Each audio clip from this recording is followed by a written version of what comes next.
Hey everyone, hope you're having a good weekend. It is Sunday afternoon, and apparently everyone but me is having great weather today.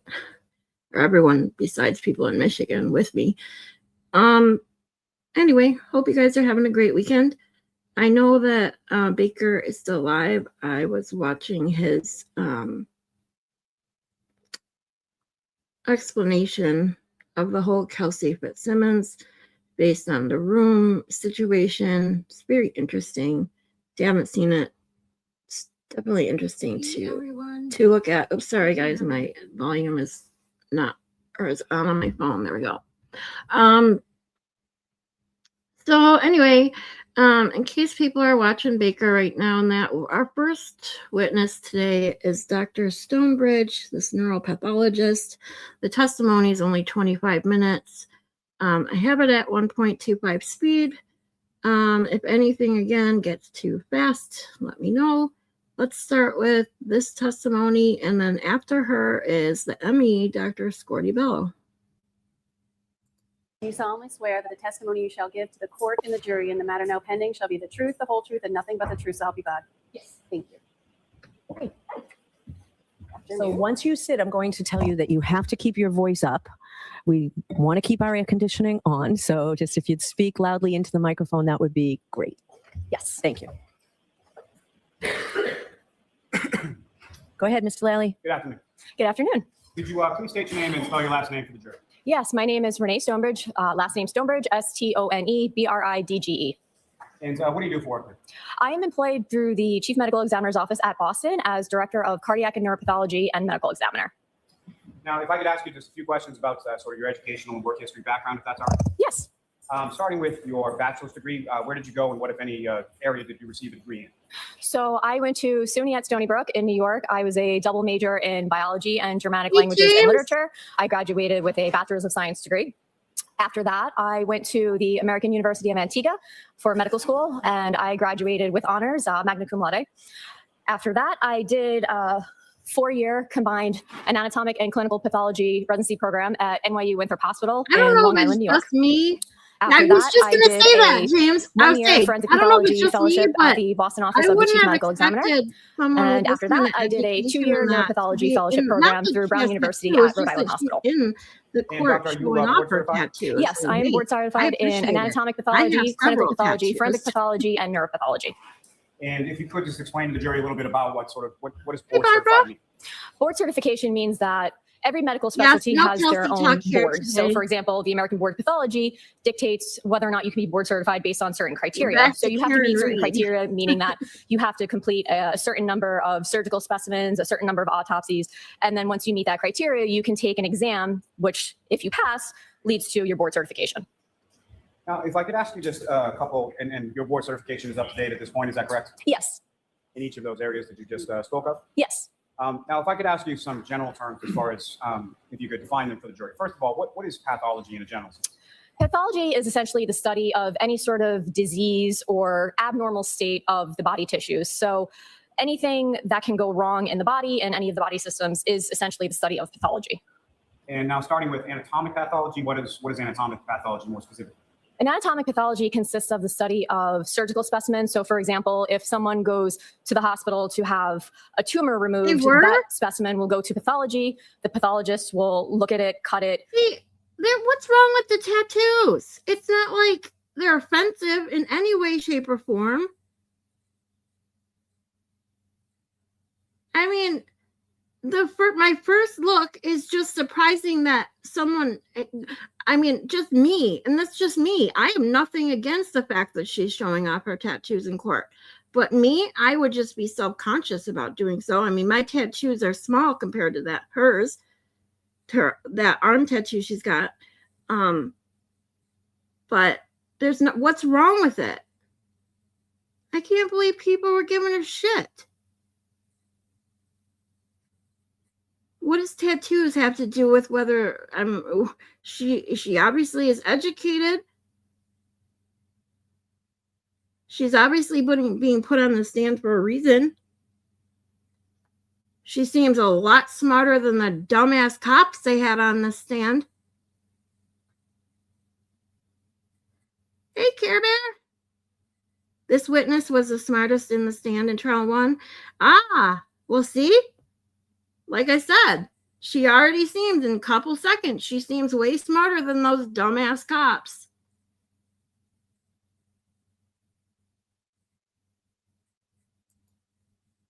I'm going to guess it wasn't the younger folks giving her crap. Yep, I would assume not. I saw people in the chat saying she should have worn long sleeves. Like, it's bullshit.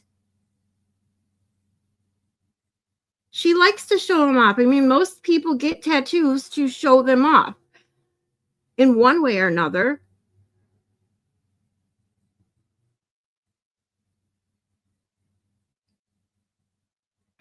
Well, let's see what she has to say. Look at specimens under the microscope, order any ancillary tests if necessary, and then make a diagnosis, which is then conveyed to the clinician. Anatomic pathology also consists of cytopathology, which is looking at individual cells, and then it also consists of autopsy pathology. And as far as clinical pathology, what does that mean? Clinical pathology is anything that is lab related in pathology. So if you have to get blood drawn and then the results come back, that is clinical pathology. If there's any sort of blood work that needs to be done, for example, if you're going to have a surgery and they have to cross match and type you in case you have a blood transfusion, that's considered clinical pathology. Also microbiology, so anything infectious. So essentially anything that goes through a lab is clinical pathology. And what is forensic pathology? Forensic pathology is the study of autopsies in a medical legal sense. It doesn't necessarily mean that it's always going to be something that is legal. Sometimes it may be just a person who has not seen a doctor in many years, dies at home. There's no physician that is willing to sign a death certificate. So we work on those types of cases plus anything that is non-natural. Now, well, you're having a nicer day down there. Neuropathology is the study of brain, spinal cord, eyes, muscles, and nerves. And if you could, just again, in general terms, as far as casework is concerned, related to your work as a director of neuropathology, can you explain to the jury sort of what it is that you do with respect to neuropathology? Yes. So my job primarily entails me to be a consultant for the medical examiners. So the medical examiners have a certain set of criteria that they follow in order to determine whether or not a brain needs to be saved for a neuropathologic analysis. So upon following that criteria, if the brain is saved, it gets put into formalin, which essentially fixes the brain so it firms it up, so it makes it easier to analyze. So after the brain has been fixed, I usually let them fix about 2 weeks. Sometimes it could be a little more, a little less, depending on circumstances. I will then look at the brain, take photographs of it from all sides, and then cut the brain, take photographs, document any sort of abnormalities. Thanks for being here, you guys. And then if I feel the need to take sections to look at under the microscope, then I will take those sections. They will be processed through histology. I will look at the slides. Sometimes you may have to add in additional testing, for example, immunohistochemistry, to see if there's anything in particular that you cannot maybe diagnose. I have to stop and say, Jeannie Lynn, I sent you a message in Discord. Oh, I was so worried that I said something to you that, because I said hi to you in the chat last night in Rat House Media like 3 times, and I didn't know if you literally missed me every time or ignoring me. So then I sent you a message on Discord and saw that you had deleted the last DM you sent me, and I'm like, did I do something? So I hope, Jeannie, you are doing well, and that I didn't do something to offend you, because I love you so much. Oh, Other Mary B, how are you? Thanks for coming, you guys. You fell asleep big time. Okay. I'm like, did I do something? Because, I mean, you are, I love you to death. I don't want to offend anybody, but Jeannie Lynn, if I offend you, then I got problems.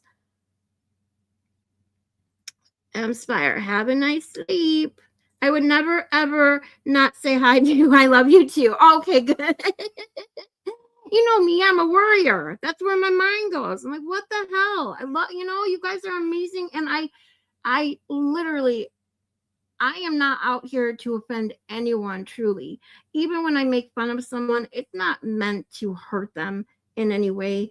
And to be honest, the only people I even offend probably, I guess on purpose, or make fun of on purpose, kind of deserve it. Well, let's just say that. Oh, you love this? Okay, well, we got Scordi-Bello is right after her. She's about 20 minutes, this witness, so it'll go quick. Let's see. Barbara also fell asleep during the stream last night, 2 nights in a row. Yeah, I fall asleep a lot during Danny's streams, only because Danny's voice puts me to sleep. Seriously. I've said several times that Danny could do late night streams for ladies and make probably a lot of money. I only insult assholes. There you go. That's my motto. I joined James. I only insult assholes. Jeannie says, yes, I would not ignore someone ever. I've been ignored a lot by certain people, but I don't care. That's what I mean. I've never seen you ignore anyone, and I've never seen you not even when I think you may have missed my comment towards you. You always end up seeing me chat and say something to someone else and end up saying hi to me anyway. So when I mentioned you 3 times, and 3 times you didn't even notice me, I was like, uh-oh, what did I do? Because unfortunately, that's how I work. The trauma bond of this trial is strangely comforting. Yeah, it's sad, but it does work that way, especially because of how different it is. Now, having seen most of it myself, how different it is from trial 2, I can totally see that. And obviously, watching this trial, not knowing where it was going to end up, her highly inappropriate attire while testifying hurts my feelings. Stephen, we were just talking about this. What is wrong with her attire?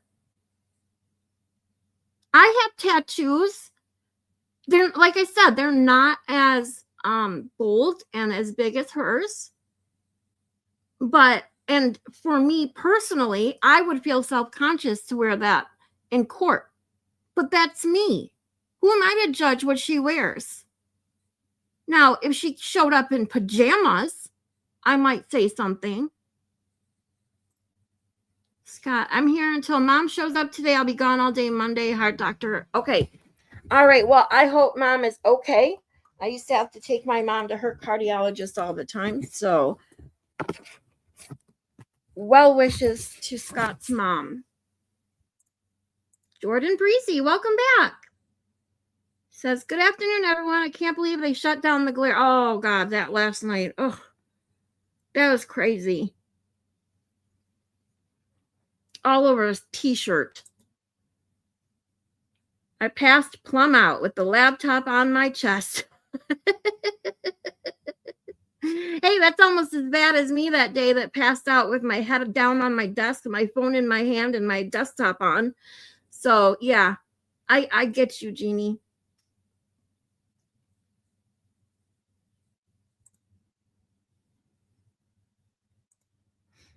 Yes, we hope all your appointment goes well for your mom, Scott. Yeah, the glare thing last night was insane. I'm assuming most of you saw him come on Danny's Rat House Media stream last night.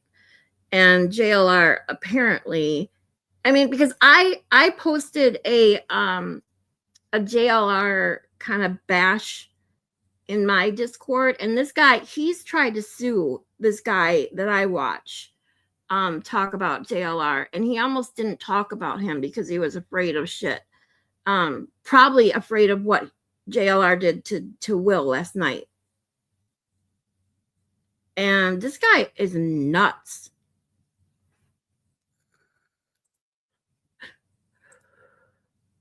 I don't see anything wrong with that. Her boobies aren't hanging out. Yeah, exactly. And she's not. Yeah, she's showing off her tattoos. So what? Sleeveless in court is not appropriate, regardless of her. Oh, okay. So it's not the tattoos; it's the sleeveless. Like I said, my opinion. I probably wouldn't wear sleeveless in court, but that's me. So you know what? I'm not judging what she's wearing. It's all in how she testifies. And the damn cops were in suits, and their testimony was bullshit. So I mean, there you go.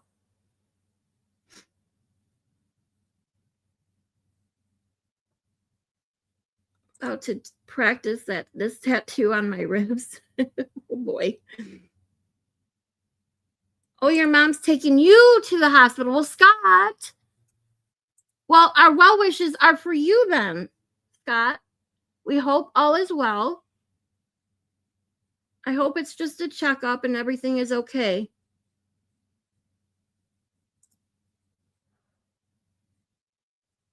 Yes, prayers for a good appointment, Scott. We're all here for you.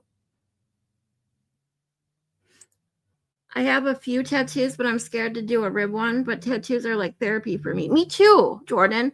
Every one of my tattoos signifies a significant time in my life, to be totally honest. Every tattoo I've gotten represents a time in my life where something major happened.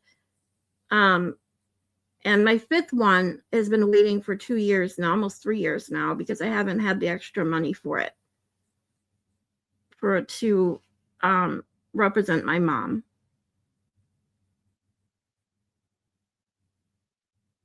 She's still dressed better than every single person in the Corey Richards trial. Yeah, that trial was crazy. I can't believe she honestly thought she might get off.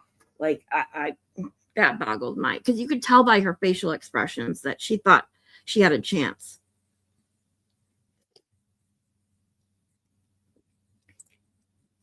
A lot of judges that would have told her to go change or put a light jacket on. Yeah, that doesn't surprise me, but you have to remember, she also had witnesses on the stand that were chewing gum, and she didn't say anything. So, I mean, really, I've never seen a judge let people chew gum in a courtroom. She looks hot. Yeah, I think she's pretty.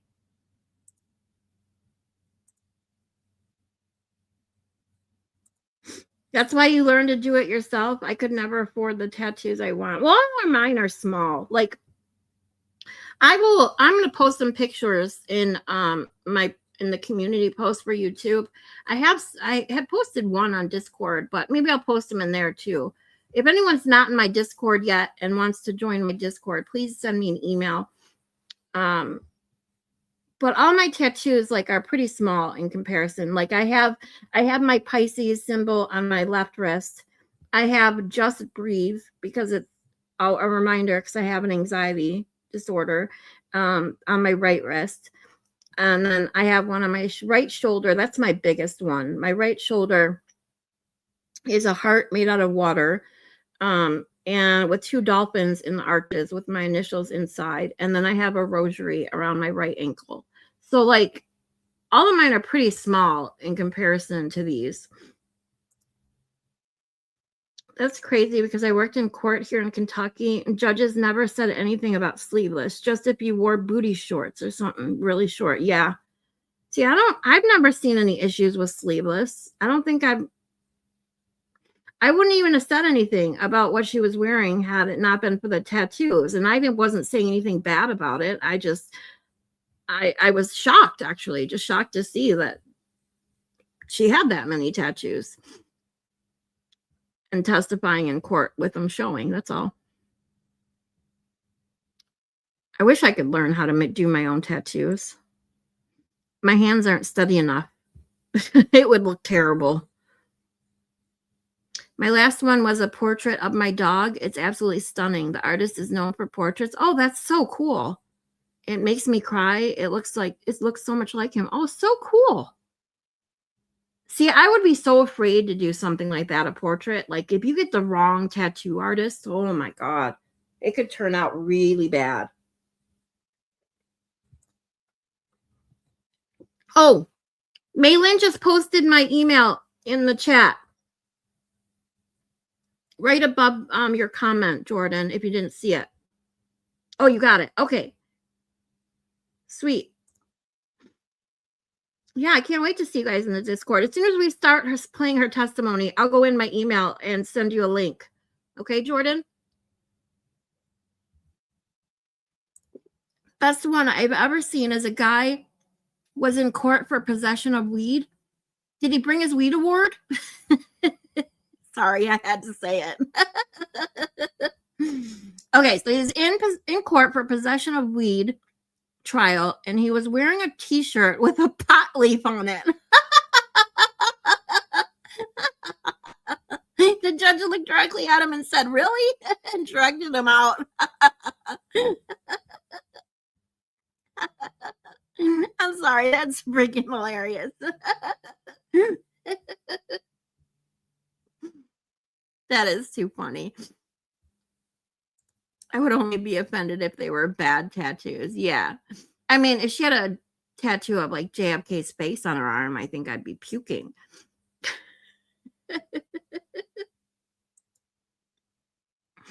I have two small ones about the size of a quarter.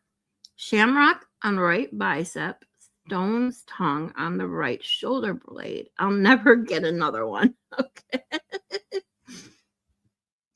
Do you know how many guys I've probably seen in my life with that stone's tongue sticking out of somewhere on their body, that tattoo?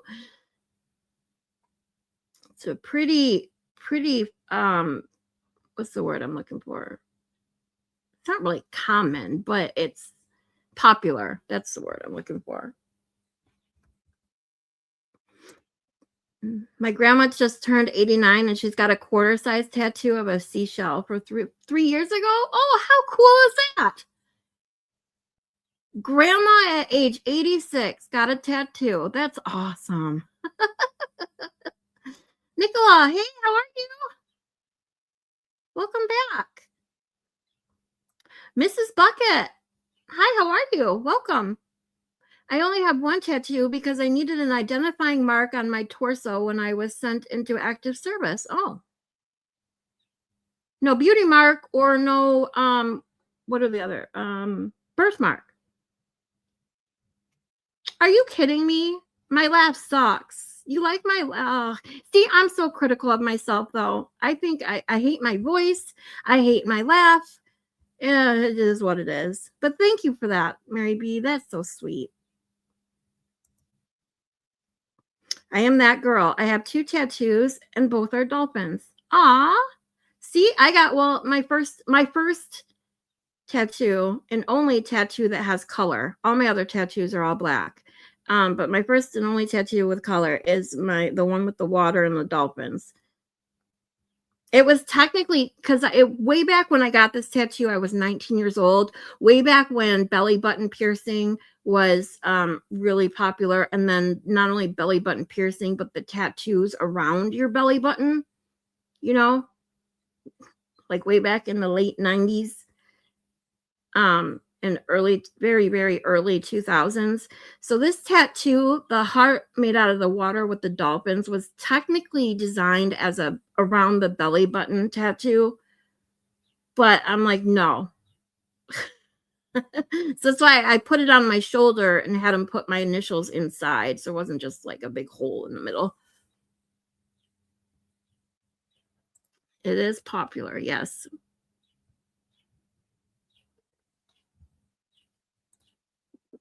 Chill time for you too, Mayland. Woohoo. You're done fixing your fence. Woo, yay. Oh, you are so sweet. I love your laugh and voice. Oh. Guys are so awesome. Kathy G, what's up? Do you want to join me today, Kathy? Since you weren't able to join me yesterday, I can send you a link. Your voice reminds me of Jennifer Tilly. Oh, I like her.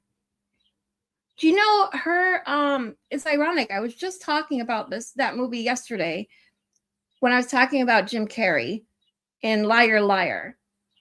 And because I'll be honest, I'm not a huge Jim Carrey fan. I have not, I've seen the first Ace Ventura. I didn't really like it. I only saw it once. The memes are funny. They constantly make me laugh, but the movie itself wasn't that funny. However, I did enjoy Dumb and Dumber. That one made me laugh quite a bit. And then Liar Liar is probably one of my all-time favorite comedy. It's probably in my top 5. Like movies that make me laugh, like hysterically laugh. And Jennifer Tilly, she's in that, and it's a great, great movie.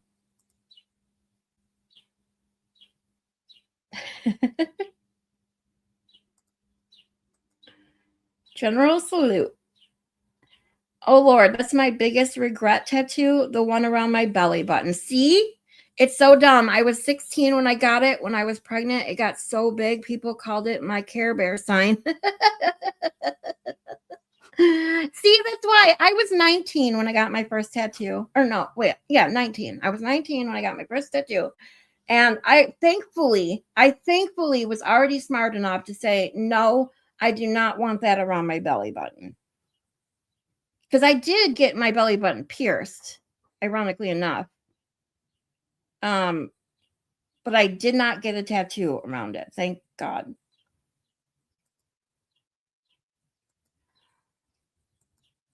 Kazi, do you want me to send you a link?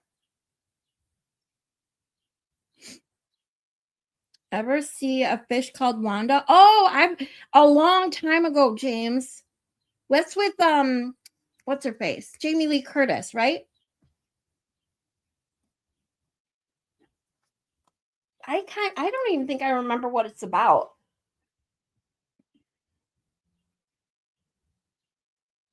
I'll have to watch it. See if I can find it somewhere.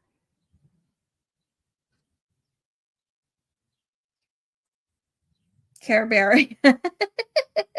They called her tattoo around her belly button, her Care Bear, when she got pregnant. Nicola has no tattoos. My dad has tattoos, but always warned me not to get one. I'm glad I listened to him, as I know I would instantly regret it. Yeah, you have to be. Okay, I'll send it to you. I'll send it to you in a second, Kazi. Sweet. But yeah, you have to know for sure. That's why all of mine are simple. They're nothing flashy. They're nothing, that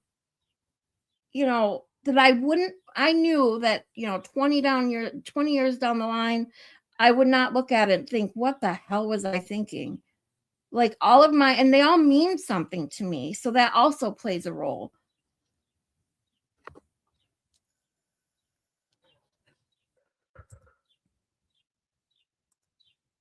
Hold on, I'm emailing myself the link, Kazi, so I can send it to you.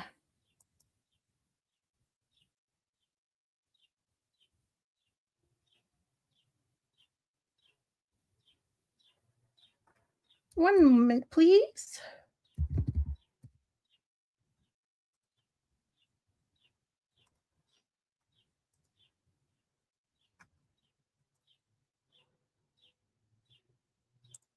All right. John Cleese, Jamie Lee Curtis. Yeah, so okay, Jamie Lee Curtis. That's what I thought. And Kevin Kline won the Oscar for it. See, it's been so long. I'm gonna have to watch that movie. I literally can't even remember what it's about. I just know I've seen it. Your daughter is 26. Her dad and I both love tattoos, but she's thankfully never wanted one. Yeah, my son got his first one right after he turned 18. His was small though, and he wanted it.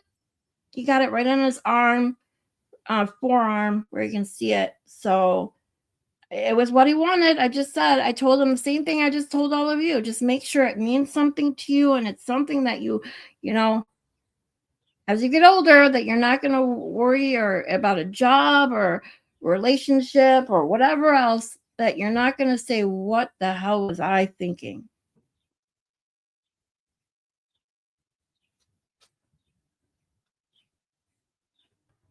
All right. So thank you for the chat.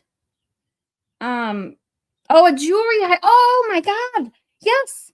Now that you said that, I remember that movie very well now. Oh my God. Like when you say the name of the movie, like I could remember Jamie Lee Curtis. That's all I could remember. But as soon as you said that, now I remember that movie very well now, and it is very funny. But I really do want to watch it again. Your parents told you the same thing. I wish I'd listened. Oh. Well, it's amazing what they can do nowadays. My ex-husband ended up getting one of his tattoos. Oh my God. I would tell you about one of his tattoos, but I don't want to do that just in case, but it was creepy.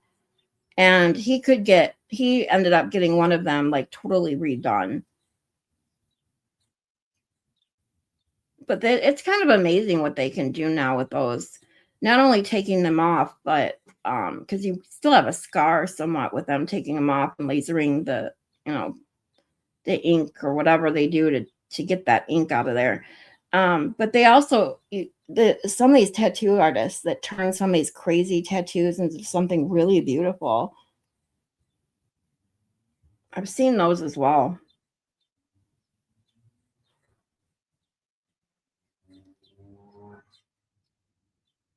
All right, guys. Sorry.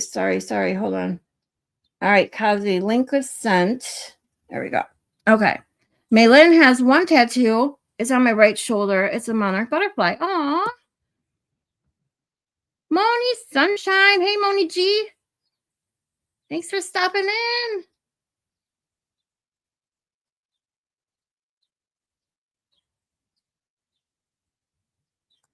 I'm covering everything up from my sordid past. I understand that.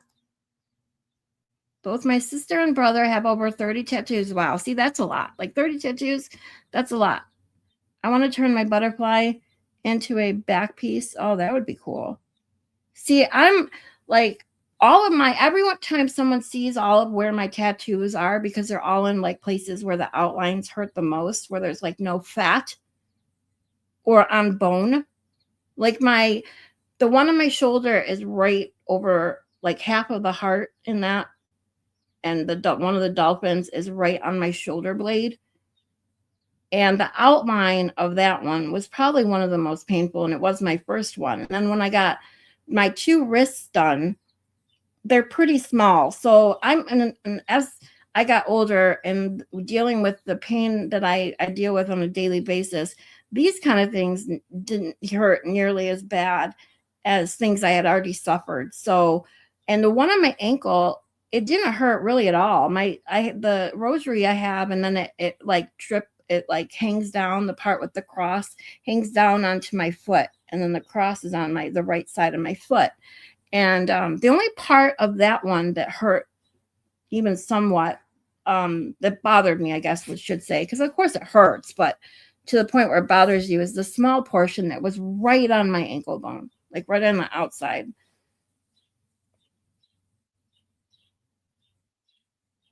Remember Miami Ink? You know what? I never watched it. I did. There was another tattoo show I watched a couple times. Oh my God, I can't remember what it's called.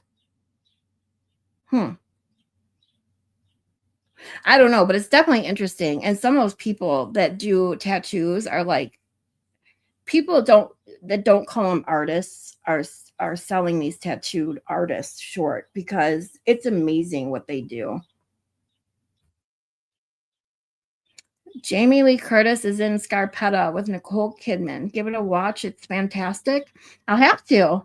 I'm going to make note of that. I'm always enjoying new movies and shows. I still haven't even watched one episode of Traitor yet. I was supposed to do that before Mary B joins me. So I'm going to try and squeeze a couple episodes in before tonight.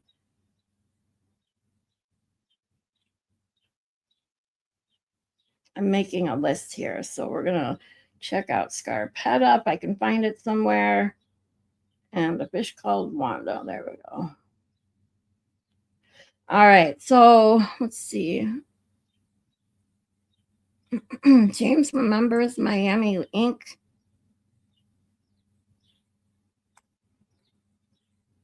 You have a huge butterfly on your back too? Cool. I like butterflies. I almost got a butterfly, the one on my shoulder, that's the dolphins and the heart. It was almost a butterfly, but I ended up changing my mind since I just absolutely love this tattoo and the design of it.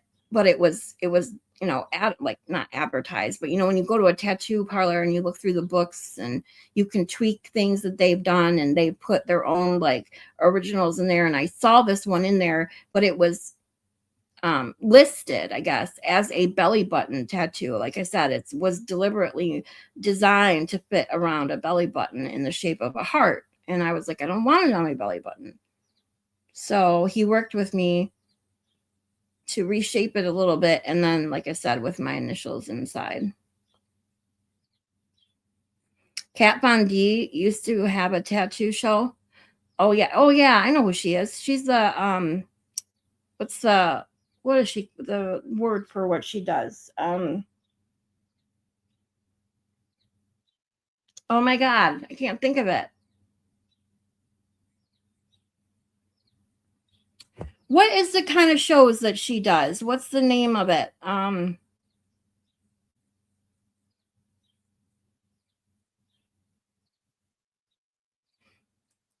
Someone help me out here. So the other was LA Inc. Thank you. That was it. Kat Von D started on Miami and got her own show in LA. So that was Kat Von D's that I remember seeing a couple episodes of. Then LA Inc. That's the one. The one on the lady on the stand is the neuropathologist, Dr. Stonebridge. Her testimony is only another 19 minutes, so it's going to be quick. Sorry. We'll get into her testimony in just a second. So I just want to finish up the chat here. Yeah, Dr. Renee Stonebridge. All right. No one knows what you're talking. Kat Von D. What is it? What is it that she does? The kind of dance and performing that she does. What is that called? Why can I not think of the name of it?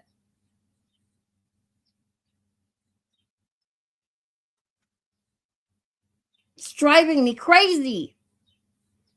You know what? I'll look it up. As a habitual burlesque. Thank you, Kazi G. Yes, that's it. Burlesque. That's the one.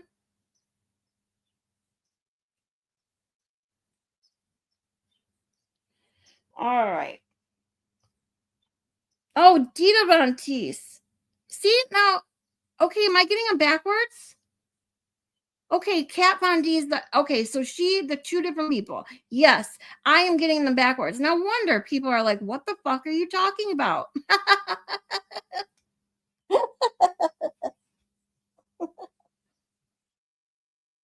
Don't those two kind of look alike? Do they? Because they have really dark hair, fair skin. Don't they both look like that? I wonder why did I think of it? Because as soon as you said Dita Von Teese, I'm like, oh my God, I did. It's totally the wrong person. Yes, other Mary B. I am thinking of Dita Von Teese. I got them mixed up. Okay, good. I'm not the only one. Other Mary B says, yes, a lot of people get them confused, actually. Okay, I don't feel so bad. Oh my God. That's such a dummy. Oh. No wonder no one wanted to answer me. And I'm like, what the hell? And then as soon as Kazi G said that, I'm like, well, see, there you go. And then I realized, duh, I'm talking about the wrong fucking person. Oops. All right. So here we go, guys. Let's get into this neuropathologist testimony, not too long. And then we get into Dr. Scordi-Bello. In my head, I was agreeing with you. Well, thank you. All right, here we go. Solely on looking at the histology. And then once that is done, I will issue a report to the medical examiner, and then they use it in terms of determining your cause and manner of death, if necessary. Now, as far as that formalin process, as far as the solution is concerned, is there a typical time period that the brain would have to be in that solution prior to you examining it or cutting it or any of those other things? Usually about 2 weeks, give or take maybe a few days here and there, but I usually try to let them fix at least 10 days minimum. And again, in general terms, with respect to the types of cases that are referred to you, what types of cases are typically referred to you? So part of the criteria that we use is that any cases for children or babies under the age of 2 years, those always come to me. Also, if there's any cases that have blunt head trauma that may be suspicious or homicidal in nature, those will typically come to me as well. Some of the other cases may be just a difficult neuropathologic entity that a non-neuropath trained medical examiner may not be able to really diagnose. And then sometimes there's cases that are just surprise cases where the medical examiner opens up the head and they see something interesting or abnormal, and they decide to save that case for me to look at further. Now,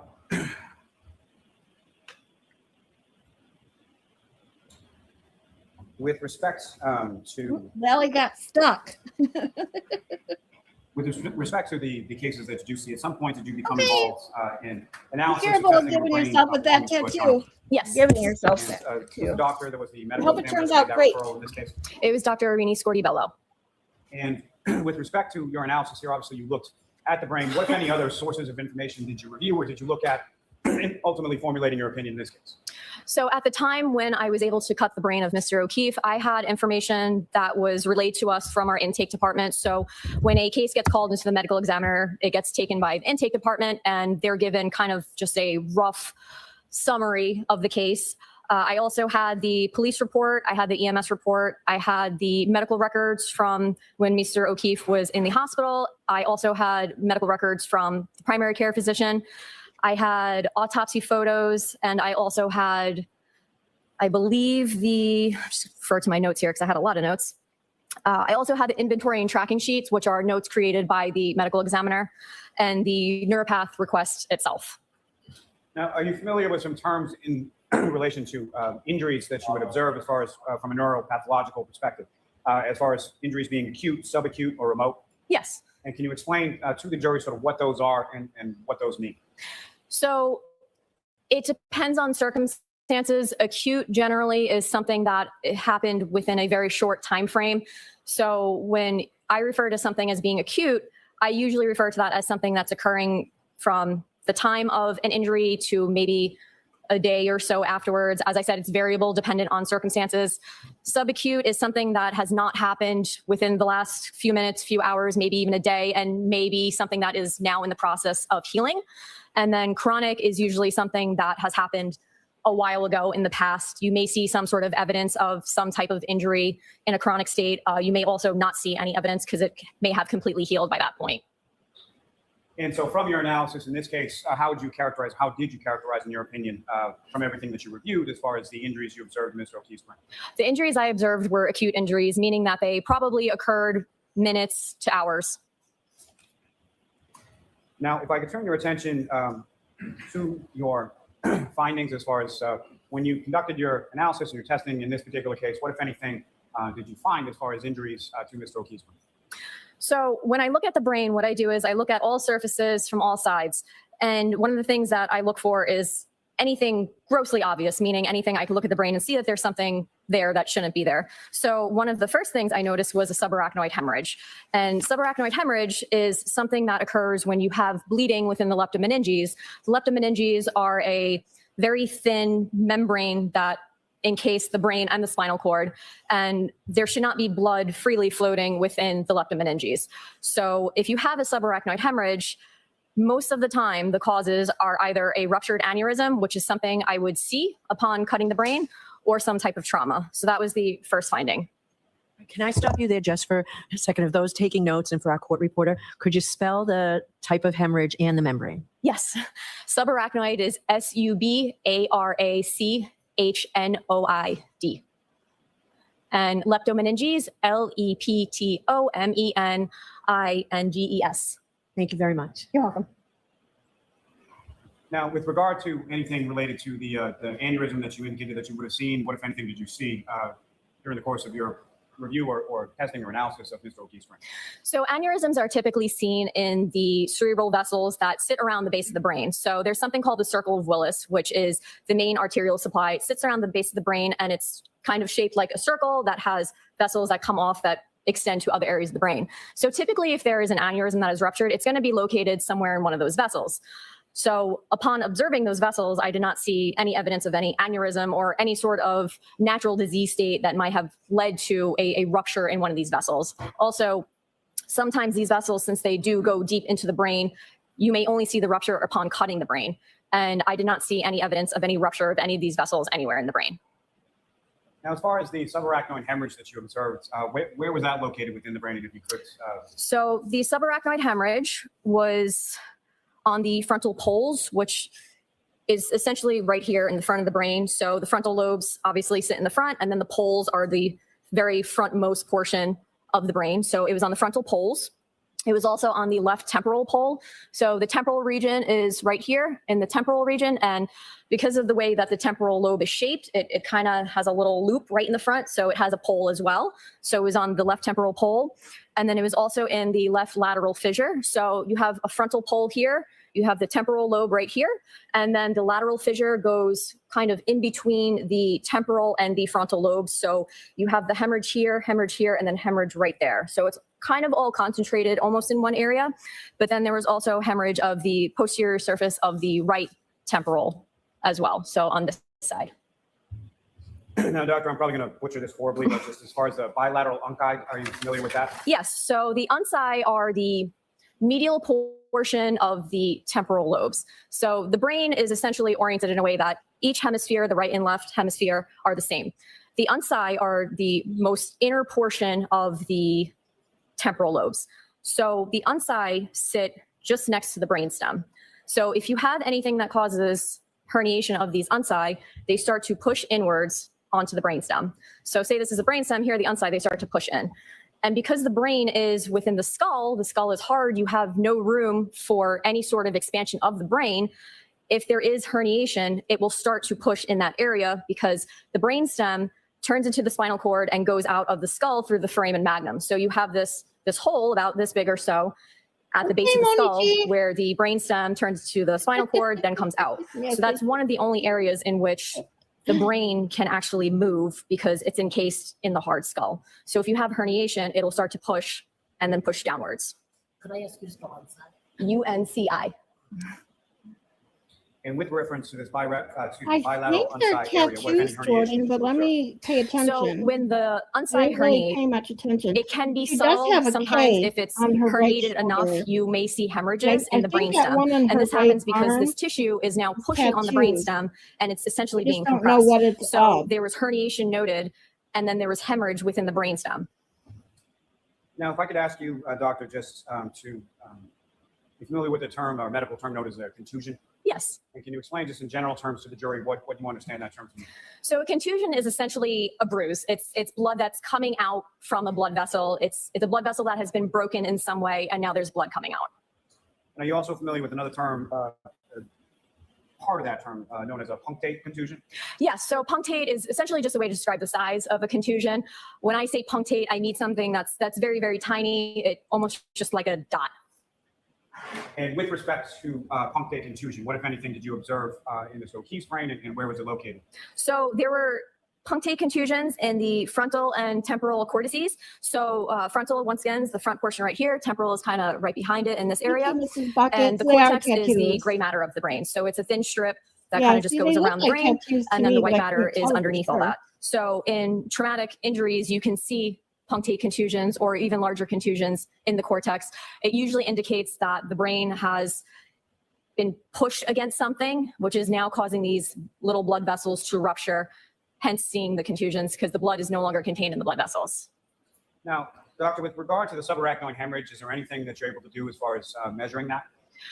It's hard to measure because it's usually pretty vague. It's not usually something that is a well circumscribed, meaning I could say it starts here and ends here. A lot of times a subarachnoid hemorrhage, because it's sitting in this space that it's not supposed to be in, it can spread. So it may be thicker in one area, thinner in another. So you may have some that may appear just as a very faint hemorrhage, and then some that might be very thick, which you can physically measure. So I usually just give an area where it is and say it's here, it's there, because it's almost like measuring something that has blurred edges. You can't really get a completely accurate measurement. It's from hold on. Let me address this.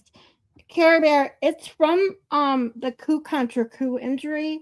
So when you hit your head and your brain, it's like shaking. Think of shaken baby syndrome, if you know what that is. So when you take a brain and you shake it inside, or you bounce it back and forth inside your skull, you're going to get contusions on the front and the back. because your skull encompasses the entire brain. I won't, James. I'll pause it if I need to say anything. Thank you. I'm sorry.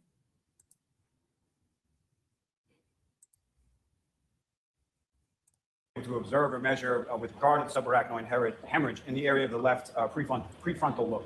So it appeared thicker in that area, meaning that as opposed to it looking just like a faint red color that should not be that color, it was actually thick enough that it was obscuring the underlying brain parenchyma. If I could. Oh, I think I was like, what? I thought you knew. Sorry, Care Bear. Then that explanation goes for anyone who doesn't know. And I don't deny that he could have easily been punched as well. But I think what gets me is when people like say that all of his injuries are specifically from the hit on the back of the head. And we know that's not true because he had the cut above his eye. And and the blood coming out of his nose and stuff just could have been from a couple different things. But I have not, and I'm going to be totally honest, I have not seen I've seen the actual picture of the back of the head injury, and I've seen the cut, but I have not seen like his entire face. If anyone knows where I can like see those bruises, not that I want to see but medically speaking, I would like to see and wonder if I could, based on what I've seen and working with, where I've worked with the elderly, seeing these kind of injuries cause those kind of black eyes. I'd like to see how much is just black eyes from that injury and how much it would be swelling from, say, a punch to the face. Punches, yeah. So that's the problem, is that just because he did have a coup contra coup injury doesn't mean he wasn't punched in the face as well. She says later that the brain shows multiple hits. Oh, okay. So I've never seen this, you guys. For you guys that don't know, I have never seen this testimony. I have no idea. I only know what they talked about in the second trial specifically to the coup contra coup injury. And that I do know about because I've seen it with my own eyes working in the memory care unit. When your body hits a hard surface, your organs still move. Yes. Look at his face.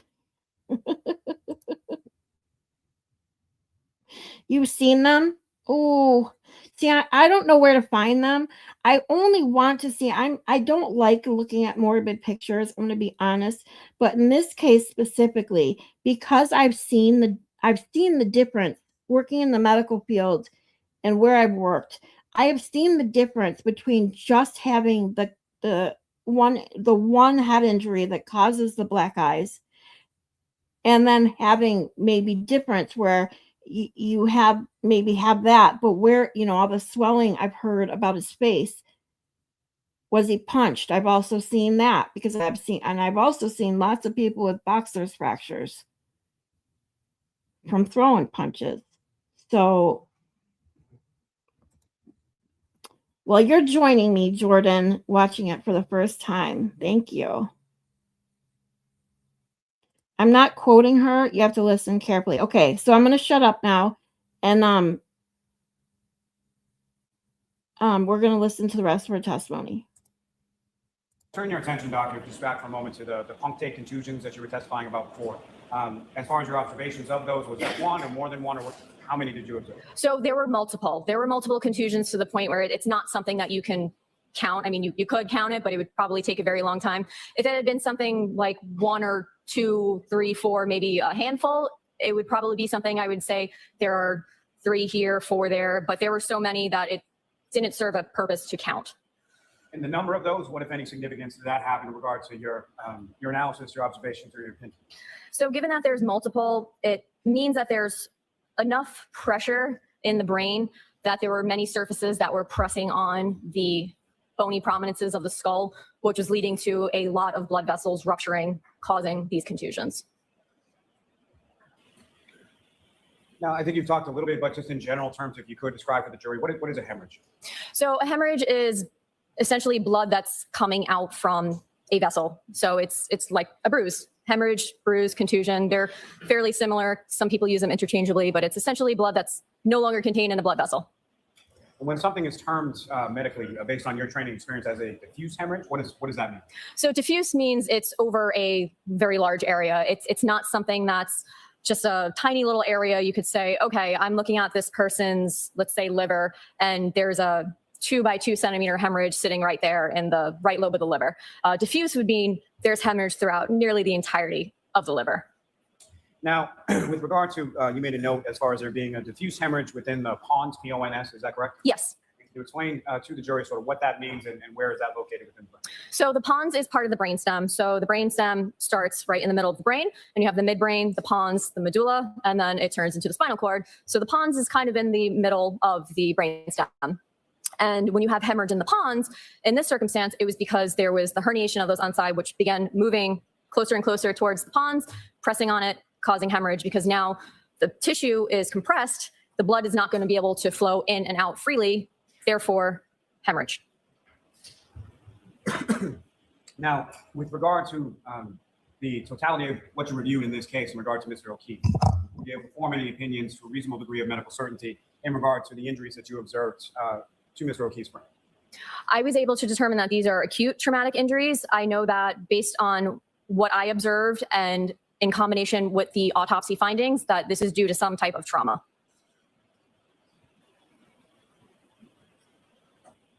If I could ask, as far as you have certain findings as far as the intraventricular hemorrhage and occipital horns of the lateral ventricles, correct? Yes. If you could please explain to the jury what exactly does that mean? Yes. So the ventricles are almost like a tunnel system of the brain in which the cerebrospinal fluid flows through. So the cerebrospinal fluid serves as a fluid that nourishes the brain. It provides a flow of nutrients, oxygen, things like that. And it starts in the frontal portion of the brain, and then it goes backwards towards the occipital, which is the back. And it also flows downward through the brainstem and then into the spinal cord as well. So the occipital horns of the lateral ventricles are in the back of the head, and having hemorrhage in those areas, in any area of the ventricular system, is usually indicative of some type of trauma. So there should not be blood freely flowing within the ventricular system. Now, Dr. Stonebridge, with regard to your findings, you mentioned that your findings were that the injuries were acute and that the injuries were the result of trauma, correct? Yes. What, if anything, can you say or can you opine as to the mechanism for those acute traumatic injuries? It was something that required some type of force, given that there were skull fractures. I can't say what type of force or how much force, but it was definitely something that caused some type of force, which led to the skull fractures and then the subsequent brain findings. And the brain findings in particular that you made, were those consistent with the fall? They can be, yes. Can they also be consistent with being struck by a vehicle and then going to the ground? Yes, they can be. Thank you, Doctor. I have no further questions. You're welcome. Cross-examination?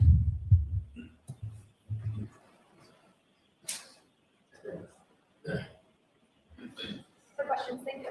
You're welcome. Doctor, thank you very much. You are all set. Thank you. Yeah, all set. You might have to step down. Thank you. All right, so next is Dr. Scordi-Bello.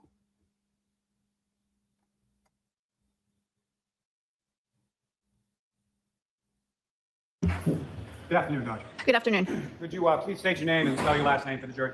My name is Irene Scordi-Bello. My last name is spelled Scordi-Bello. And how are you employed, ma'am? I am employed as a medical examiner. And for whom are you employed? I'm employed by the Office of the Chief Medical Examiner for the Commonwealth of Massachusetts. And how long has it been that you've been medical examiner for the Office of the Chief Medical Examiner in Massachusetts?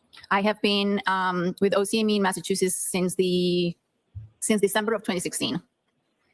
Now, ma'am, if I could take you back and just ask you a few questions regarding your educational background, work history a little bit prior to working at the OCME in Massachusetts. If I could start with your undergraduate work, as far as where did you go and what, if anything, did you receive a degree? I completed a bachelor's degree in microbiology at the University of California. And after receiving that degree, where did you go from there? I went on to the University of Miami, where I completed my doctorate degree in immunology. And following that, I moved up to New York City, where I went to medical school. I completed 4 years of medical school at the Mount Sinai School of Medicine. And following medical school, I completed 3 years of pathology residency at the Mount Sinai Hospital. And then following your residency at Mount Sinai, where did you go from there? And from there, I went downtown in New York City, and I completed a 1-year fellowship in forensic pathology at the Office of the Chief Medical Examiner for the City of New York. And following that 1-year fellowship there, where did you go from there? I worked in New York City until 2016 when I moved here to Massachusetts. Now, are you board certified? Yes, I am. What are you board certified in? I'm board certified in anatomic pathology and forensic pathology. And if you could explain to the jury just briefly, what does it mean to be board certified and sort of what is entailed in that process? Board certification is actually a voluntary process that a physician decides to go through. It involves completing an accredited program in the specialty of choice. In my case, it was pathology and forensic pathology, and then completing a number of requirements, as well as taking and successfully passing exams, and then being able to say that you're board certified. And is that certification at this time, is that up to date? Yes. Now, with regard to the time that you've been working as a forensic pathologist, are there any organizations that you belong to in relation to your work in that field? Yes, I am a member of the National Association of Medical Examiners. And that's an acronym as far as name. Name. Is that correct? Yes. Now, with respect to that time frame as well, what, if any, experience do you have in regard to teaching the areas related to your field? I've always been interested in teaching. I started teaching as a pathology resident, teaching other residents and medical students. And during my time in New York City, I enjoyed teaching medical students and residents. We had a very active education program in New York City. So I've always been involved with teaching Barbara, I hope both your pathology and neck feels forensic better pathology. soon. Now, to those terms themselves, if I could ask you briefly just to describe to the jury as far as pathology in general sense, what is pathology? Pathology is a specialty of medicine, and pathology looks at disease processes and as well as trauma and the effect they have on the human body. And what is forensic pathology? Forensic pathology looks at disease processes and injuries in the human body and tries to determine the cause of death in deceased individuals. And as far as anatomic pathology, what exactly is it? Anatomic pathology, as opposed to clinical pathology, is it has to do with any organ that is in the body, versus clinical pathology that deals with fluids and blood analysis and things like that. So anatomic pathology, a lot of anatomic pathologists are surgical pathologists. That's another term that you will hear. These are pathologists in the hospital that look at tissues under the microscope, and they come to the diagnosis, whether something is benign or malignant. And forensic pathology takes anatomic pathology to another step, to another level, by looking at the whole body and trying to determine the cause of death instead of organ specific. Instead of just looking at one organ, forensic pathology looks at the whole body. Now, you're also familiar through your work and training experience in regard to forensic pathology with the term called autopsy? Yes. And is that something that typically you would do in the case of, for your investigation, your analysis in regard to a pathological analysis when it came to a body or a patient that comes in? Yes, an autopsy is a procedure that we do to determine the cause and manner of death. And so, doctor, with respect to an autopsy, maybe a term that's pretty well understood, but if you could explain in general terms as far as when a body or a patient comes in through the OCME, as far as what is an autopsy, what is involved in it, and sort of what does that consist of? Yes. When a case, a death is first reported to the medical examiner's office, we make a determination as to whether that death falls under our jurisdiction. Cases that fall under the jurisdiction of the medical examiner include all violent deaths, all deaths that are due to not natural causes, all accidents, intoxications, deaths of babies and children, and deaths in individuals that were not under the care of a physician when the death occurred. So once a case is accepted and it falls under our jurisdiction, it is given a numerical number, and then the body is transported from either the location of the death or the hospital to our facility. Our facilities, we have 3 facilities in the state of Massachusetts. once the body comes to our facility, then there are a number of steps that are taken. The body is processed. What that means is that there pictures are taken, a weight is taken, a height is taken. Everything is input into our computer system, and then a determination is made as to whether an autopsy is required in order for us to determine the cause and manner of death. If the answer is yes, then we proceed with the autopsy. Now, as far as an autopsy is concerned, there are two sort of primary components of that, as far as an external examination and an internal examination. Is that correct? Yes. And can you describe to the jury, again, in general terms, sort of what the process is in reference to both external and internal? Yes. So the autopsy or the postmortem examination has two main parts. The first one is the external exam, and it is basically what it sounds like. We do a very thorough exam of the outside of the body. We document physical characteristics, eye color, hair color. We document any scars or tattoos that may be on the body. We take pictures. We make notes. We look for any signs of disease and any signs of injury. All that is, as I mentioned, documented. And once we're, during the external examination, sometimes we will take evidence. We will collect hair and nails from the body we think that is necessary or warranted. And once the external examination is done, then we proceed to the internal examination. That involves making surgical type cuts on the body, what's known as the Y incision, that goes from shoulder to shoulder and down the middle of the body, and the organs of the neck, the chest, the abdomen are examined thoroughly, again, looking for and documenting signs of disease or signs of injury. We do the same thing with the head. The head is open, the brain is removed, and we document any disease or injury.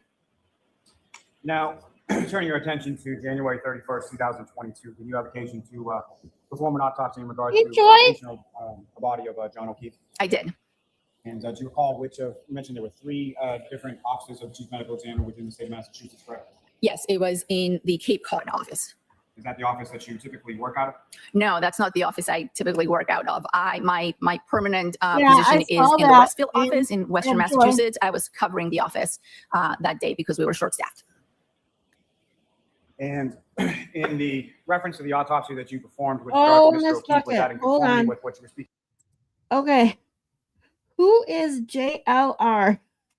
Oh God. Let me put this simply. He is a horrible, horrible little man who abused the court system, sued thousands, and I mean thousands of not only people, but inanimate objects, went to prison for scamming people out of their money, got out of prison, and started doing YouTube shows on true crime. And somehow has a following that ignores his past, ignores his ridiculous behavior,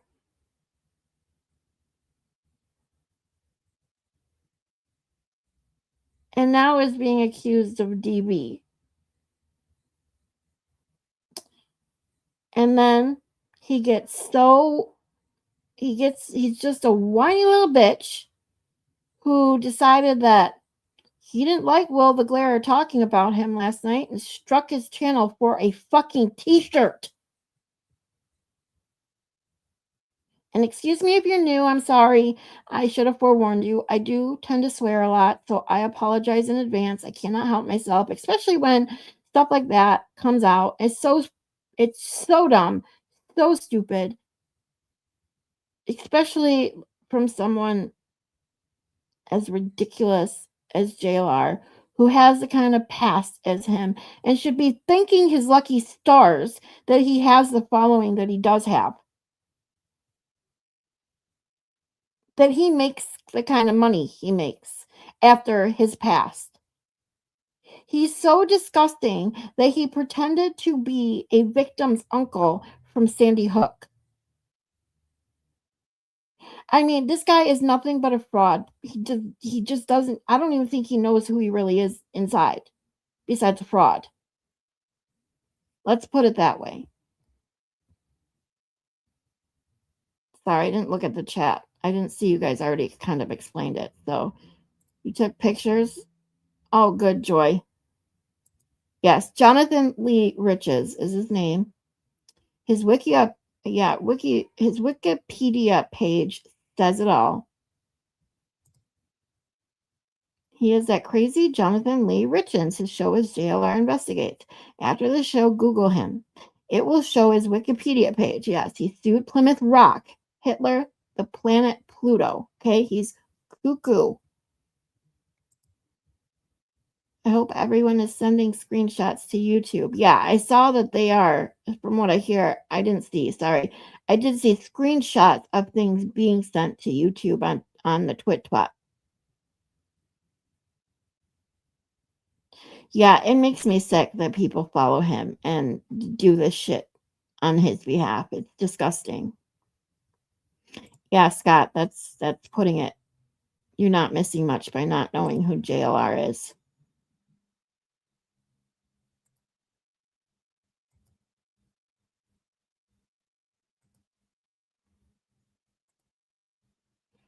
Hi, Joy. So glad you guys all could make it today. Thank you, thank you, thank you. Miss Bucket says, thank you. I've never seen him mentioned a lot. I've seen him mentioned a lot, but never knew. Oh, yeah. Trust me, you don't really want to search him out because the more you learn, the more disgusting he is. He has about 500,000 idiots following him. Yeah, I don't understand that. When I see this kind of shit, the same kind of shit I see with the people who follow Krusty Panties,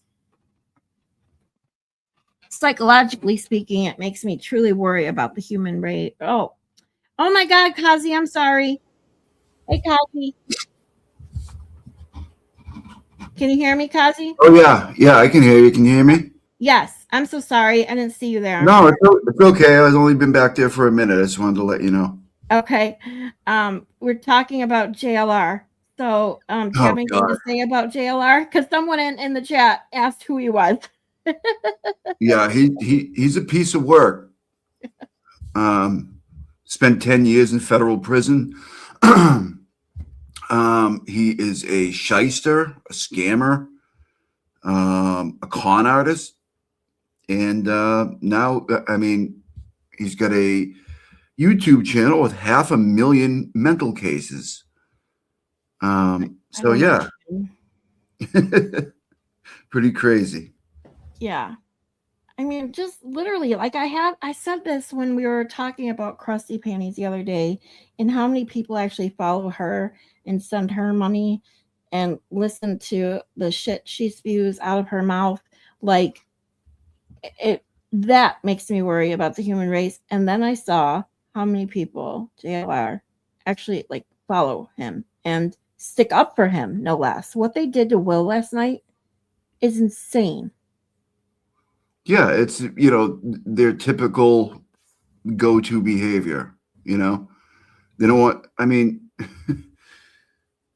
he's got that many people subscribing to his channel, and it's probably not even him. It's probably just his people that mass reported Will, you know what I mean? Probably, yeah, took like 50 of them to do whatever they did, Yeah. And, Mrs. yeah. Bucket, you didn't offend anyone, trust me. Oh, no. Yeah, you didn't offend anybody. We actually don't mind spreading this. Like, anyone who doesn't know who he is should know who he is and spread to the next person who doesn't know that he's a complete I don't even know the right word. Give me a good word for him, Kazi. A shyster. He's a scammer. Shyster, there you go. Yeah. He's a fraud. Yeah, he's a fraud. He's got 500,000 other fraudsters following him. Like, if you follow that guy, like, I don't know, man. I don't like in the same people that follow Lana. Same thing. She's same another thing. one. Yes. Same thing. She just hasn't got to his level yet, but she's the same thing. Oh my God. Go ahead. She's more dangerous because she goes after victims. Yeah. You know. I mean, that's the only JLR thing. might do that. I don't know. I don't know enough about him. Well, his past, I mean, why he went to prison. I mean, he scammed people out of their money. Yeah. Yeah. He's a bad dude. Yeah. I don't know, you know, right now, I think he's really just scamming more people out of their money. Yeah. I mean, if people know who he is and still send him money, then whatever, more power to you. But for people to actually defend that man and do what they did to like Will, he was wearing a fucking t-shirt, and they reported, if you guys don't know, he was wearing a t-shirt that said send lawyers, pew-pews, and money. And someone reported it, and he got kicked off and is not allowed to live stream for who knows how long. Because for at least 7 days, I guess. For at least 7 days. Oh my God. Yeah, he was. I guess he was talking with Runkle about the ins and outs because Runkle's been shut down like that from haters too. Yep. I mean, how can you hate on Runkle? I don't know. But he knows the ins and outs of YouTube, and I guess he's been him and Will have been in communication with each other, which is good. But yeah, I mean, he's shut down for the time being. Yes, Mrs. Bucket. He's the one that reported Will and got him kicked off of YouTube. Yep. Yeah. We had a bunch of people in his chat apparently went and like mass reported his live stream. And it always comes back to these same people, you know, the JLRs of the world and the Molly Golightly's and the Lanas. And, you know, but they're kind of not. The Lana thing is interesting to me because she's weighing in on, you know, all the stuff that you know, on the Karen Reed stuff and the Turtle Boy stuff. Yeah. They're not really doing that. But still, I mean, these are dangerous people. Yeah, because they have no qualms about spreading false information and just getting people to believe their bullshit for whatever purpose they think it serves them. Because to be honest, some of them, not all, but some of them I truly don't even believe they believe their own shit. They're just doing it for the money. Now, there's others like Krusty Panties and Lana who are just delusional. So I don't know. Like I mean, there's levels to this game, you know. It's like whose channel got struck though, James? Wait, what happened? Let's see. Did JLR's channel get struck? Oh yeah, he is not live today, so I'm wondering if his channel got struck. No, I don't think that means he got struck if he's not live. Does he go live every day? I don't know. I honestly don't know. Will knows him well. I'm pretty sure he was scamming the elderly. Yeah, he was scamming everybody. Oh, he means JLR. They're talking about Will's channel, I think. Or, hold on. Yeah, no, James meant JLR, not Will's. I know he's. Oh, okay. He likes Will, so he wouldn't say that. But well, I mean, hopefully he did. But I don't. Just because he's not live today, I don't think we can draw that conclusion. You know. Right. Hopefully it did. I mean, he's a fucking scammer. Talking about jailer. Okay, gotcha. Yeah. I got you, James. Yeah, we got you. Joy, does he go? Do you guys know? Does JLR go live every day? Is that? I don't know. I don't know that. Like, I don't follow him that close. Yeah. It's just been this. Like, I remember when he was doing the. You remember the Danilo Calcavante stuff when the dude broke out of prison? Oh yeah. In like Pennsylvania, and there was a manhunt. Yes. That was like a pretty interesting thing. I remember watching JLR through that before I knew who he was. You know. Wow. Yeah, I didn't know when he's the one that got the cameras banned out of the courtroom in the Colorado case. The Morphew case. Morphew, yes. Yeah. I didn't know who he was back then. I just kept hearing, "Oh, JLR did this. JLR did this," and it was shortly after that I found out who he was and his background. Yeah. And he does this really super annoying thing where he's like, everybody come on in. Come on in. Like like waving it, like, come on in, everybody. Like, it's like, oh my God, dude, stop. Oh, I swear, it's like So those annoying. are It really, it's a small thing, but it's super annoying to me. It is. right. No, and those are the fakest people that do shit like that. Like, what? I don't know. That shit kind of, especially from a person like that, when you know he's just a fake all the way around. Yeah, he's just a scammer. And, there's 10,000 people in his live stream, like buying his bullshit. It's like, whoa, who are these people? Yeah. Mrs. Bucket says Krusty is controversial for the likes. No, I mean I agree to a certain point, but I also, and there's a reason for this. I don't want to go into this today. Maybe we'll get into it tonight. If you guys don't know, Mary B will be on with me for our third try to do projection psych night tonight. But Krusty Peonies, I think there's a little bit of both. She knows that she can make money off what she's doing, but I also think that she is delusional enough that she believes her own shit. So she's kind of twofold there. Brando, hey cutie pie. That cat is so adorable. I want one so bad. He wants to sit with me all the time like this. He's come so much. I mean, he could barely get out of, like, come through the doorway, and now he's just hugging on you all the time. Yep. He sleeps with me. He doesn't move away from me ever. That's so awesome. He's a sweet boy. Hey, buddy. Yeah, he's a cutie patootie. He just wanted to say hi to everybody. Well, we always want to say hi to him. We can always watch him. He's so cute.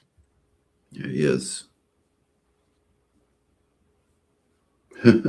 James says Krusty has an insane hatred for Turtle Boy. Well, yeah, she's got TBDS. I mean, she does. Yeah, ugh. it's constant. I call her patient zero. She's the one who started this whole TBDS, I think. She could be patient zero for sure. Definitely. I mean, her intense hatred has been going on for Turtle Boy for how long now? Was it, someone said 10 years? I mean, years and years. It's ridiculous. Way before Karen Reed. Way before Karen Reed. I mean, Krusty jumped into the whole thing with Karen Reed because of Turtle Boy. She wasn't interested in that in any other way. Since we're talking about this, I will bring these up. Sarah sent me these. Hold on, bear with me a moment. Because we were going over that yesterday when we were going over the video of her with her bullhorn. Oh yeah, I remember that. Yeah. Yeah, I was looking for something in particular, and Sarah sent me hold on one second. I swore I sent it to myself. Oh, maybe I put it in my Dropbox. Bear with me. But she sent me an article from TB Daily News from a long time ago with pictures of her specifically and like her background and stuff. And there's some stuff in there that I didn't even know. Oh yeah, I mean, she used to work for him, as James points out, and she was making like side deals with roofing companies to get like advertising money.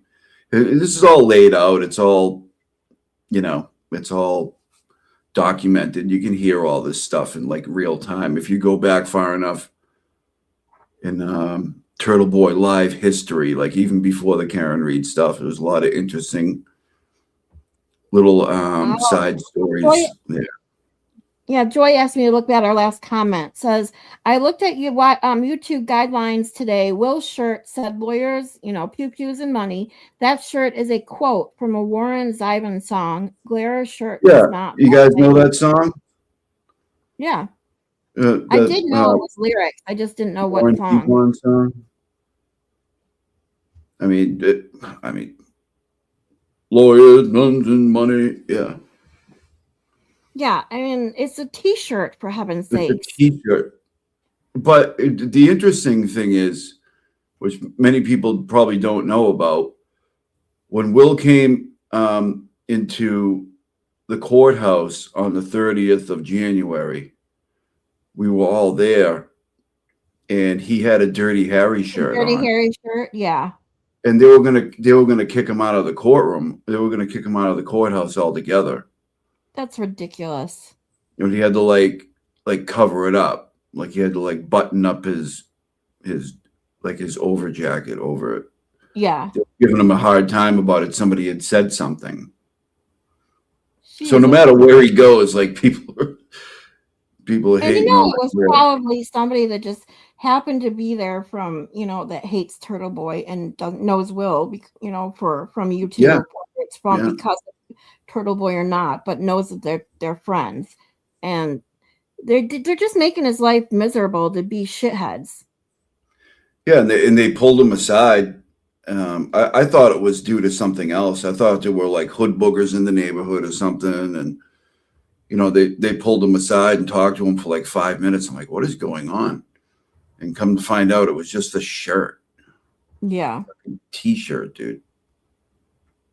That's why I say this is twice now, within a couple months, that Will's getting shit on for a fucking T-shirt. People, like, it's a T-shirt. That's why. And speaking of Runkle, when Runkle got banned and was in YouTube jail, as he called it, he showed we had a picture of an airsoft rifle or something on the wall. It was something so stupid. Like, again, it's not like he's sitting there promoting gun violence. Yeah. It's ridiculous. That's what Runkle does. He's like a firearms expert. Right. That's what I hear, that he's, he's like very pro guns and talks about them or whatever. I don't really know. I only watch his very stuff. Knowledgeable about firearms. Yeah. I only watch his stuff regarding like true crime and stuff. So I've never really watched about that. So, but I've been told that, and it's like, so what? It's not like he's telling people to go out and do something bad or something. Jeez, oh Pete's. Right. And the fact I get, I think it was last night on Rat House Media, when you're talking about YouTube having, millions of content creators and having channels, I truly understand why you can't get a hold of someone anytime you want, like an actual person. I do understand that, because how are you going to hire that many people to take care of a customer service like that? However, I think that there should be some sort of specific, besides email and their stupid community guidelines being the only recourse, or I'm sorry, not email, but YouTube. Oh my God, the stupid twat, and their community guidelines being the only recourse when something like this happens. They need to do something else, in my opinion. Yeah, agreed. I mean, I don't know what the answer is. I just know that bombarding YouTube on Twitter is not, it shouldn't be the solution. There should be something else that could be done. Yeah, it's ridiculous. Yeah. I mean, no matter what you think about, like the hood boogers and all, the rest of them, all the lunatics, never like try to take away their channel. You know what I mean? And like, yeah, they're allowed to do their thing. We're allowed to do our thing. We can exist like that. You know what I mean? You don't have to shut people down. That's all that says, is you don't have a response. You don't have a good response for what they're doing. We can all exist in this whole thing. It never has to go real world, and we never have to take down each other's channels. Just exist. You know what I mean? Just be better at responding. You know what I mean? That's all it comes down to. 100%. And be funny. I'm glad you're here too, Thank you for whoever recommended you, whether I somehow am getting in the YouTube algorithm already. I appreciate you guys being here. Truly do. Absolutely. JLR is on video harassing Karen outside the courthouse. He was. He was, yeah, until he got smacked down by Turtle Boy and he left and never to come back. Wow. I haven't seen that. Yep. Not surprising though. Calling her, yelling at her, calling her, how's it feel to be a murderer and stuff like that. Yeah. Oh, geez. And then he met up with Turtle Boy, and Turtle Boy made fun of his shoes, and he left, and he never came back. Fact. Fact. His shoes. Right, Brando? Brando knows. He saw it. If you're getting offended by someone making fun of your shoes, that tells you everything you need to know about them. I mean, Yeah, and he just walked away, and he never came back. Oh my God. Wow. He can't handle a comment about his fucking shoes, and then he does this or to Will. Oh, I mean, that's just ridiculous. Yeah. Yeah. Ugh. All right. So, I know that I'm so glad that your headache is much better. I hope you're feeling 100% better today.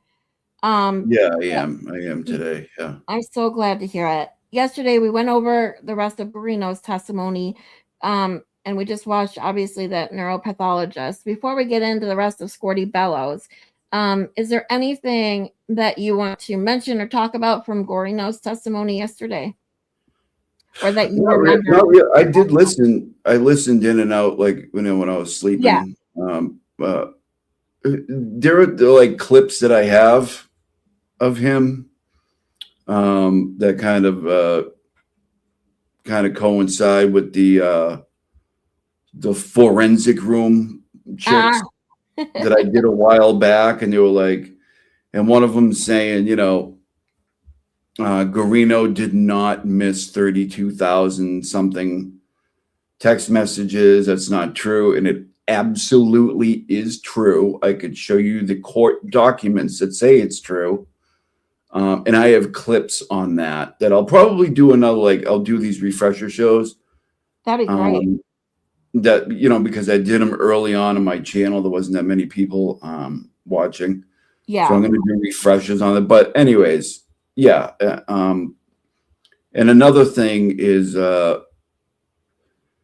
with Whiffen in the second trial is saying that he actually took the route that Karen Reed drove, and he was able to register flights of stairs on his iPhone, and that is bullshit. And when asked about it from Bob Alessi, he got shut down cold by Canoni. She shut him right down. She wouldn't let him ask the question. She wouldn't let him ask the question. Not Brennan.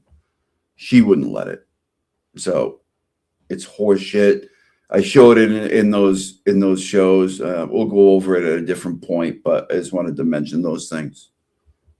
Yeah, that's great. Yeah, I'll definitely look forward to that. That'd be awesome for you to do some of your refreshers.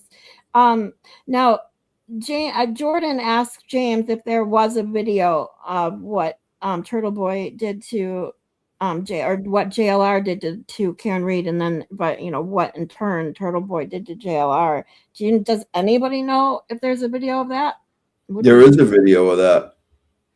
There is a video of that. You just have to dig. Yeah. Maybe I'll dig for it while we listen to Scordi-Bello. If I can find it, or if someone has it, can send it to me in Discord. Well, Turtle Boy played it not long. I want to say it was only a few shows ago, or a show when because JLR was brought up in this whole thing. Yeah. Where he says he calls him prison boy a bunch of times and makes fun of his shoes. And then JLR leaves never to return. I see you, Joy. But anyways, Joy, yeah, that YBE thing was fucking hilarious. Hey, what's up, yo? It's just YBE. I was like, oh my God. That was the funniest. That was one of the funniest. Listen, me and Val didn't really get off on, to a good start because she was, all about the recording thing, a few months ago, and we went after each other pretty hard. But Yeah. I got to tell you what, I appreciate her lately. She's doing some hilarious shit. So I'm a Val fan these days. And I have to say, Valerie's probably the one now, as much research as I have done on Turtle Boy since I started watching him and figured out who he was almost a year ago now. Valerie is still one I get that she keeps switching sides, but I don't know how she ended up on one side versus the other. I don't know her history like I do most everyone else's in like that circle. So Well, I can you think explain a little bit? she's been a Turtle Boy fan for years. And then when the recording shit came out, she kind of went with all those people like True Crime Kangaroo, Lily. She was on the same thing and now she's back. You know what I mean? They've all kind of come to their senses about it.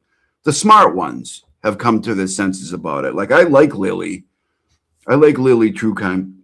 I can't even say it. True Crime Kangaroo. I like her. I've always kind of liked her. She's the first one that came out with the waterfall video, and then JFK kind of just took it from her and kind of tried to make it their own. Just bullshit. And Valerie, yeah, she was doing the same thing. Like when the recordings came out, she was going hard against Turtle Boy, really. And that the Ray from Dallas thing, that's where everybody got the, Ray is a disgusting, woman hater type thing because of his interactions with Valerie. But I mean, Valerie can handle herself. She started it and Ray went back at her. Kazi, wait, give me 1 second. Only because James just asked, what is YBE? Oh, that's Young Black Economist. Yes. That is what is known as Young Black Economist. She's a complete calls asshole. everybody a racist.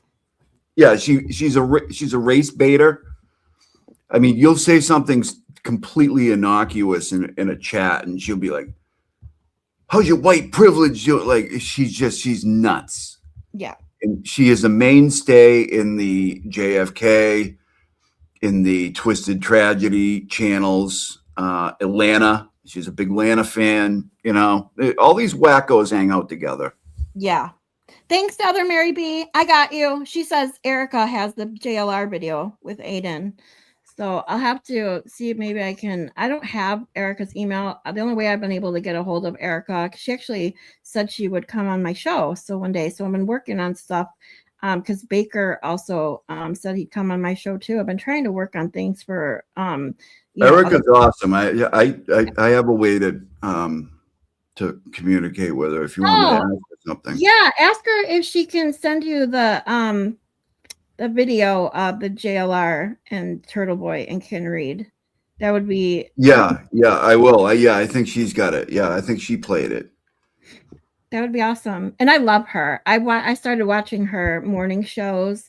And that I really enjoy listening to her. She's so real, especially, and she deals with a lot of this bullshit, on her back from people, and she deals with it with such grace. And I just really appreciate her. I really do. I met Erica that day along with Will. Yeah. And everybody, Turtle Boy, Bettero, I met them all at court that day. And we walked back and forth to the pizza joint just talking.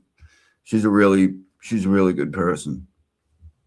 Like just a regular down to earth person, And that's exactly it. And that's exactly what she portrays. Every time I see her like on Rat House Media with Danny and them, or whoever she's, ever I've ever seen in the chat, or talking to Will or whoever she's talking to, she's always just been a real person.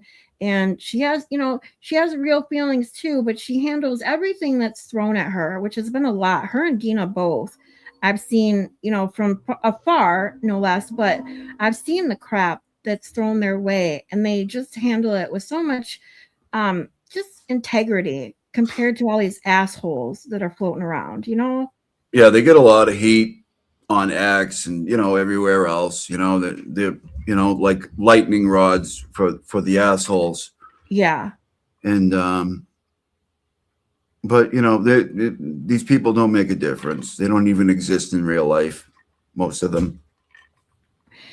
Hey, speaking of Rat House Media, Danny, were your ears ringing? Speaking of which, what's up, Danny? Thanks for coming. Yeah, so getting back to Valerie real quick. Okay, so is it right now, technically right now she's back, she's back on Aiden's side now, and that's where she's at? Fully on board. But I don't think she'll go back because the recording thing threw a lot of people for a loop. A lot of smart people for a loop. And some of them will never get back. It's just the way it is. Yeah. To think that is like a super important thing and that is like something he did nefariously, you have to be stupid. I mean, we know how that recording got dispersed. We know who did it. Even the people that are pissed at Turtle Boy for saying he sent out the recording know who did it and have like admitted to it. So it's just dumb. Right. Yeah. Speaking of too, because I think most people know that I don't really use my Twitch bot very much. I have heard through the grapevine that 5150 has taken a step back from that keyboard that she seems attached to. No, it won't be long. It won't be long. Well, that's so good to hear. I mean, we would like to think that she's doing, but she's sick. I mean, she's a sick girl. Yeah. And I'll be honest, the reason it's not even like entertainment for me for her is psychologically speaking that she isn't just delusional. There's something seriously wrong with that girl. Like it's different between like cry fart and 5150. No, there's big differences there. I mean, Mike's just an idiot. Yeah. She is malicious. She's got bad intentions. Yes. I don't even like to delve into the 5150 stuff too much. I call her Manson lamps. Oh boy. You got those Manson lamps, man. Those eyes. Yeah. Whew. I saw that one picture. Someone Run for the hills. Yeah. I mean, I think all of us women have seen one of those crazy girls, that dated, like, say, their current boyfriend or ex-boyfriend or whatever. We've seen the crazy ones that, drive by their house or, semi-stalk them because they can't handle the breakup. But this, like, I mean, I can't even describe, because when I first saw or heard Turtle Boy's truth journey over Christmas time, he never mentioned her. He always said, I'm not going to talk about her. No, he made it a point to stay away from her. Yes. And then made it a point. And then, like, she's dropping all this stuff going, I'm defending myself, and just kept dropping all this crazy shit. And he's like, I'm still not going to do it. Still not going to do it. Still not going to do it. I'm defending myself. And just keeps doing it. And people actually, I don't think there's many. I think there's a few people that actually believe what she's doing. Most of them just hate Turtle Boy and don't care. That's really what it is. Yeah. But I don't know, like, when I first started hearing about all of that, because like I said, I didn't even really know who Aiden was and didn't delve into it until I watched the second trial last year. So it was slowly over the summer, more towards the end of summer, that I really started learning about him, what he did for the Karen Reed movement, and then learning about the ins and out of all the people that surround, the Turtle Boy, circle, and then learning about Turtle Boy derangement syndrome. And then, of course, comes Christmas time, where I didn't even know who Meredith was. When he said, I remember the first time I ever hear him say that, no, I'm not going to talk about Meredith. And I was like, oh, well, who the hell's Meredith? And someone had just said, oh, his ex-girlfriend. I'm like, oh, okay. And then comes, the truth journey he had, which was a couple days of telling his side, and that was it. And then it was just months of nonstop bullshit from her, where you learn about her past with her ex, Sam. I mean, I first went, she's got borderline personality disorder, which in my opinion, just because a lot of the psychological illnesses and that I've dealt with in my career, that's what I thought at first. But now I don't even know how to describe her. I don't know how anyone would even know how to diagnose her with all the issues that she Yeah, has. I think borderline personality disorder, or or severely bipolar, like one of the, you can kind of see where she gets on these highs, and she's dumping, thing after thing after clip after clip after screenshot, and then she'll go dark for like 2 weeks. Looks like bipolar to me, but I don't know. You know what I mean? Like, who knows? But that's what I'm saying. I think she's got a combination of things going on there, and Yeah, just you would needs have help. to. Yeah, Look what you're doing. yeah. Destroying her life to like prove a Twitter beef with your ex-boyfriend. Like, just stop, lady. What are you doing? Like I'm sorry that no guy. I mean, my son's an adult now. He's 22, but I got divorced when my son was small, when he was 3. So I had 2 serious relationships as my son was growing up, but none of them took precedence over my child. And this, I mean, does she even spend time with her child? And I'm not going to bring up kids. I don't want to talk about it, but that's where my mind goes. And it's like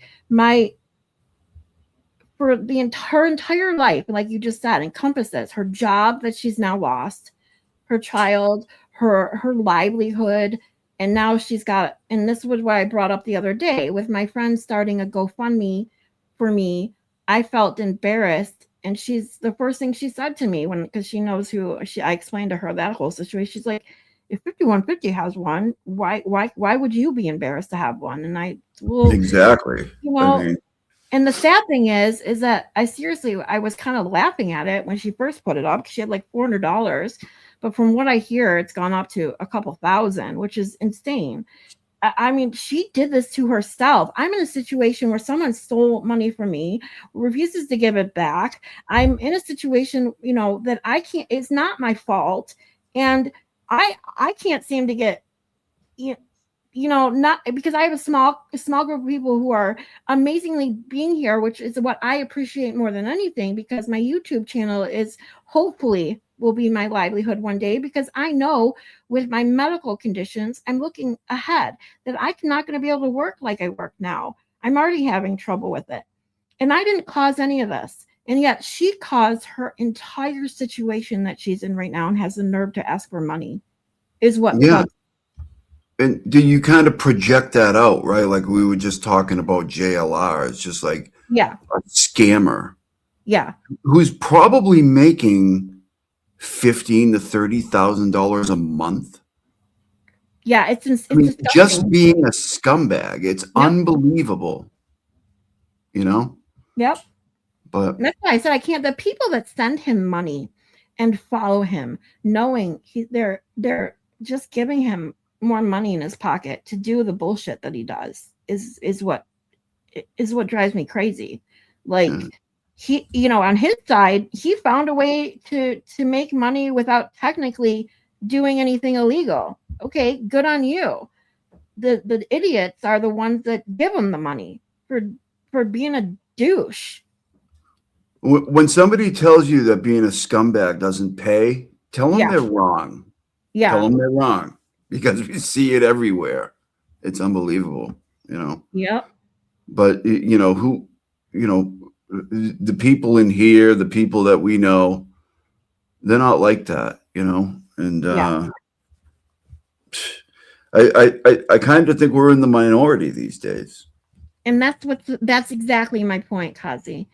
And it's sad, because it makes me scared for the human race, that if people like us who are kind and empathetic and have scruples are in the minority, we got problems. Yeah, we got major problems.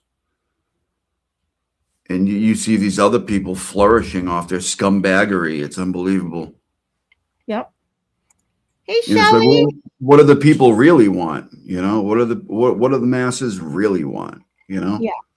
And that's another thing. Like I brought this up on a different live stream, but because when people talk about Twitter, and all the drama that goes on there, because I think it's truly just like a cesspool of crap. And that's what I said. But why do you think soap operas lasted so long during the day? Because before there was things like social media.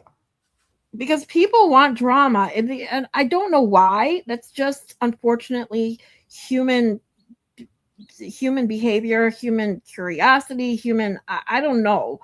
But this is nothing new. It's just that there's a new outlet for it all. It's nothing new, but there's also like harmless drama, Yeah. and then there's shit that spills over into real life, which is what we're seeing here. Exactly.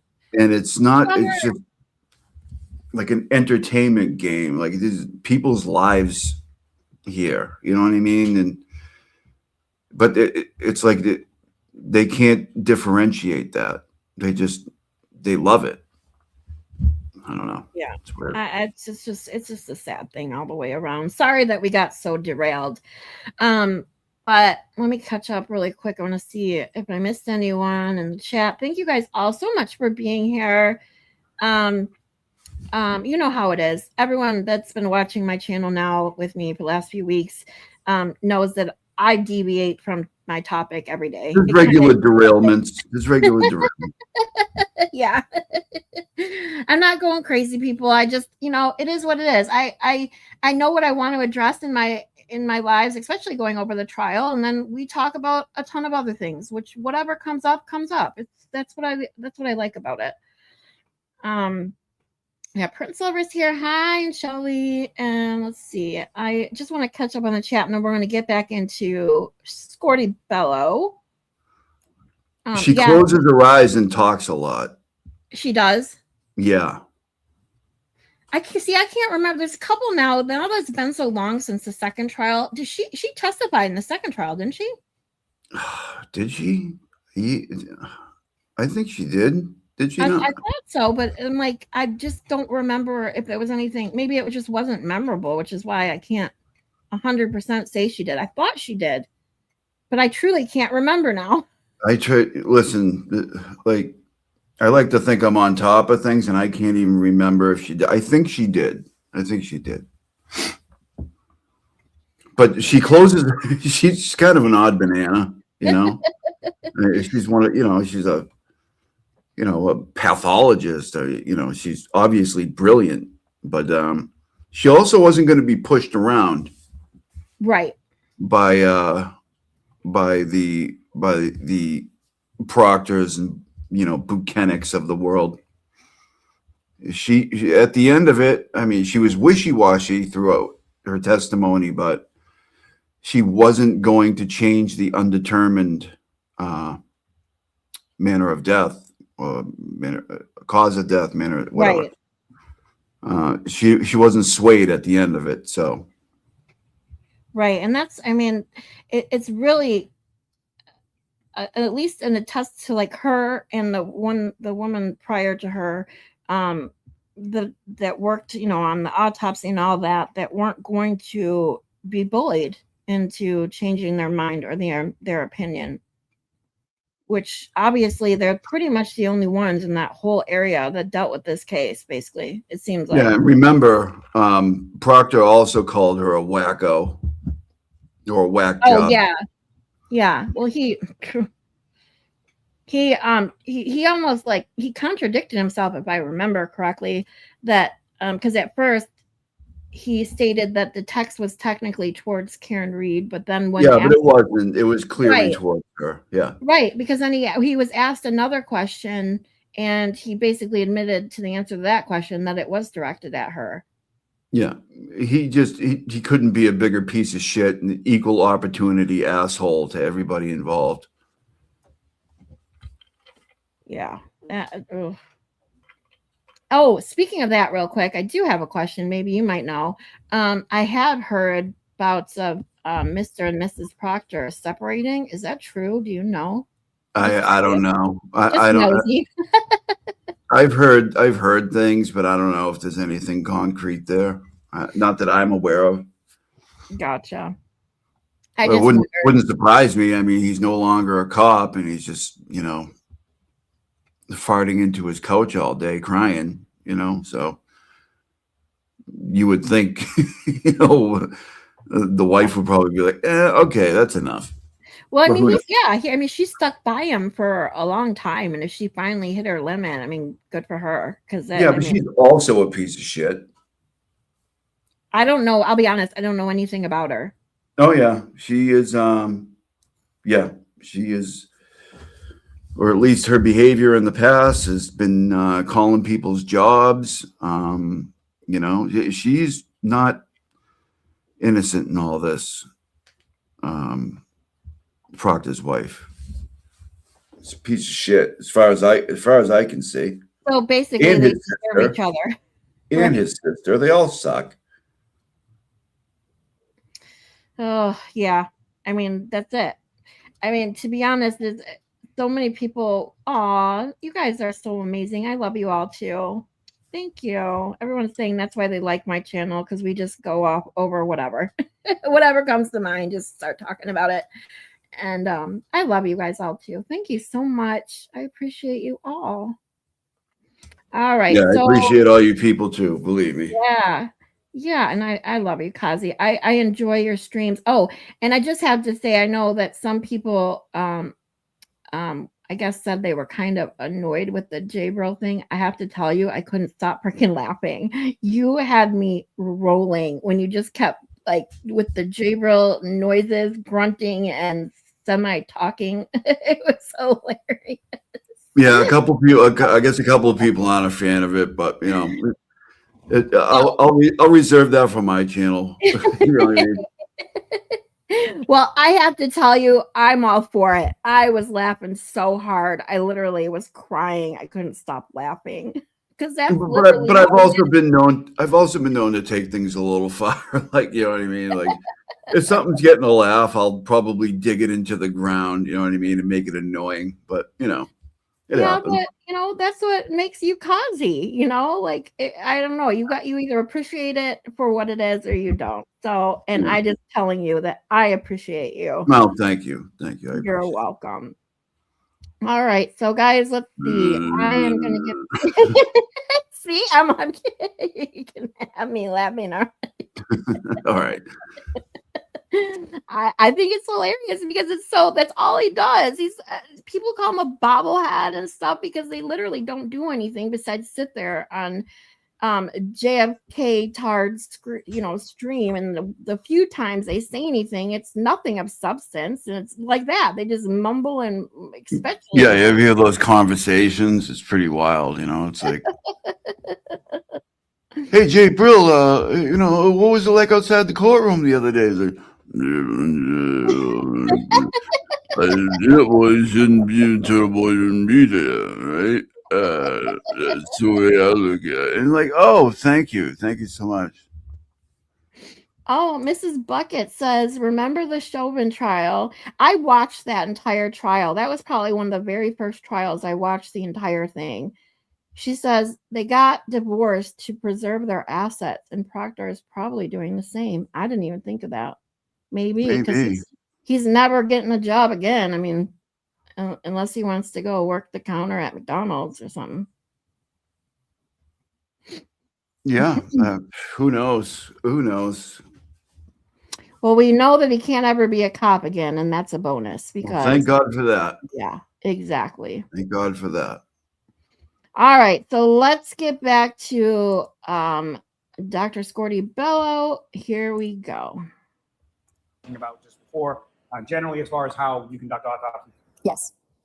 Now, during the course of the autopsy that you performed in reference to Mr. O'Keefe, during the course of the external examination, what, if anything, did you note in reference to that external examination of Mr. O'Keefe? First, I noted that there was evidence of medical intervention. Mr. O'Keefe's body was transported to our facility from the hospital, and he had evidence of attempted resuscitation. After I documented that, I proceeded to document some injuries that I saw on Mr. O'Keefe's body. And before we turn to that, if I could just ask you a couple more general questions. You've made some mention earlier in your testimony as far as the cause and manner of death in general. That's two things that you're trying I to think determine Brennan during ends up any calling her forensic Scordi-Bello. pathological examination, correct? Yes. And what I'm going to ask you first is just in reference to manner of death. Can you describe for the jury sort of what are the different types of manner of death and how are they sort of classified from a perspective from your office? Okay. Yes. So the manner of death are the circumstances that led to the cause of death. The cause of death being the disease or the injury that initiated the sequence that led to the fatal events. So the manner of death is circumstance dependent. There are 5 general manners of death, or 5 umbrellas. The first one is natural. When we determine manner of death to be natural, it means that the death was caused exclusively by natural disease. That would be heart disease, liver disease, cancer, aging, Alzheimer's, dementia, etc. The second manner of death is accident. That means that the cause of death was due to an injury or due to an intoxication, either a physical injury or a chemical injury. But the circumstances show little or no evidence that intoxication or that injury was intentional. So most motor vehicle accidents, most drug overdoses, most elderly falls are classified as accidents. The fatal outcome was not intentional. Homicide is a manner of death when there is injury inflicted by another person, but there is evidence that there was intent to cause fear, harm, or death to the other individual. And suicide is due to either an injury or an intoxication. And again, the circumstances and the evidence suggest or point strongly to the fact that that was a self-inflicted, intentional act on behalf of the person with the intent to cause harm to themselves or cause death to themselves. So most hangings, intentional overdoses by prescription medications are classified as suicides. And then we have one more manner that we call undetermined. Some jurisdictions, they call it could not be determined. That means that evidence pointing towards one set of circumstances or one manner is no more compelling than evidence pointing towards another manner of death. So if we don't have enough information to know whether something, or to be able to determine the circumstances, then we are left with an undetermined manner of death. Now, am I correct in stating that the cause of death is something that's more like a medical determination? Is that correct? Yes, the cause. So watch the leading questions, Mr. Lally. It's sustained. How would you characterize the determination that you make in regard to a cause of death? The cause of death is based on my findings at the time of autopsy, along with any medical information that I may have on that deceased individual. Now, as far as the manner of death, how are you making that determination? The manner of death, as I mentioned, is circumstance dependent. I make that determination based on investigative information that is provided to me by law enforcement, by the people who did the investigation. And what, if any, legal determination are you making as far as when you classify something as either of those 5 categories in a manner of death? I am not making a legal determination. I'm making a medical determination. And so as far as the medical determination is manner of death, specifically when I'm talking about something that could be ruled or listed as manner of death as accident, is that, what if any determination are you making as far as that? I'm making the determination that the information that I have either shows no evidence or very little evidence that the injury that led to the cause of death was intentional. So I don't have any information to suggest that that was an intentional act. And am I correct in saying that routinely people charged with, say, motor vehicle homicides, it gets classified as a manner of death as accident, correct? Objection. Sustained. May I approach on? Yes. Doctor, I'm showing you the documents as you review it about when we finish. Yes, And do you recognize that document, Doctor? I do. And what do you recognize that to be? This is a copy of the death certificate for Mr. John O'Keefe. That's signed by yourself, is that correct? Correct. And as far as the listing related to cause of death, what did you list as cause of death on Mr. O'Keefe with regard to his death certificate? Cause of death was blunt impact injuries of head and hypothermia. And with reference to manner of death, what, if anything, did you list on Mr. O'Keefe's death certificate in relation to manner of death? I listed could not be determined. And as far as that listing for could not be determined, if you could explain to the jury why it was that you have that listed as manner of death with relation to Mr. O'Keefe. Again, the cause of death is something that I can determine by the autopsy. I did the autopsy on Mr. O'Keefe and determined that he had injuries to his head as well as signs of hypothermia. So the combination of those two was the cause of death. The manner of death has to do with the circumstances under which Mr. O'Keefe sustained those injuries. And I did not have enough information to be able to determine whether those injuries were accidental or not. And so my manner of death was undetermined or could not be determined. And just from the spectrum that you had just talked about, sort of the 5 different manners of death, fair to say that you did not determine that this was either suicides or natural causes, correct? Correct.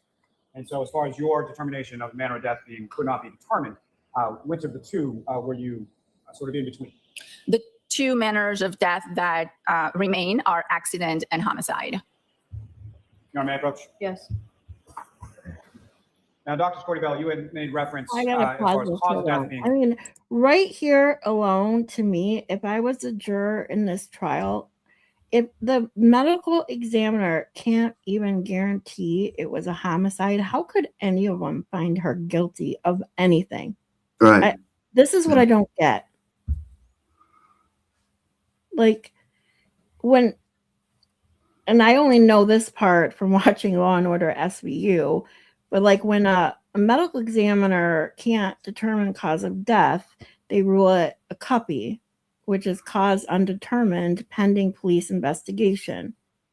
So even her knowing that she took the medical information from her autopsy and the police information, and she still, and the police bullying her, she still said, nope, I can't say one way or the other.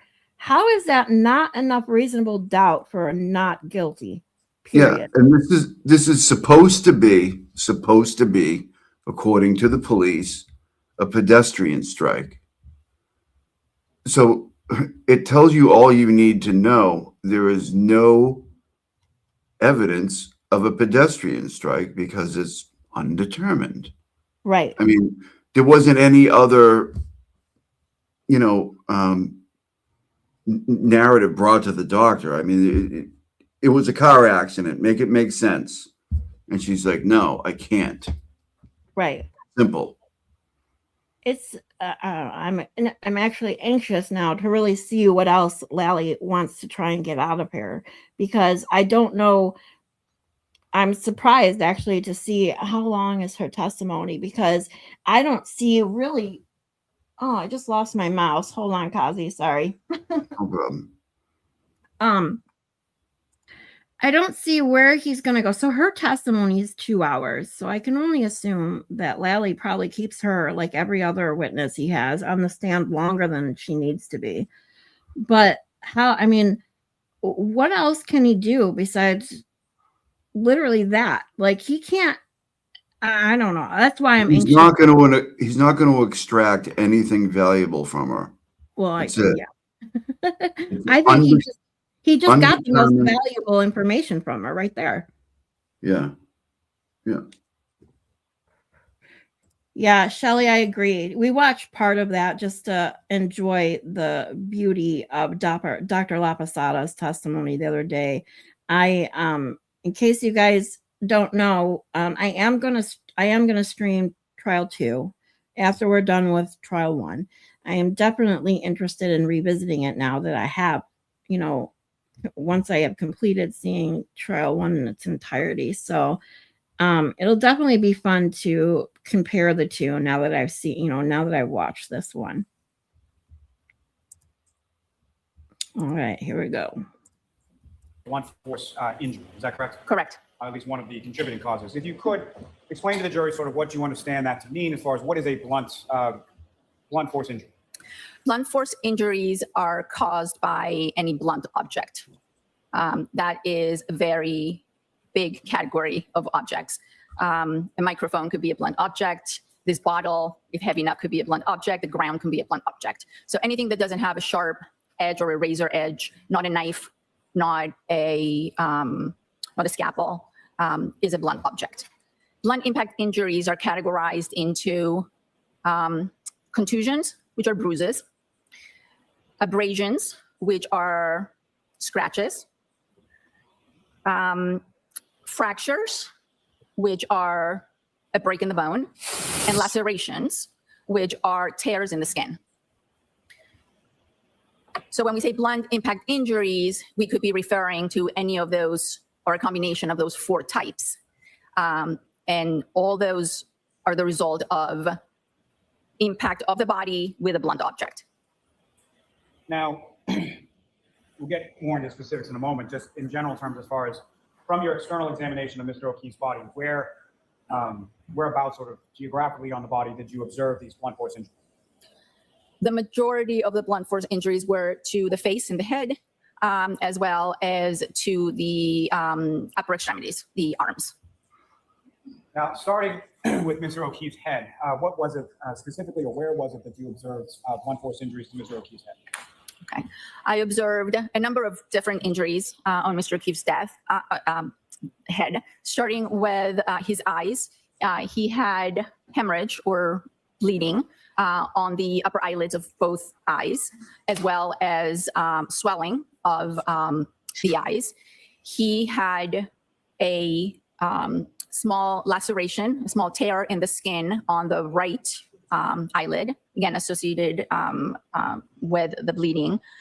He had some abrasions. Abrasions are superficial scratches on the skin on the left side of his nose, I believe. And when I looked at the back of Mr. O'Keefe's head, he had a laceration. That's a tear in the skin that was surrounded, or it was associated with. Jordan says, but what I don't understand is if she can't say homicide, how could they potentially charge any of the House defendants in the future? Any thoughts? Well, in my opinion, I have never believed that they're ever going to be able to charge anyone in this case because they botched the investigation. And I think that's why they botched it from the very beginning. Yeah. What do you think, Ozzy? Yeah, I mean, they brought this whole thing to the medical examiner as an accident, or whatever. She was like undetermined. And I think from there, what are you going to do? I mean, they were never investigated in the first place. So right. I mean, even if you wanted to try to do anything without, any sort of homicide determination, the problem lies too in that you can't get any of those phones anymore. Everything that they didn't want found is gone now. It's all gone. It's all gone. Yeah, it's all gone. I'm actually, it's funny because I'm actually shocked to see how many people are so excited about these depositions for the civil trial. Like it's going to reveal something. Like I mean, I'm definitely anxious for them to come out if they do come out, but it's not like it's going to provide anything that they'll be charged in a court of law as far as criminal charges. It's just not, it's unfortunate, but it's not going to happen. It's just not going to happen. It's been too long. Even when they did want to get the phones of, a couple key people, they threw them away. Yep. They got tipped off. They got tipped off to the what do you call it, order? Yeah, the preservation order. Preservation order, right? Yeah. They got tipped off. They threw the phones away. All of it's gone. Brian Higgins extracted his own text messages, the ones that he wanted to come out. It's wild you let that into evidence, but it's the way it is. Agreed. Same with the screenshots of Allie and Collins text Yeah, messages. more than the state police is responsible for John O'Keefe not getting justice. Beverly Cannoni is right up there with him, isn't she?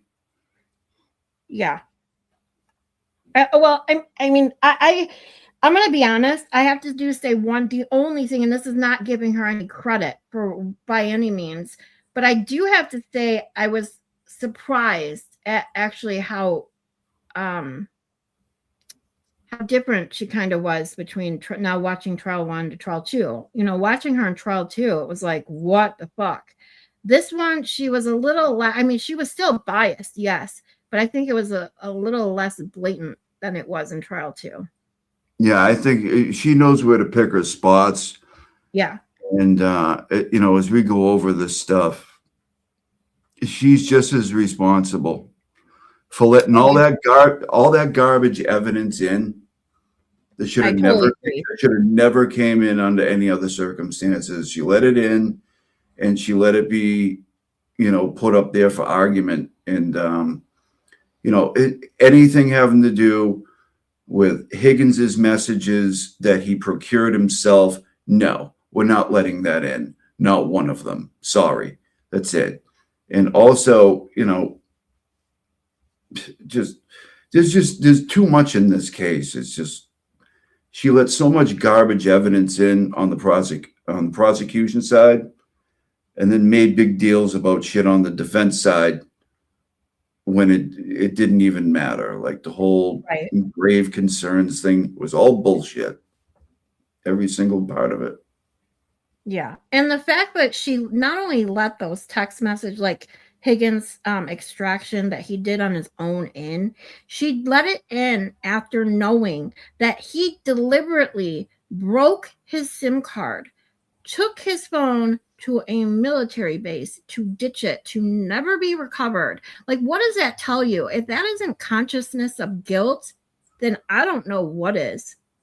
It's amazing, you know, and he brought his lawyer in there when he was testifying. Yeah. And it's like, it's unbelievable. And, you know, she's just as much to blame as anybody else is for John O'Keefe potentially not getting justice. And it looks like at this point, he probably won't. Exactly. And I totally agree that she is. I was actually just shocked because I expected the same. I mean, don't get me wrong, she's still bad in this trial. I just have to say it wasn't as bad as trial 2. So yeah, I think they were both bad in their own ways. Yeah, definitely. All right. Oh, wait, hold on. Miss Shelley says the defense team had to try to protect their client with one hand tied behind their back. Yeah, because of her. Yes, exactly. Yeah. Well, people want to talk about the whole grave concerns thing. I mean, it's really easy to figure out. In the second trial, the defense gave discovery to the prosecution, whatever they had. They have to give it to each other, whatever they have, right? Right. So in trial 2, the defense gives Brennan at the time all the stuff about ARCA and about them being paid and stuff like that. But that was after the fact of the first trial. All they were doing was giving them discovery that they're entitled to. They gave him the discovery, and then Brennan made it look like they were lying by getting his discovery. It's wild what he was able to do up there, and then you know about all the rest of it, the grave concerns. That was all perpetrated by Brennan when all he was getting was discovery from the first trial. Yeah, that's just one. There was nothing sneaky in there. They weren't doing anything. It's just what happened. He just gave it to him. He's like, oh, look. Well, look at the dates that you're talking about. It's all after the fact. Right. Just they were just able to let it play out and grave concerns and oh my God. But that's why she didn't end up doing anything to the defense. If she really thought there was, an egregious violation to the court, she would have held their feet to the fire. She didn't do anything. Oh yeah, she would What have. does that tell you? Right, exactly. She would have at least held them in contempt or something, and she didn't. She didn't do anything. Yeah. And that's just one of the reasons why I know a lot of people too. I said this the other day, is a lot of people are like redeeming Brennan and giving him credit now and sure, okay, I give him credit for doing his job. That's what I give him credit for the women that he defended. But I do not think he will ever redeem himself. He is not redeemable. He knew exactly what he was doing. He could have been a man. He's the one that stood on those steps afterwards and said, I wanted to come in here and give new eyes to this case and blah, blah, blah. And yet he could have done that. He could have came in and said, okay, you guys pay me to put new eyes on this case, to do this. And I'm sorry, but I do not see a case that can be tried in the court of law. And he didn't do that. Right. Yeah. And all this shady shit he tried to pull, I'm sorry, to me, in my opinion, he is not redeemable. He knew what he was doing. He tried to put an innocent woman in jail. And that, I don't care for any lawyer. It's despicable. Yeah. Yeah. I'm with you on that. All right. So, yeah, Brennan was a snake. Yes, he was. Okay, here we go. Back to the testimony. Now, in terms of the extremities, and I'll start with upper extremities as far as his arms, what, if anything, did you observe in regard to blunt impact injuries to his arms? He had, on the right upper extremity, he had a number of somewhat linear, somewhat patterned abrasions, scrapes, varying sizes, ranging from small 2 to 3 millimeters to, I believe, 5 or 6 centimeters, both on the upper arm and part of his forearm. He had some contusions or some bruising on the dorsal aspect of the right hand that I measured and documented. He had he had a very small abrasion, I believe, on the lower extremities near the right knee, but I would have to look at my notes to be absolutely sure. You can go ahead and look at your notes anytime you need to, Doctor. I can go into my notes? Yes. Okay. That's cool, Joy. I just So saw as your far as his comment. extremities, I noted a 3 centimeter superficial abrasion to his right medial upper arm. That would be the medial aspect, would be the inner aspect of the right arm. I noted the abrasions on his posterior right arm and forearm. Those ranged from 3 millimeters to up to 7 centimeters. I noted 2 red contusions on the dorsal aspect of the right hand. Again, that's the back of the hand.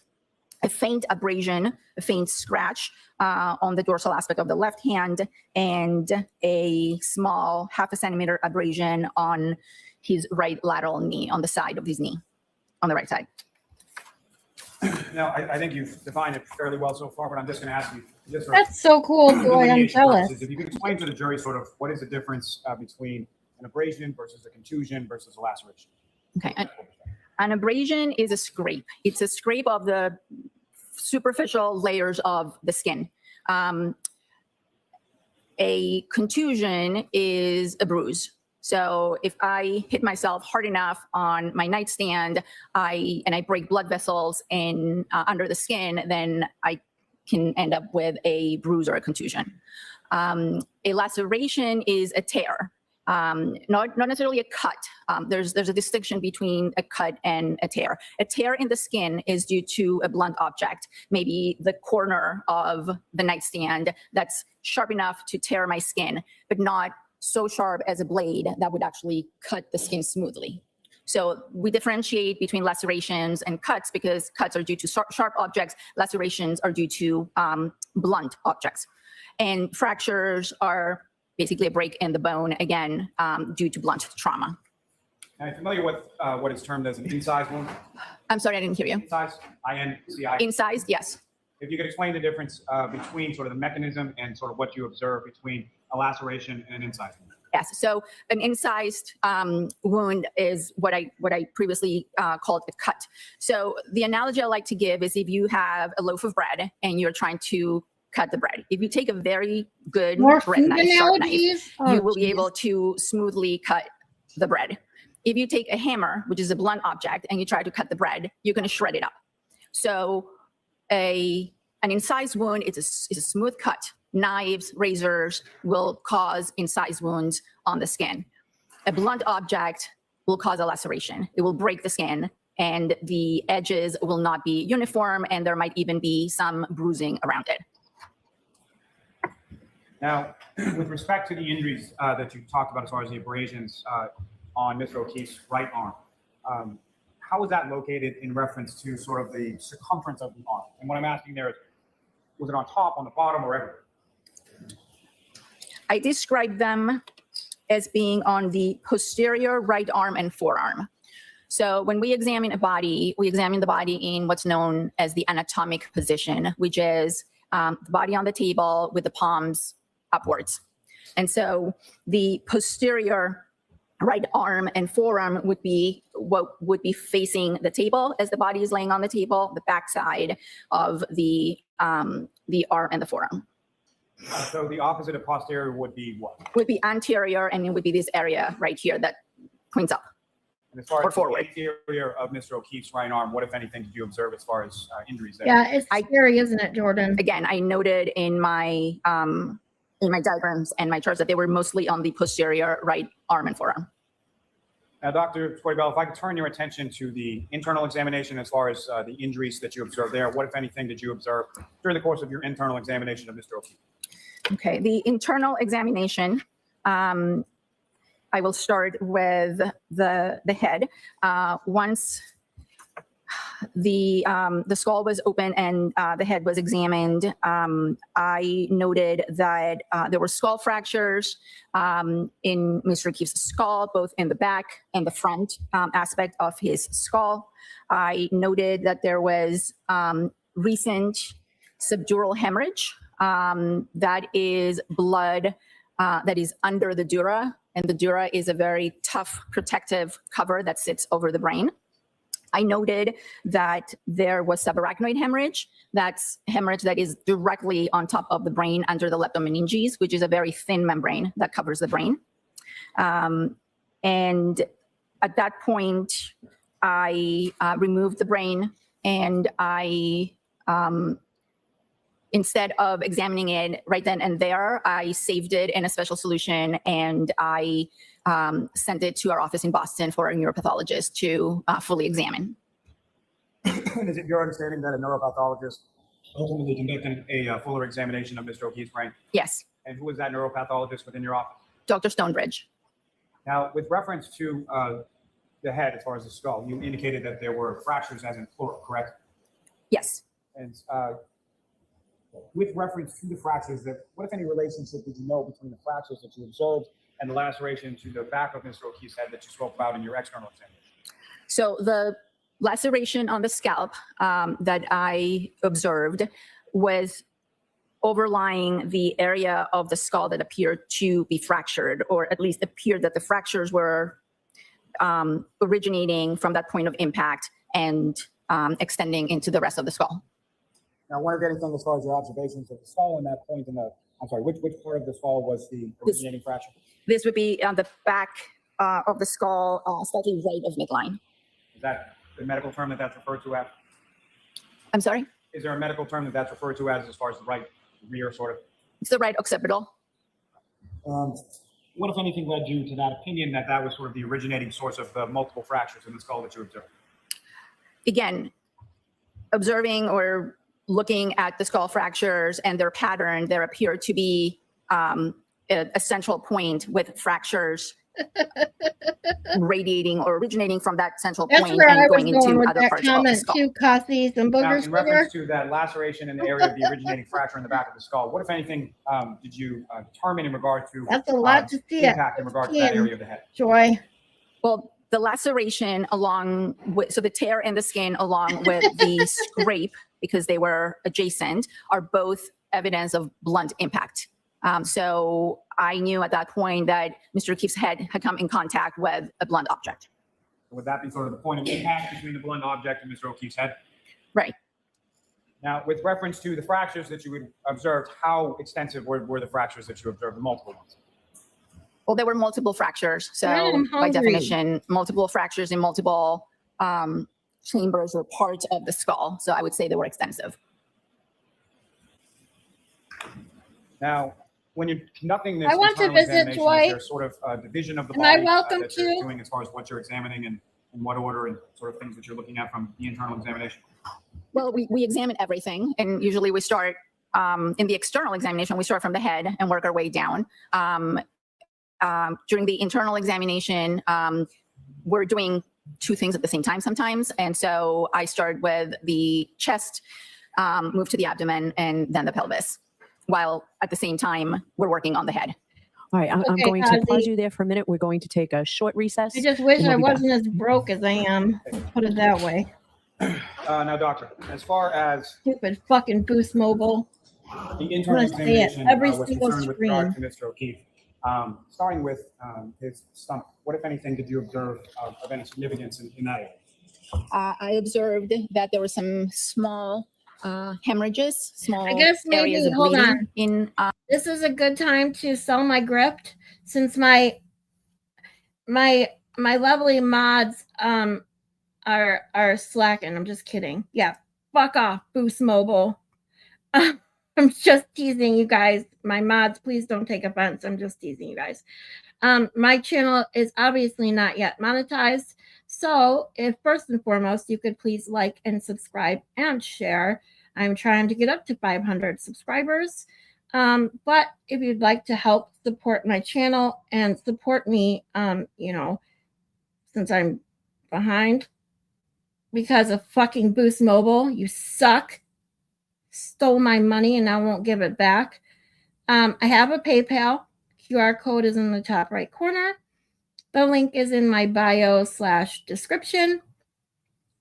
If Scott Messerschmidt can post my link, he's the one that is really good at posting it. And, oh yeah, and it's at the ticker. I always forget that, Cheryl. Thank you. Thank you. I also have the ticker at the bottom. I appreciate you all. Thank you, thank you, thank you. If someone would like me or would like to share, it would all be appreciated. I cannot speak today. I'm sorry. See, I'm hungry now. It's so sad. Thank you, guys. Yeah, I always forget that ticker too. It just automatically pops up there. I have it set, so I just forget that it's there. But thank you. If anyone does send me PayPal, I will read you. I will read any comments that are sent, and it will be used today, I think, for some food. You're good, Cheryl. No worries. I know a lot of you come on your phones, so I know that's why you can't. That's why Malin had to go right now. I don't know if and when she'll be back. She normally does it for me. I know Scott does sometimes too. So no worries about it, you guys. Please. No, I mean, I am totally teasing. I shouldn't even have said anything. I feel bad now. But there is nothing against you guys. I love you guys. I love all of you. Mr. O'Keefe's stomach. And are those described in medical literature as? I'm just going to put this back up here. They have a name. They're called Wisniewski spots. WISCHNEWSKI. Oh, see, now this is what I want to have hear about been because associated with cases of hypothermia. this is not true. And how they've been associated with cases of hypothermia? They do not have hypothermia. have been seen in cases of hypothermia. It's one of the findings that support the diagnosis of hypothermia.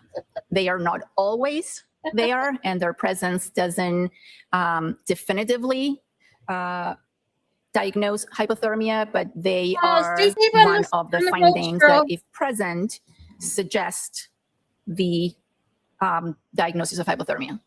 And based on your training and experience, based on other types of literature that you've reviewed in regard to hypothermia, what is, as far as these Wisniewski spots, and thank you very much for saying that until after you had said it, with regard to that, what if anything does it say as far as the causality of that, or how that occurs or is related to hypothermia? We don't really know the pathophysiology of these spots. There have been various hypotheses. People have suggested that they are a response to stress. Some people have suggested that hypothermia increases secretion of acid in the stomach, and that leads to these spots, but their exact pathophysiology is still under investigation. Now, in addition to these areas of small hemorrhage in Mr. O'Keefe's stomach, what, if anything, did you observe in the pancreas? In the pancreas, I, again, observed some more diffuse hemorrhage of the pancreas and the tissues around it. And same question with regard to the spots and hemorrhages you observed in the stomach. What, if any, relationship do the hemorrhages or the bleeding of the pancreas have in relation to hypothermia? Again, it's one of the findings that, if present, should alert the medical examiner to consider the possibility of hypothermia. And as far as the observations that you made, as far as the hemorrhages in the stomach area, Mr. O'Keefe, and the hemorrhages in the pancreatic area, Mr. O'Keefe, the sort of juxtaposition of those, what, if any, significance did that have in regard to your hypothermic diagnosis? When the case was called into our office and when we accepted the case, it was reported to us that this was an individual that was found in the snow, covered with snow, and it appeared that he may have been there for a period of time. So one of the questions for me as a medical examiner is to determine whether there are any signs of hypothermia in addition to what I had already observed, which was the blunt impact injuries. And the combination of the gastric, the stomach, and the pancreatic hemorrhages strongly suggested, given the circumstances and how the body was found, that hypothermia did in fact play a role in his death. Now, I should have asked this first as a precursor. When you use the term hypothermia, what do you understand? What does hypothermia mean from a medical diagnostic perspective? Right. Hypothermia is a term used to describe low body temperature, by definition, 35 degrees centigrade or below. And there are levels of hypothermia, from mild hypothermia to severe hypothermia. It just basically means the body is losing heat faster than it can generate it. And typically, what would be the sort of core body temperature that would determine someone is hypothermic versus not? We're usually at 98 degrees or 37 degrees centigrade. So anything higher than that is considered a fever or hyperthermia. Anything lower than 35 degrees centigrade or 95 degrees Fahrenheit is considered hypothermia.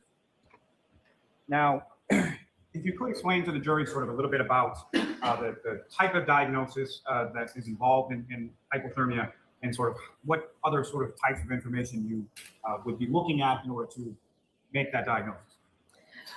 Hypothermia is a difficult diagnosis to make, and sometimes it's a diagnosis of exclusion, meaning that all other possible causes of death have been ruled out and you're left with hypothermia. So a body that is found in the snow or in a cold environment and has a core body temperature of 85 degrees and is unresponsive or asystolic, meaning that there is no heart activity, could be a hypothermic death, or it could not be a hypothermic death. And it's up to us to determine by doing the autopsy what other factors are at play. So the example I like to give is a person with severe coronary artery disease goes out to shovel their driveway, suffers a heart attack, and drops to the ground and is dead within seconds. And no one discovers their body for a few hours during the storm. When they're found, they're asystolic, their core body temperature is 80 degrees, but the autopsy shows another reason for their death. It shows a massive heart attack, which is what killed them. They just happened to be outside after they died and they lost heat and their body temperature dropped. Doesn't mean they died from hypothermia. However, if you take a person, an elderly person, or any person, an intoxicated person, a person who is intoxicated with drugs, that goes out into bad weather, gets confused, loses their direction, isn't able to get to shelter, and they die. Their body temperature starts to drop. They get more disoriented. They get more confused. Their organ systems start to shut down, and eventually they die from hypothermia. So that person will also be found in the snow with a core body temperature of 80, 85 degrees. But when we do the autopsy, if we see those gastric hemorrhages, if we see that bleeding in the stomach, if we see the bleeding in the pancreas, if we look at their toxicology and we see that they were intoxicated with multiple substances, then we can determine, or we can opine, that the cause of death was at least partly due to the hypothermia, because they were still alive when they started losing heat, as opposed to someone who had the heart attack and was already dead when they started losing heat from the body. Doctor, when coming to your opinion in relation to the cause of death of Mr. O'Keefe, in addition to your autopsy, your internal, your external examination, what, if any, other materials were you provided, and what, if any, other materials did you review in relation? I was provided with a police report, an investigative report. I was provided with some of his prior medical records. I was provided with records from the hospital where he was first taken by emergency medical personnel. And during the course of the autopsy, of course, I didn't mention this. We also, during the autopsy, collect fluids from the body that are sent to the lab for toxicologic analysis. And after a few weeks after the autopsy, we get a report from the toxicology lab. And in this case, I looked at the toxicology report. As I mentioned, all the information from the investigators, the autopsy findings, the neuropathology findings, and came to a conclusion as to the cause. Now, as part of the documentation that you received from the investigators, did that include photographs of the scene as well? Yes, it did. Some photographs. Turning back to the toxicological findings that you received, what, if any, indication did those findings have, or did they indicate in regard to blood alcohol concentration with regard to Mr. O'Keefe? Mr. O'Keefe had alcohol in his system, and I do believe, I don't have the toxicology in front of me, but in his blood at the time of autopsy, the level was 0.21 grams per deciliter.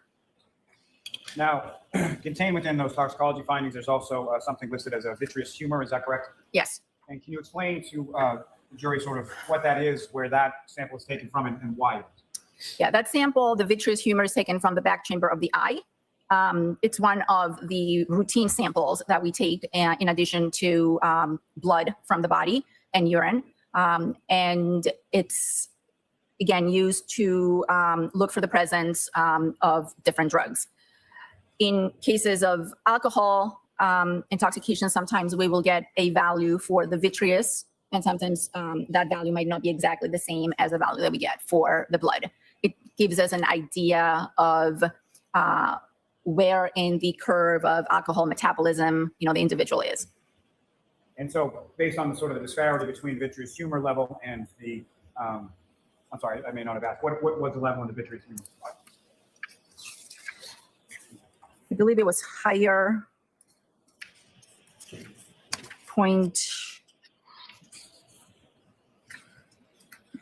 Sorry, I just have to find it. I think it was 0.26. I'm sorry, I can't find it in these notes. I don't know if you have the. Yes.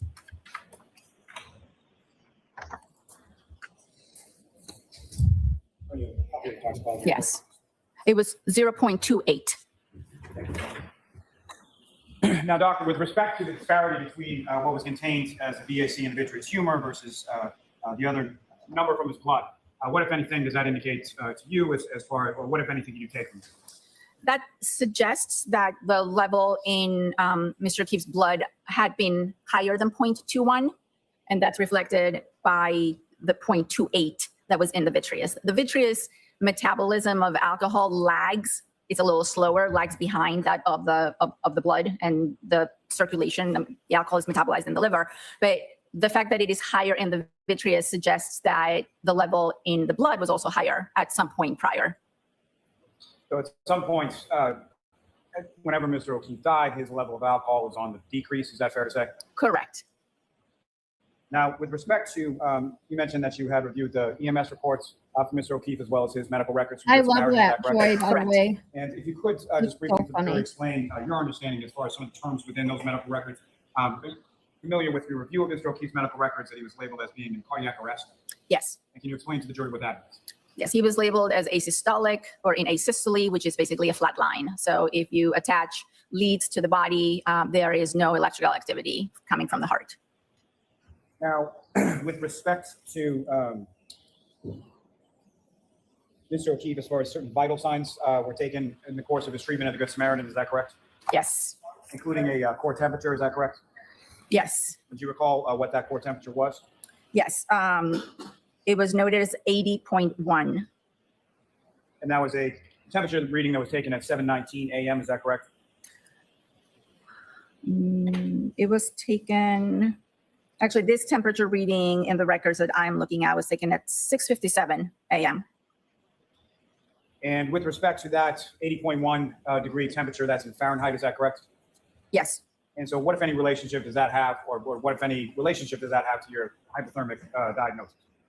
Well, that is the temperature. At this point, Mr. O'Keefe is asystolic, meaning he has no cardiac activity. That is the temperature of his body at the time that he was taken to, that he was examined by EMS and taken to the hospital.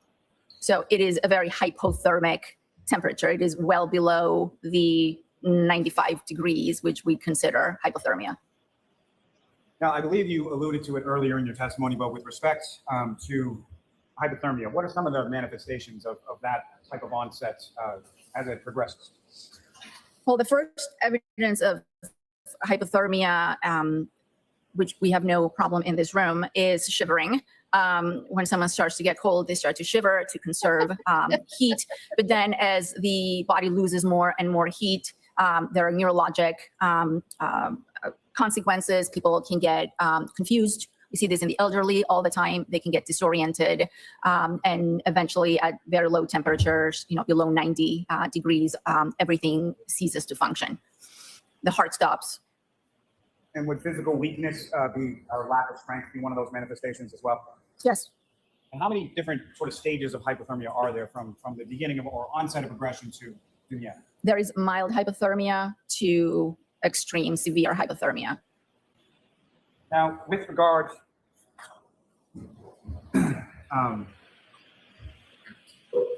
as far as the type of clothing that someone is wearing when they're outside in these types of conditions, what, if any, relationship would that have with regard to the quickness or the rapidity of the onset of hypothermia?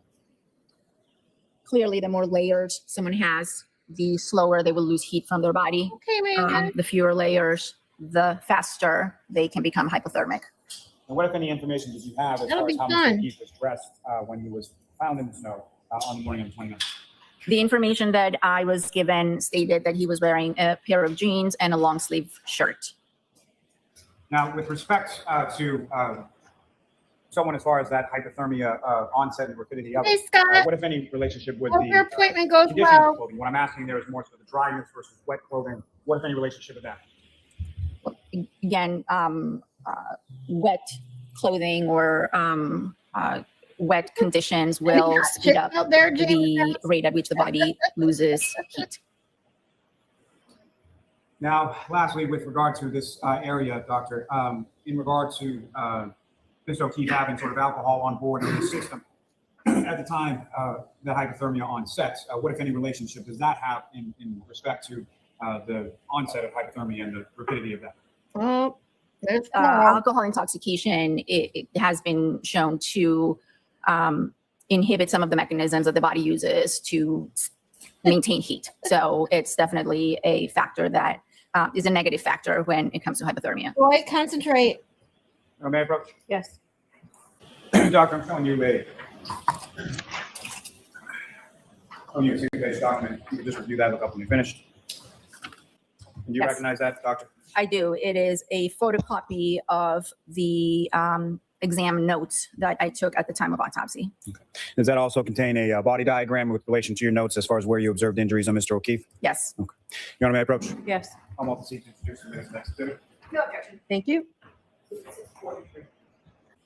Now, Dr. Scordi-Bello, what's up on screen? Is that what you have before you as the next exhibit? Yes. And on this, as far as the examination that you conducted, that also included certain measurements as far as height, weight, things like that you did with regard to Mr. O'Keefe's body, correct? Correct. And if you could, what did you record as your measurements for both height and weight of Mr. O'Keefe? He was weighed by our staff as 216 pounds and measuring 73 inches, which is 6 feet 1 inch.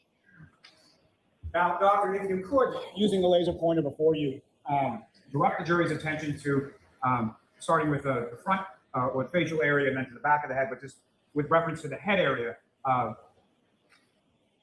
directing their attention to what, if anything, you observed in the area of the head of Mr. O'Keefe. In terms of injuries, Yes. you'd like me to point out the injuries. So as I mentioned, there were ecchymosis, that's another word for collection of blood under the upper eyelids. On Mr. O'Keefe, the ecchymosis on the right eyelid was also associated with a very small laceration. Then there was an abrasion on the left side of the nose. And then on the back of the head, there was a 3 centimeter laceration. So this is the right side. It would be towards, the back lower side on the right side of the head. And that laceration on the lower side, or right side of the head, is that in the same area that you observed what you described as sort of the originating skull fracture? Yes, when the scalp was reflected, there was bleeding under the scalp in that particular area. And then when the skull was opened, that's the area that appeared fractured and appeared to have other fractures originating or radiating from it. Ms. Gilman, if you wouldn't mind scrolling down just in the middle of the torso. And Dr. Scordi-Bello, if you could again using the laser pointer, just direct the jury's attention to what, if any, injuries you noted in this sort of middle torso or upper extremity portion of Mr. O'Keefe. So on the right upper extremity, and again, this is the back of the body. We have this collection of linear abrasions. I think the battery is dead. That measured up to 7 centimeters and extended from the upper arm down to the middle of the forearm. If I could interrupt you for 1 second, may I? Thanks. This would be the abrasions. Ms. Gilman, if I could ask you to scroll down to the lower extremities. And again, Dr. Scordi-Bello, if you could, again, using laser pointer, direct the jury's attention to what, if any, injuries you observed on the lower extremities in regard to Mr. O'Keefe. The lower extremities didn't have a lot of injuries. There was a small abrasion on his right knee area on the side. And if you don't mind pushing the diagram just a little bit more up to see the hands, there were some contusions or some bruises on the dorsal aspects of the right hand and some very faint bruise on the left. Thank you, Yeah, so that's when people were trying to talk about. Sorry, Kazi. I was like, whoa. I was literally leaning into my screen to try and see that chart from, the description of the bruises and things. And so my ear was like right next to my speaker. I'm sorry. You're fine. You're fine. I was like, whoa, it just hit me. But people were trying to say that, there was an IV administered there on his hand, but it kind of looks like boxing fractures. Yeah, see, that's where when in the second trial, when we first thought, at least like people like me who didn't think there were x-rays, were like, what the fuck? Who wouldn't take a fucking x-ray of this shit? But if there were no, like, where the bruising is, that's why I was looking so close. I was trying to really see where they were marking that bruising. Specifically because of that, working for an ortho, surgeon, I've seen when I was working in the office specifically, I saw a lot of boxer fractures, a lot of breaks from slipping on ice, So all of those, when I was watching the second trial specifically, and they were talking about like that one, the neurosurgeon that they called, that guy, the older guy, it shocked me when I'm listening to this, and he's talking about an accident, most people he sees, and I'm like, well, first and foremost, he operates on the living. He operates on living brains. So why they even have him testify still boggles me to this day. Dr. Isaac Wolf, right? Yes, yes, Yeah. yeah. But going back to that, the bruising, if he had fallen, even if he had fallen, and hit his head, where did where, even though there's slight bruising, especially where they're located on his hand and that knee, where did those come from? Like, you have to think about these things, and they don't make any sense. Like, they don't make sense being hit by a car, obviously, because you wouldn't get, you would get way more bruising and you get broken bones from that. So Yeah, to think go ahead. to think he was thrown onto the grass and that's where he got that head injury is wild. Nobody believes that. Nobody believes that. Nobody. Well, I thought it was hilarious when the foreskins were trying to Tuesday, especially trying to talk about a spoiler, called it a boiler. Did you see that one? Yes, yeah, they called it a boiler. Yeah. Yeah. And The boiler did that. It made a very slight little like laceration above his eye. No, that's not how that works. No, it would have tore that skin open so hard if he had gotten hit by a car. That if that boiler, not that boiler, as Tuesday calls it, had hit someone in the head.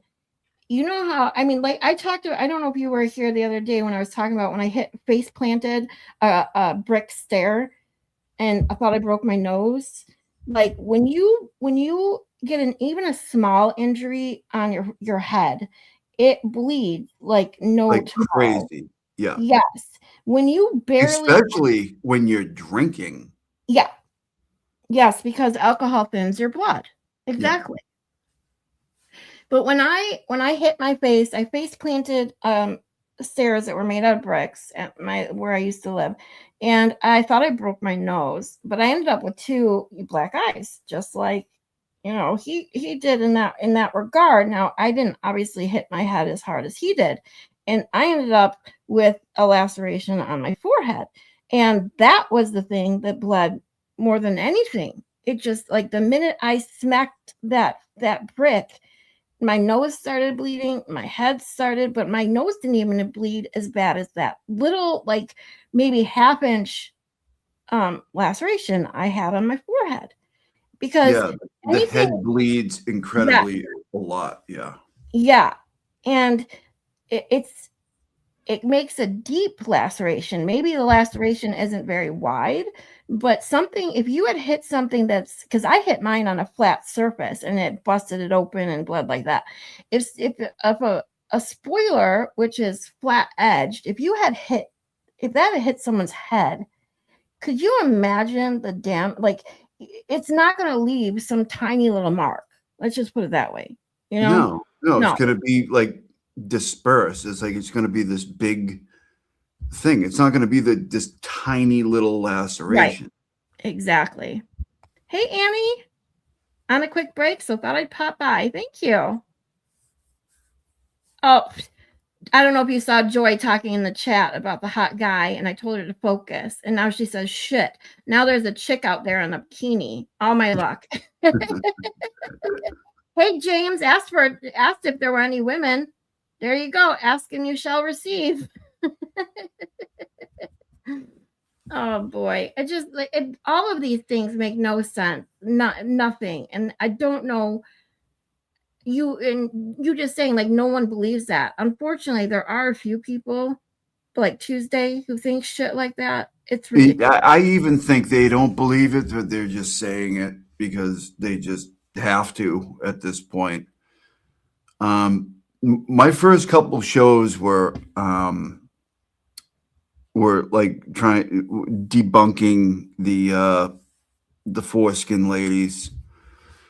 And I think I should bring them back and add to them more because they say some wild. And there was one show I pointed out where everything they said was wrong. They're provably wrong Yeah. in their whole show. Everything they said.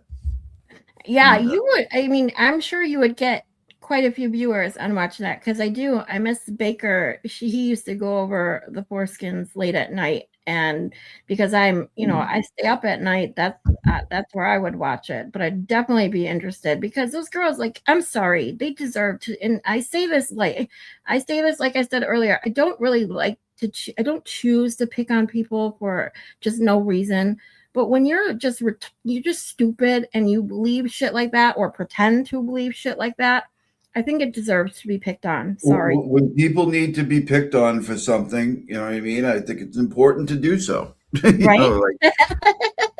When you have an entire show that is just provably wrong, I think it's, people like, why don't you come up with your own content? Well, it is my own content. It's my own thoughts about how these other people are stupid. I mean, it's original. Yep. And it's very true though. I'm sorry. If you put that kind of ignorance on YouTube, then yeah, you're right. It deserves to be picked on. Yeah. And people like Lana and people like the forensic bunch need to be called out for saying dumb shit. That's all. Yep. That's it.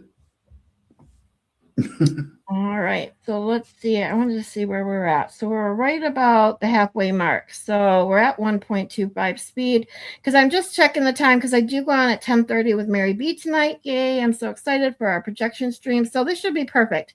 By the time we're done with Miss Scordi-Bello, I will be calling it a day until tonight with Mary B at 10:30. So here we go. Yes, And do you recognize what that is? I do. And what do you recognize that to be? These are copies of diagrams that I used at the time of autopsy to document some of the injuries on the face and the skull. May I approach again, Your Honor? Yes. I'm welcome to seek to introduce in minutes the next exhibit. Any objection? No objection. Thank you. Okay, Dr. Scordi-Bello, do you recognize what's picking up on screen? It's the next exhibit for you. Yes.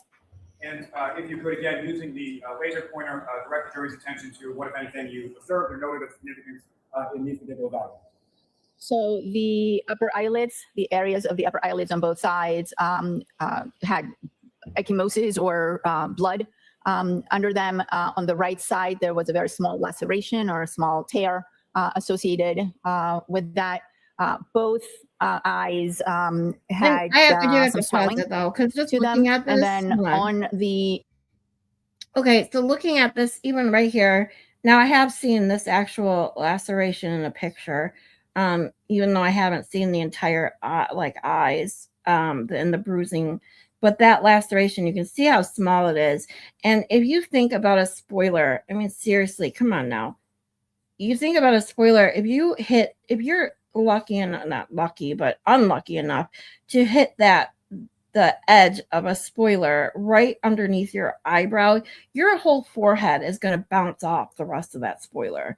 And he didn't have any bruising on his separate bruising on his forehead. Of course, it's going to be a big elongated type thing. Exactly. It doesn't just hit you in one tiny little. No, that's not how that works. Just imagine it happening. You know what I mean? Like, it's not how it works. Exactly. nose, there were two abrasions, two scrapes. One was small at 0.5 centimeters. The other one was 1 centimeter, and it was linear. Aww, and I noted them right there. You guys all make my day. I love you all. Again, from the bottom right diagram for you, Dr. You could use the right camera, direct your attention to what many injuries of significance you noted in that portion of the diagram. This is the area where I noted the laceration to the scalp, Yeah, Joy, I talked about noted the something blood called the other tissue day, bridging, too. which Yeah. is a Yeah, where did all that morphologic blood go? feature of a laceration. Is what makes it different from an incised wound or from a cut, because again, the skin is crushed, and now it's more irregular. The edges are more irregular, and then above that laceration, I noted Right. that there was a scrape as well associated with it. I'm gonna be So that was fucked one up. injury. In this moment, I'd like to have the next page of that. Doctor, if I could direct you to the next page of that exhibit before you. And Ms. Gilman, if you could, then really sort of mark on the top left diagram. Yes. Now, Oh, yeah, we did. Doctor, before we get into the diagram Yeah. up on the That's the screen, day I was talking about yeah, my just face a plant. bit Yep. more, if you could expound upon when you use the term ecchymosis. Hi, Tom. What exactly does that mean in Welcome. specific reference to the area of the eyes? Ecchymoses are a word that we use to describe bruising. Orbital ecchymoses or periorbital ecchymoses or supraorbital ecchymoses just refer to the location of the bleeding in relation to the eye. And when we see ecchymoses or bleeding around the eyes, one of the differential diagnoses, one of the etiologies is blunt trauma to the head, and specifically fractures to what is known as the base of the skull. And this, what you're seeing here, is the base of the skull. Now, Doctor, if you could, using that diagram up on the screen, explain to the jury, when we ask first, as far as what, were you able to formulate an opinion to a reasonable degree of medical certainty as to sort of how the injuries within the skull and the brain sort of interacted with each other, in particular interacted also with the ecchymosis that you described in the orbital region? So the injuries inside the skull, this is the base of the skull. This is, think of it as the tray where the brain would be sitting on top. The brain has been removed, and now we're looking at the bones. Right here is where I noted the skull, one of the skull fractures to be originating or starting with fractures. These are linear fractures that are extending or radiating from this one point of impact.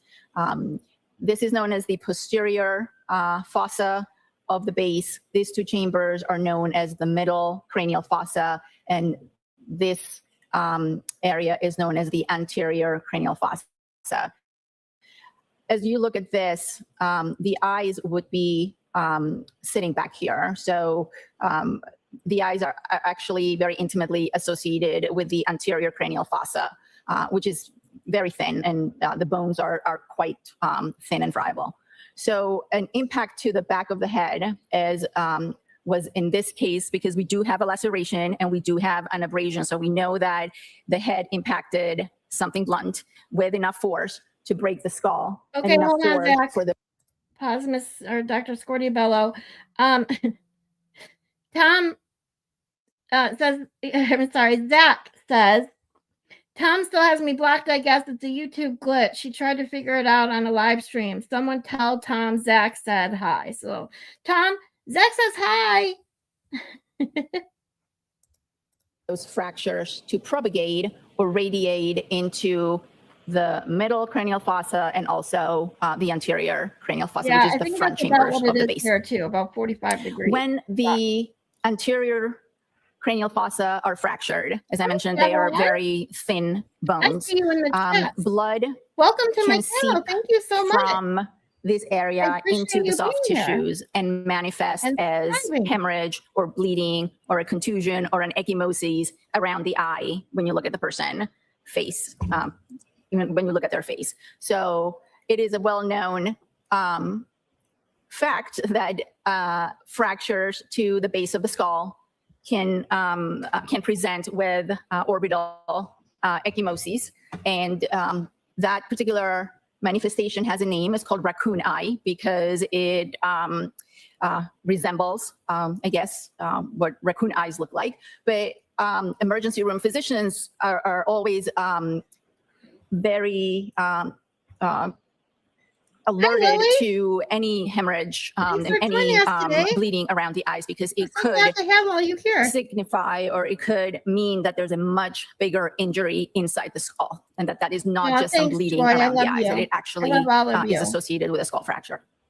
Yes, so the ecchymosis itself, as far as the sort of drainage or seepage of blood that's coming into, that's what causes the eyes to Came back a swell little up. Is that too correct? early, Correct. huh, Tom? And Doctor, if I could ask you with reference to, if you could illustrate with the laser pointer on the diagram on the screen, as far as the subarachnoid hemorrhage, subdural hematoma, as far as the bleeding within the brain, what if any impact that has on the skull as far as the fractures are concerned, or just building up a pressure itself? The subarachnoid hemorrhage is All right, Zach, a thin shut layer up. of hemorrhage on top of the brain, directly on top of the brain under the leptomeninges. The main effect, or I guess Stop one of rubbing your the good weather in my effects face. that subarachnoid hemorrhage has is that it is very irritating to the brain and can lead to seizures. Subdural hemorrhage is hemorrhage that is due to veins in the dura, Welcome. that very tough protective cover on top of the brain that are broken and leak blood into the space between the Aw, dura Annie, I and love the you brain. guys. I love all of you. You guys That are so kind of nice injury, to given me. enough time, you can have you. accumulation And the chat is of the blood, and wonderful. it can cause significant shift into the brain. That's not something that we had here. Here we had some subdural hemorrhage, but not enough that it was what we call space occupying, but it was present. So it was due to bridging veins in the dura being injured from the trauma, from the fractures.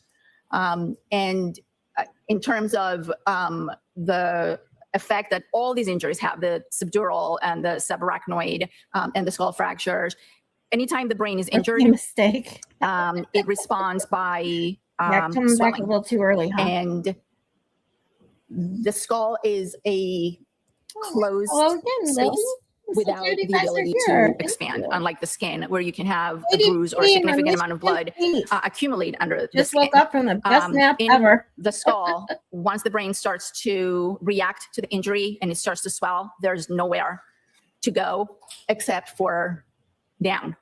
And that's the foramen magnum. That is the area where the brainstem and the spinal cord will run out.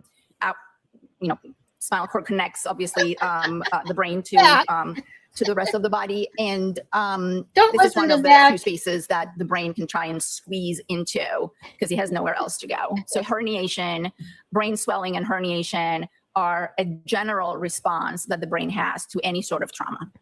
Okay, Annie, see you next Hey, time. Ms. Gilman, thank you very much. You can take that down as well, so we can have the lights back on. His name is Prince of Wales. With respect to And the Prince as in Prints. the head injury, specifically the fracture, what if And any opinion Wales, can you give or can you say in regards to W-H-A-L-E-S, the Wales. type of force or amount of force necessary to cause the fracture of the skull that you observed with regard to Ms. Oki? That's him on the screen. I can't really give you a number. I'm not a physicist. I can tell you that the skull is a pretty thick bone. It takes considerable amount of force to fracture the skull. So that was a pretty considerable impact. Now, with respect to the injuries to Mr. Oki's head and the onset of hypothermia, what, if any, opinion do you have with regard to the timing of those respective to each other? Well, I do believe the injuries, the blunt impact injuries were sustained first. These are not injuries that are immediately lethal.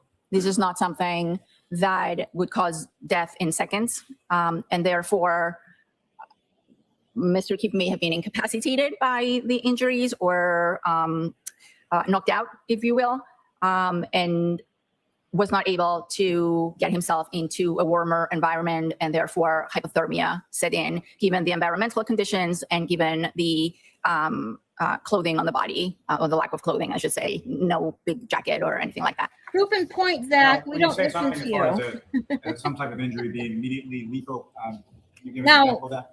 The regular The one that forensic pathologists Kazi like to might use have is dementia, a but gunshot wound to the head Kazi G does not. that goes from one side to the other, disrupting the neural systems of the brain and causing the person to immediately drop and die within seconds or milliseconds. This is not that kind of injury. This is an injury that took a little bit of time to develop, as is manifested by the fact that we have some bleeding, which means that the heart is still pumping and blood is still coming out of the vessels. And so I guess to that point, as far as what was it from your examination and your findings and your review of sort of the overall materials that leads you to believe that the head injuries happened prior to hypothermia setting in? again, the findings of hypothermia, the blunt impact injuries. If someone is, it's not completely out of the realm of possibility that someone becomes hypothermic and then falls as a result. But the hypothermia would continue Okay, Kaylee, along with hopefully the that brain injuries doesn't that keep took happening. some time to develop. So in my opinion, I believe the impact, the injury to the head came first. Mr. O'Keefe was most likely incapacitated or unable to move into a warmer environment, and then the hypothermia set in.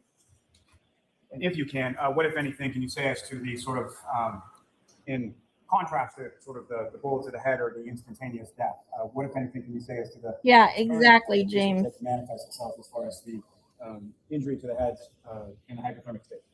Again, I can't give you specifics. I would say this was definitely in the matter of minutes, many minutes, or hours.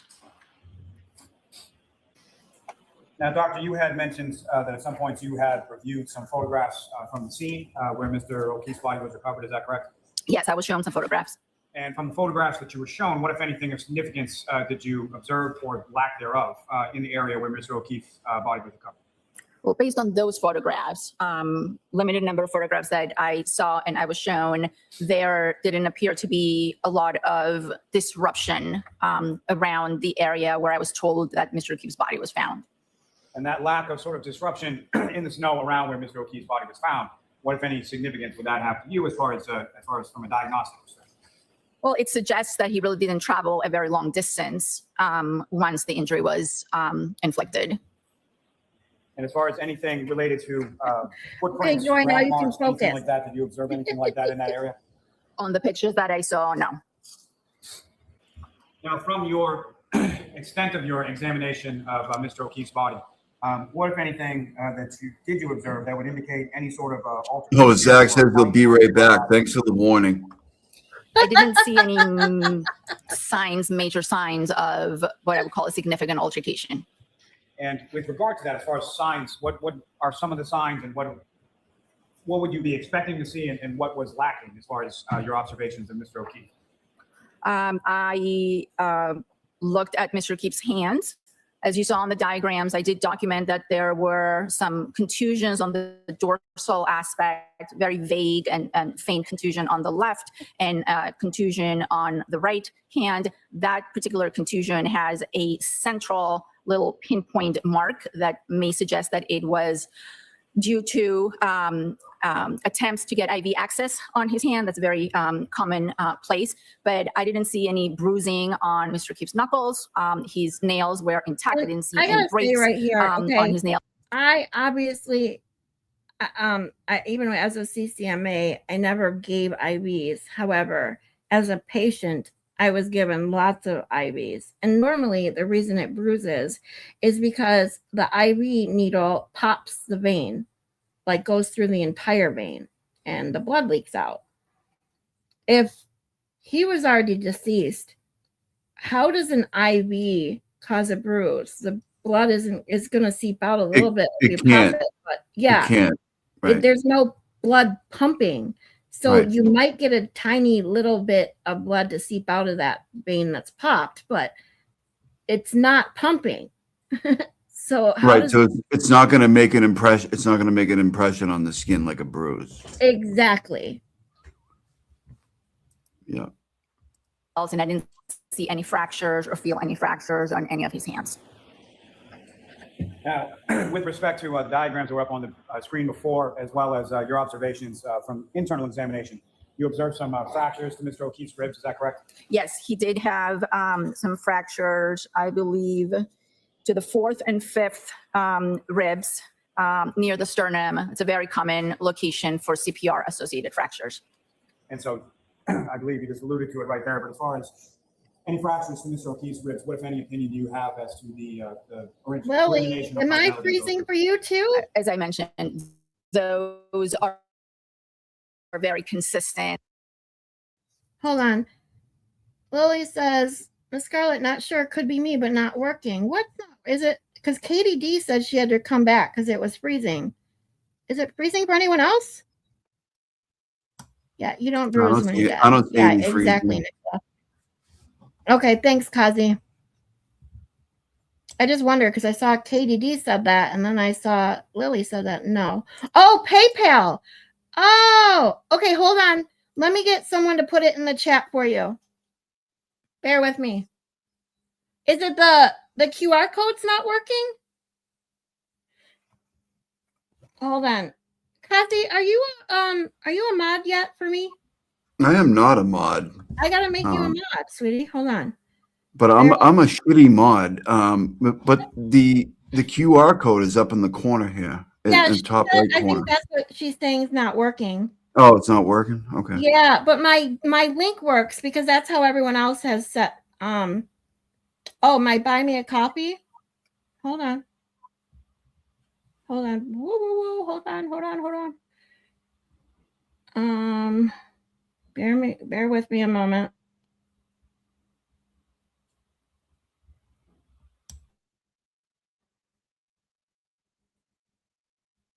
I don't think anyone's tried that QR code, so if it doesn't work, I would like to know.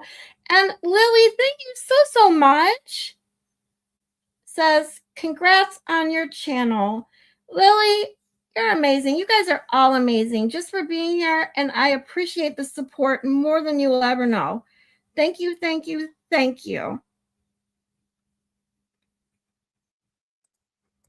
With resuscitation, we see those quite often. Given the history that I was provided, that extensive resuscitation was attempted. You guys, I documented those as every day, most likely due to resuscitation. Now, doctor, with regard to the, I just wanted to say, just by way of contrast, if anybody wants to support Scarlett, just open your camera up and put it on photo and put it on the QR code up in the corner. I just did it, and it takes you right to a PayPal link where you can send. Okay. Thank you, Kazi. Thank you for checking that for me and saying that. I truly appreciate you guys. I love you guys so much. And Kazi supported me the other day. I love you guys. Can't tell you that enough. So how does that relate to the area of the ribs that you're talking about as far as can be fractured in resuscitative efforts? Well, I don't understand the question. Thanks, TBJ. What is the difference between the thickness of the bone in the skull versus the thickness of the bone in the ribs? The skull in general is a thicker bone. It requires more force. Now, doctor, if I could, are you familiar with a medical term known as vasodilation? Yes. And can you explain what that term is and how it relates to Mr. O'Keefe's condition? Okay, Tom. I can explain what the term is. Vasodilation means opening up. Vaso refers to blood vessels. So vasodilation is the opening up of blood vessels to bring more blood to the extremities or any part of the body. And again, that's a bit of an unfair question as far as it relates. So how does that manifest itself as far as someone who's in colder conditions or has that sort of onset of hypothermia? What, if any, relation does the vasodilation have to that? Well, you can see vasodilation. You can see vasoconstriction and vasodilation in hypothermia. I do. I have the buy me a coffee, but also right now, I'm going to be honest, a friend of mine, I am going through some, I didn't really want to talk about this, but I will talk about it slightly. I've been going through some issues in my life regarding my medical condition, if you guys don't know, and I've talked about it a tiny bit, and I plan on going, I plan on doing like a get to know me video very, very soon. I'm working on it. I'm actually planning on doing it, I think, on Wednesday, not Tuesday, because that's Turtle Boys night. Probably Wednesday of this week. I'm talking that I do have CRPS. And if you guys don't know what that is, it's called complex regional pain syndrome. And if any of you are familiar with the Maya Kowalski case, it's what she had. It is very painful. It took me years and years to find a diagnosis, let alone find a doctor who would look beyond the fact that I said I was in pain and wouldn't look at me like I was drug seeking. I've also had both my hips replaced already in my 30s because I have osteoarthritis really bad. I can only work a certain amount of time. And as you guys know, I'm a crier. So I'm going to try really, really hard not to cry today. I've been doing really, really good. So cross my fingers. But I had also had the money taken from me by fucking Boost Mobile. Fuck you, Boost Mobile. Was promised it back finally. And then the day before the end of the 7 to 10 business days that they said it would be back in my account, they informed me that I no longer qualify for the money to be returned to me. So now, not only am I behind in rent and everything else, I don't have groceries. People have been helping me get groceries these last couple of weeks, which I love you all. And see, I'm gonna cry. I'm trying not to. I'm just in a tough situation right now. Plus, trying to get my channel up and running. A very good friend of mine made a good Gibson Go. I can't even talk now. Sorry, guys. A Gibson Go for me. I will put that. I can't even see. That's the thing. I can't even put a link in the chat. I'm sorry, guys. My mods can put links. I can't.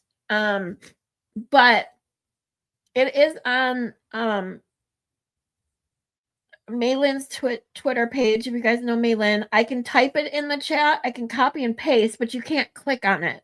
So I don't know if it's gonna do any good to do that. If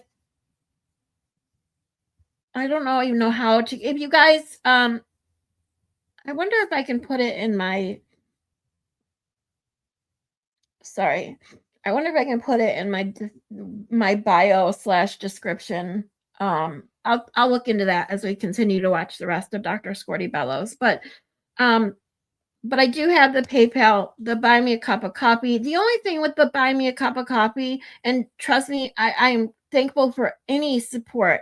And like I said, even you guys being here supporting my channel means the world to me. But as far as access goes, PayPal is instant. And I also have Chime. If someone also has a Chime account, that's also in my PayPal or in my YouTube bio / description. The Buy Me a Coffee takes 10 business days to get to me. And then this Gibson Go was just started for me.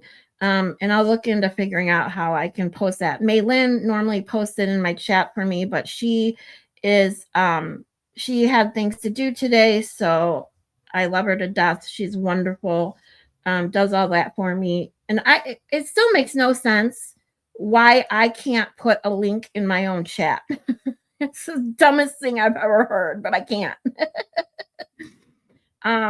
So yeah, so that's my story in a nutshell. Some of you have heard the longer versions, of course, of what I've been dealing with. But right now, if you guys, any of you do end up getting the link to my Gibson Go and the link to my YouTube channel, is the biggest ask I can ask of you, is to share with anybody who might be able to support me getting to my 500 subscribers to monetize my channel, and for my emergent funds to, pay my rent and get some groceries, is the Gibson Go. So again, I appreciate you all just coming here every day and hanging with me and giving me joy. Initially, the blood vessels will constrict in an attempt to reduce blood flow to the extremity so there's no heat loss. Anyone who has Raynaud's knows what that feels like. But then ultimately the blood vessels will dilate, bringing more blood to the extremities. Again, the normal regulatory mechanisms that the brain has to maintain our body temperature are disrupted when you get into those very low temperatures. Sorry. And therefore sometimes in hypothermia, you can see very, very red extremities due to vasodilation. And with regard to the redness, there's also a whiteness, sort of discoloration to the extremities that can be observed in hypothermic patients as well. That's been described as well, yes. Now, with reference to when you make your observations of Mr. O'Keefe, something going back to you, sweetie. It's rough. You didn't see any signs of vasodilation, or white fingertips, or anything like that. Is that correct? Correct. I rarely see signs of vasodilation, especially if someone has died in the hospital.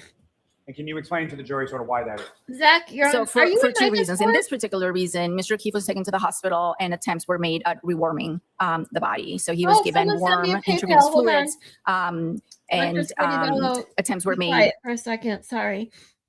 I just have to I want to acknowledge. Oh, Lily. Is that Lillian? Lily, thank you. Thank you guys all so much. You guys are making me cry. I'm sorry. You have no idea, like, just the support that I get on here, people just being so kind and spending their days laughing and watching this trial with me. I can't tell you how much it means to me. It's okay, James. Don't worry about pinning the links. It's okay. Thank you, guys. If you mod me, okay, virtual juror, I will mod you. Hold on one second. Of course I will. Sorry, I'm behind on the links. Or on the chat. Sorry. Me and my stupid crying. You guys will learn that I cry. I am a crier. I'm unfortunately, I cry at the drop of a hat sometimes, and sometimes I cannot stop. I think the more I try, sometimes makes it worse. So I apologize to you all. And TBJ, I made you a mod. I will send you my Gifts and Go link. So you can share that as well. Lily, thank you, sweetheart. You're so sweet. Thank you. Do we need to bombard Boost Mobile? Yes. Yes, please bombard them and tell them they're shitty for being fraudulent and stealing people's money. And then promising to give it back. So I plan on having it by a certain day and then changing their mind. I'm working on getting a lawyer, but of course that stuff takes time. Jeannie Lynn, I love you to death. You're amazing. Hot guy is back. Well, that will give me something too. Oh, I'm not cussing, GC. I don't want to make anybody cry. I'm sorry. Sorry. Oh, I love you guys too. This is why we're here. Oh, if you mod me, okay.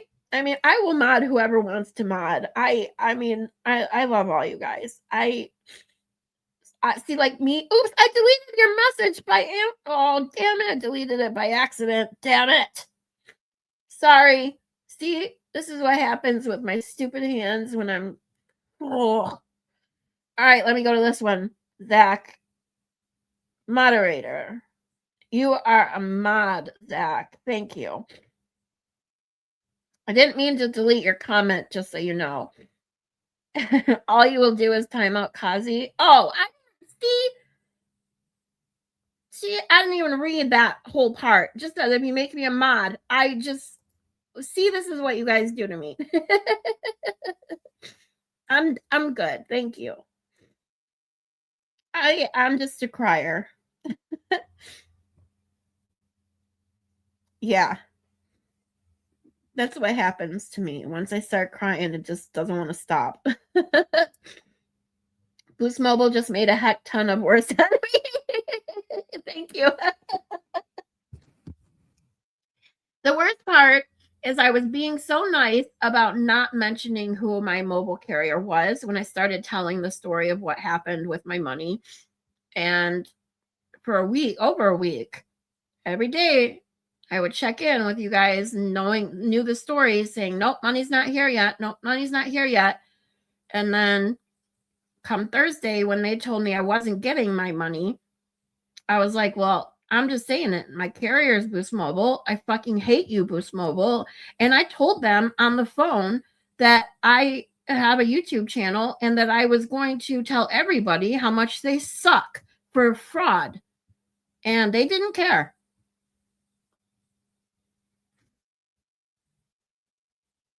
Scarlett, you're not alone. I'm a crier too and going through a lot of shit too. We love you. Well, Shelly, my heart is with you too. I love you guys. Miss Scarlett, your PayPal link is it too high up to scan? Oh, well, someone said that the scanning was available. Is not? All right. Well, I'm going to take your wrench away, Zach. If you time anyone else, if you time anyone out, Zach, I will take that wrench so fast. You have no idea. You guys be nice. Anyone in my thing with buy me a coffee won't let me link. Okay. Maitland has all the links that work out for some reason. So I will get with her and get you guys all the exact copies she uses.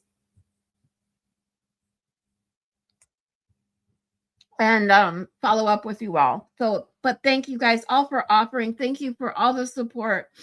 I love you guys so, so much. I truly appreciate each and every one of you more than you will ever know. Sorry. I can't. TBJ, I'm going to send you that Give Send Go link right now. I will be back. We're going to get back to Scordi-Bello. Give me a moment. To bring the body temperature up with the hope that the heart would start working once that happened.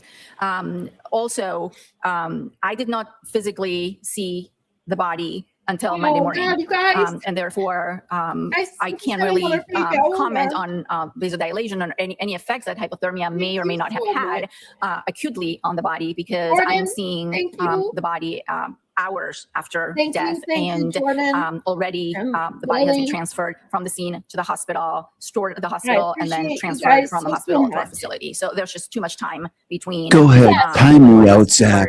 Time me out. Looked at the body. Go ahead. Zach, do I have to take your wrench away already? You had it for 2 seconds. No, he's fine. Go ahead, Zach. My voice only becomes larger. Go ahead. And yes, if anyone wants to join my Discord, just email me. And that's exactly right, virtual juror. Just put my email in there, the miss.scarlett.yt@gmail.com. Thank you. I love you too. I love all of you. Most women have terrible judgment, Zach. I'm telling you, that wrench will disappear if you start. I have no problem with the joking. Don't time anyone out or block anyone. Empty threats. I know. I'm just teasing him like he likes to tease everyone else.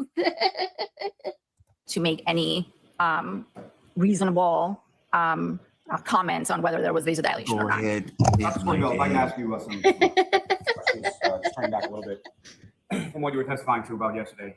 You had mentioned in your testimony yesterday that you had received some, in addition to the internal and external examination that you conducted with Mr. O'Keefe, you had received some other material that you had reviewed, correct?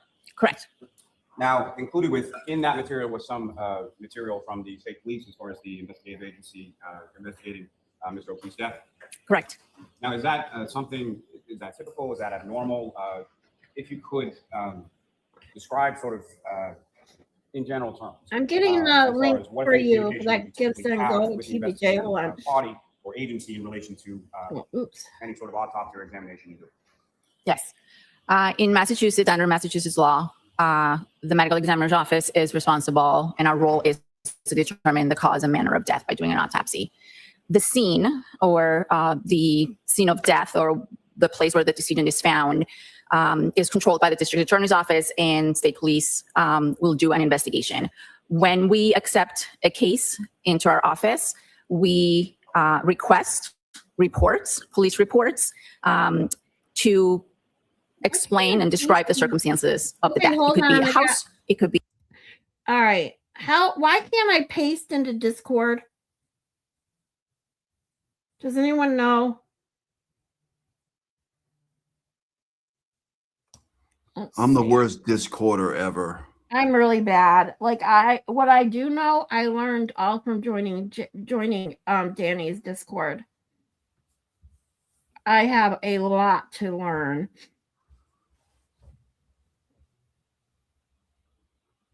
Oh, okay, I'll text you. Perfect. Thank you, TBJ. Thank you, guys. Love you all. Somewhere else, could be outside. Every case comes with a police report, and we review that police report, and if we feel that we need more information, then we contact the investigating body and ask for more information. Again, depending on the case. And specifically in this case, in regard to Mr. O'Keefe, did you reach out to get some more information? I did reach out, yes. Was that in part in relation to what you were talking about in your testimony yesterday, as far as the diagnosis of hypothermia and trying to sort of better understand the circumstances? Objection, Your Honor. Sustained. Why did you reach out? I reached out because when the case was presented to us, and after I did the autopsy, I did not have all the information that I needed in order to certify the manner. The cause of death to me was, I was able to determine the cause of death from the autopsy. When an event is unwitnessed,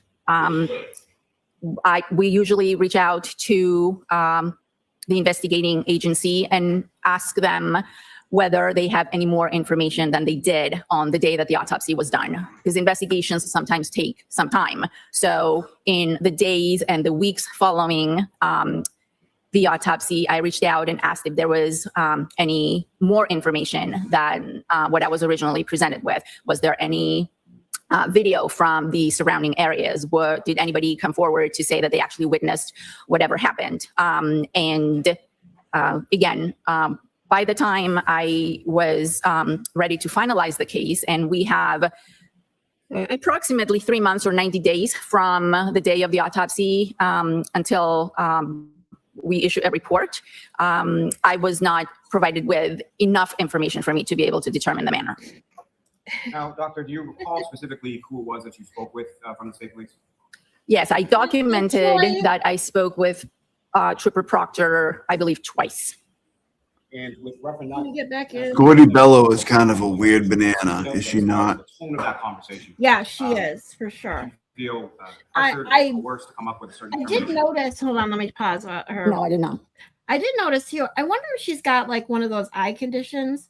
I don't know. Maybe it just could be farsightedness, because I noticed when she was looking at the papers, she took her glasses off and she puts it on. But they're also And then she closes her eyes. yeah, that's what I was saying. But her glasses are also tinted, so I wonder if she has like like light sensitivity almost. Like there's like an eye disease that causes like that severe light sensitivity. But then I wonder, like, could she truly do a really good job with that kind of eye disease? Because I heard it's pretty bad. So I don't know. Maybe just Yeah. I don't know. I mean, maybe she's like Cryford and farted and like blew out one of her eyes or something. I don't know. Yeah, you never know. Speaking of that, was that we talked about this the other day. Like he went all on and on for days about how he was having cataract surgery, and yet maybe it's just because no one's made fun of him for talking about it or saying anything since. But I haven't heard anything since he was supposed to have the surgery or whatever. So just wondering. I was just being nosy, wondering if he even had it and if it went okay. It's just because he talked about it so much. Yeah. He farted so hard he blew his eyeball out.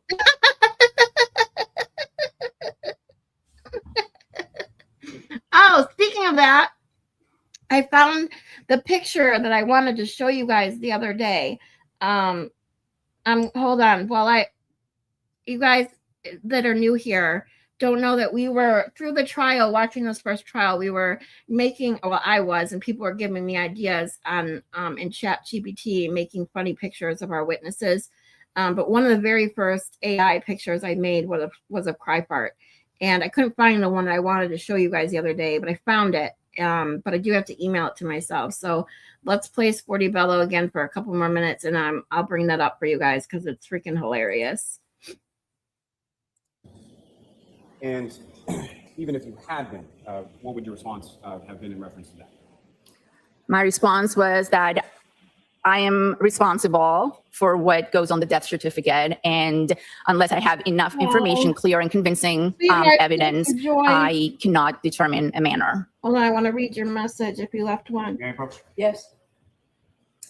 Doctor, I'm showing you 5 photographs that I gave you yesterday. Do you recognize those? Because we love you. Thank Yes, you. I do. And what do you recognize those to be? I recognize you guys these as too. photographs of Mr. O'Keefe's body. I believe these were taken at the hospital. One of them is a Spectrum? photograph Yeah, taken maybe. at the time of autopsy. Medical General. I want to see you introduce in the next tips. This little. Ms. Gilman, if I can have photograph 2853. Doctor, do you recognize what's up on the screen? Yes, this is Yeah, a that makes picture more taken of sense. Mr. O'Keefe's body. TBJ, And just that Dr. she's not comfortable around people. That makes sense. Because Because yeah, you're right. Like the lights would be even worse in the morgue than in the courtroom. Yes. So first thing you notice is the medical intervention, which I talked about yesterday. There's defibrillator, adhesive pads on the chest. There is what's known as a C collar, a cervical stabilization collar for the neck, and he has been intubated prior to going to the hospital. The injuries that are obvious in this picture include the abrasions on his right forearm and arm. And you can see here, there is discoloration of the upper eyelid of the right eye with some blood that's dripping. That's the orbital or supraorbital ecchymosis that I described before with, we're too far to see the very, very small laceration that is present there, but that's what's causing the bleeding. And it's going to like that photograph of 57. Now, doctor, this is not before you at the current time of currently marked as 442. Do you recognize what's up on the screen? Yes, this is a picture of the abrasions that I described in my report. Posterior upper arm and forearm. You can see that they have some sort of pattern to it. Anytime we see a pattern, we try to document it as best as we possibly can. Now, doctor, with reference to these injuries as far as the abrasions to Mr. O'Keefe's right arm, what kind of role would that play as far as your determination as far as cause of death of injury?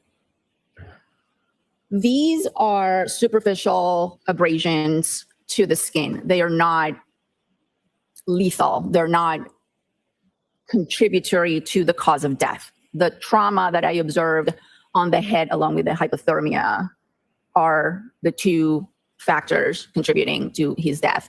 These are present, they're noted, they're described, they're photographed, but I do not know how they came to be, and I did not contribute them to the cause of death.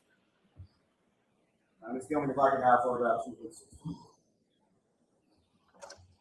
Doctor, returning to the exhibits or photos that you got before you, you recognize yourself on screen here. Yes, this is a photograph of Mr. O'Keefe's right hand. This is the dorsum or the dorsal aspect of the hand as opposed to the palm. And you can see that there are some contusions or bruises. There's a larger one here and two very small ones here. This particular contusion has two pinpoint Now, small, see, I haven't seen that. The pinholes definitely look like IV holes, but these this bruise on his arm, this like, is that a bruise or like is that part of the cut? Can't tell. But it sure Yeah, it's looks, tough to say, but the ones above the where you Yeah. see like two spider bite marks, or like Yep. an IV mark, Yep. above that these. Yep. what would be consistent with boxer fractures, right? Yes. Now the boxer's fractures, yeah, because the boxer fracture, what it is, it actually breaks this bone. Because I always forget if you guys can see my cursor or not. But a boxer fracture basically breaks the bones right here between the pinky and the ring finger. Right. But Which is down below, and then Right. like above the point of entry here, which may be IV, right? Right. You have these additional ones up here. Well, what are those? Yeah, exactly. And actually, if you look at the side of his hand, it also looks like there's a bruise on the side of his hand. Yeah, down the bottom, Yep. which would be a classical boxer's fracture, because that's Exactly. Now that, because like right there on the knuckle of the pinky is where you can see almost where the bruise starts. And that's where it looks like would be a boxer's fracture right there. right. That's where you would get them. I've had them before. Yeah. They're painful from what I hear. Yeah. Yeah, that's insane. Because like with the pinpricks and that little bruise around the pinholes, definitely could be from an IV and a little bit of blood seeping out of the vein. But these let's see, 1, 2, 3 mini bruises up here, the bruise on the side of his hand, and this mark. I don't know if that could be still from the dog claw marks or bite marks from above, but on near his wrist on the other side of the hospital bracelet. I can't really tell if it's a puncture or just a bruise. Yeah, who knows what that is? But like we were saying before, you can't get bruises after your Exactly. right. You know what I mean? Post mortem, you can't get Right. them. Yeah, So because there's no that blood. happened. This was all before that. That's insane. Yeah, because I've never seen this picture either. Someone just wrote that in the chat. I've never seen Now, this also, if you listen to, I don't think had. He was one of the first few witnesses. If you listen to Flamati, when they had gotten him to the ambulance, he was bleeding and aspirating. The dead people don't bleed and aspirate; they just Right. don't.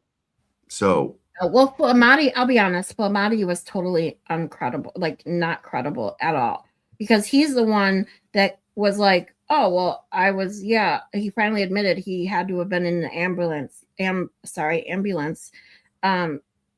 yet he was still trying to say that he heard Karen Reed say, I hit him, I hit him. right. And also, I mean, just the really obvious thing. I mean, if he's laying out, from 12:45 to 1 a.m. or whatever timeline they're going with, right? From trial 1 to trial 2, and it varied a lot. Yes, right? it did. Mm-hmm. People don't want to talk about that either, right?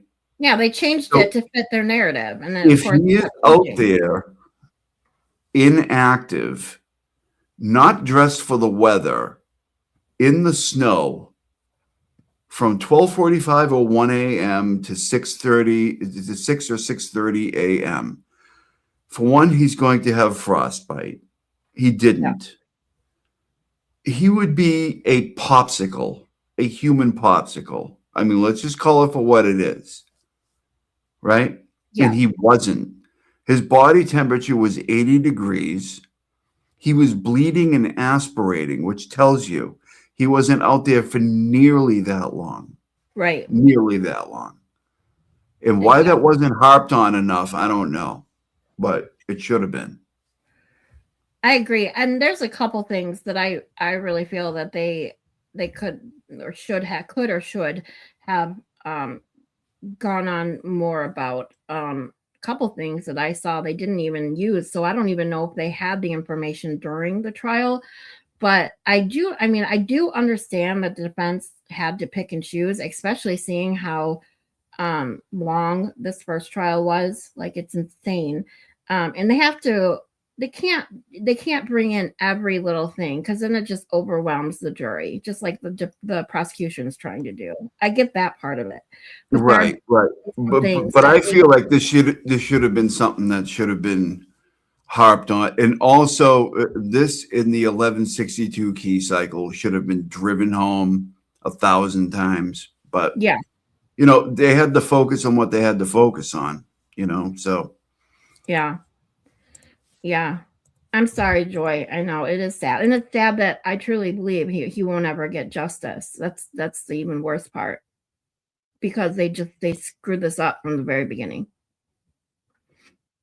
Defects associated with it. I believe this could be due to attempts at gaining IV access during the many attempts of resuscitation, but I cannot be absolutely sure.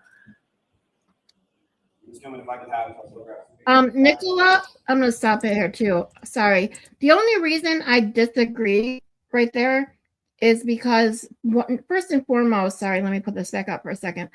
First and foremost, where's the blood? And second, I know just from, I've seen these kind of injuries working in healthcare. how quickly these people become incapacitated by hitting their head. I do not believe that he walked out anywhere. I believe he was carried out, especially, and I'll say this too, the reason I think that the most is because of the vomit, where the vomit was found. Yes, your bodily fluids are going to discharge after death, but you're not going to have vomit down in the bottom portion of your body, and especially not having it at the top portion of your body. And you're not going to have it at the bottom portion of your body if you weren't first moved or, walking around or standing up when you're vomiting. Right. As Andrea Burkhart points out, because she's a boxer, and I don't think it takes a boxer to figure this out. He had blood and vomit in his boxers, which means he was upright. Right, exactly. When doing so. Right?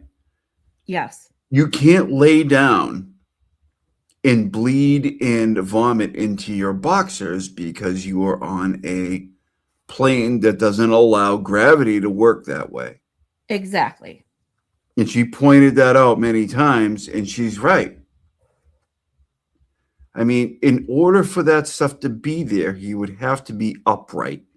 And if he was upright and that happened, then what are we talking about? Right. And also, no frostbite. He wasn't 100% deceased when they found him. He had a body temperature of 80 degrees. He was bleeding and aspirating. So what does that tell you? What does all of that tell you? He wasn't out there for that long at all. Right. Like, yeah, exactly. I mean, you put all those things together, and it's just like it's an impossibility that, like you said, not only was he not there laying there all night, he wasn't hit by just a car.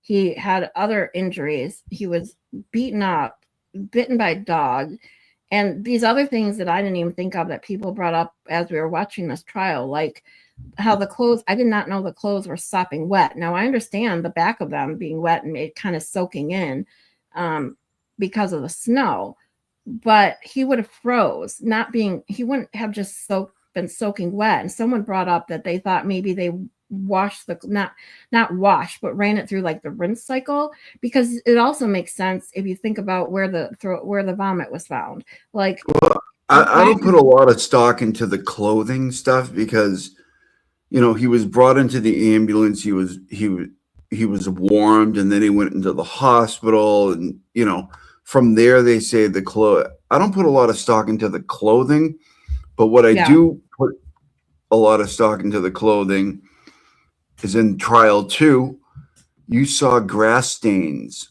on the bottom of his pants. It was like he was dragged. And also, why did they put that sweatshirt into a weird plexiglass type structure? Yeah. Like, why did they do that? I have no idea. I've never seen that done before, ever. Yeah, it's just, and people wonder why. They're like, oh, why do you think the McAlberts did this? Is because all of this, it makes no sense. There's no direct evidence, right? Right. But none of this makes sense through a pedestrian strike. None of it. No, yeah. From the time he was hit, if his shoe was knocked off at the time he was hit, right? Why did they find the shoe on the lawn? Right? Yep. So if he's knocked out of his shoe on impact, why is the shoe on the lawn? Why is it right next to the nobody curb? can answer this shit? Yeah, well, that's the thing. That's the problem too, is that all these anti-Karen Reed, especially and I hate bringing him up, but just because of that interview just sticks out so much in my mind. Plevin, if you watch the interview he did with Samantha Beningo and Loophole Lawyer, I made a short about it because it's just insane that he sits there and his answer to every question that they asked him was, well, I don't know. I don't know. I don't know. I can't explain how that happened, to all these, questions that we obviously have. And then he has the nerve to say, well, it's indisputable that he was hit by her Lexus. No, it's not. Yeah. It is the exact opposite of indisputable. There's nothing you can point to. Yeah. There is nothing that they can point to. Be like, she drove back 24 miles per hour by 86 feet. Like, that's all bullshit. And it's all predicated off of 1162 key cycle, which I can show you in real time. It was when they were in possession of the Lexus. That means the Mass State Police. They were in possession of the Lexus. I can show it in real time, and they're just like, yeah, well, I don't think that's true. Yeah. And not only me, but many other people, Well, and like I think we were talking about the other day, it's like those key cycles, at least I in watching trial 1, I understood more of the key cycle than I did in watching trial 2. But it's simple math, and your supposed expert is on the stand and can't do simple math. He can't even explain physics, and this is your fucking expert.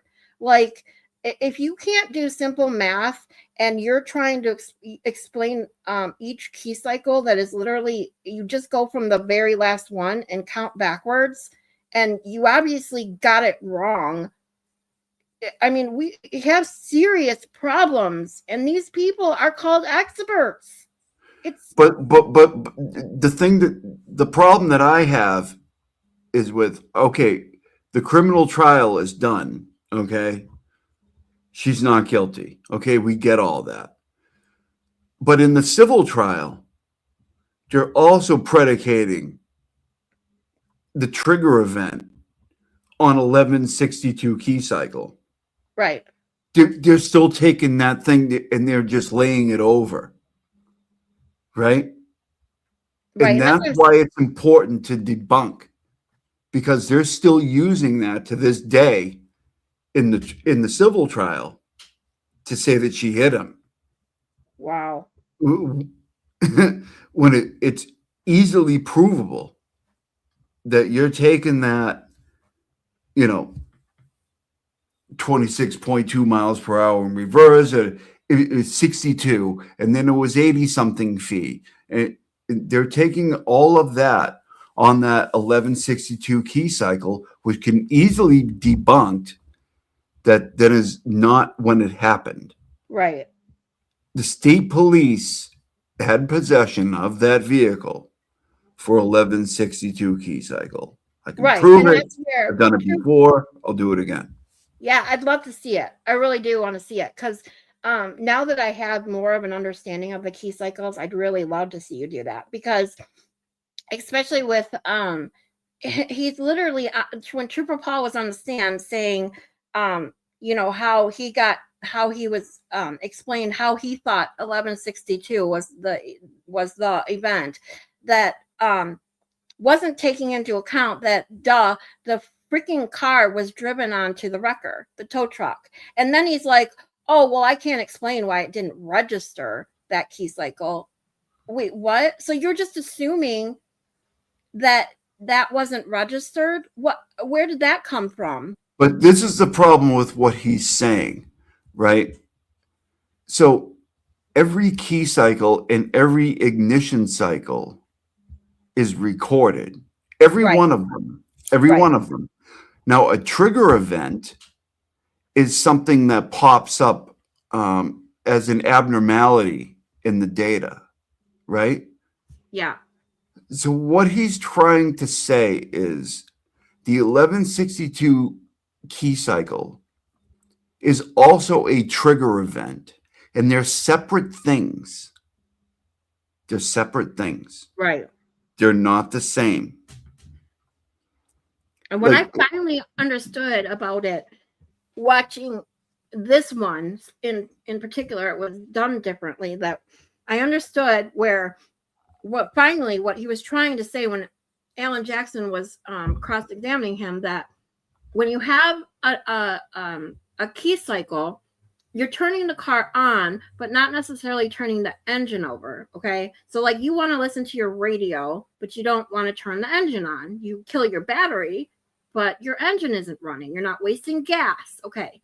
So your ignition cycle is when you turn that engine over and your car starts using gas to run the car. Okay. Yes. So Yeah. every ignition cycle requires a key cycle, because you can't turn your car on and turn your engine over. You can't skip a step. You can't Right. skip a step. Exactly. It has to, one cannot happen without the other. But what I was saying the other day is I think the ignition cycle, the key cycle is also a red herring, because you're trying to focus on, but all we're talking about was when the car started, which is an ignition cycle. Right. So they throw that in there to throw you off. Right. You know what I mean?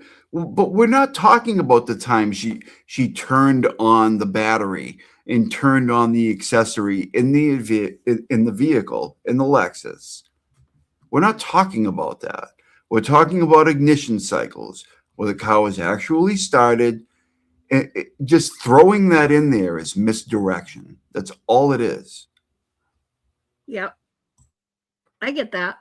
And I get that. And that's why I, even from the very beginning and watching this trial and watching Lally's opening statement, it was like right from the beginning, you knew Lally was just trying to confuse that fucking jury.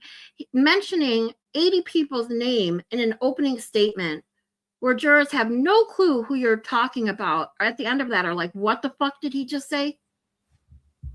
U.S. Lily, if you started your car through like a wait, why are we just commenting? Like a remote starter, that counts as a key cycle, or an ignition cycle, I should say, because that starts the vehicle, right? And it's recorded as such.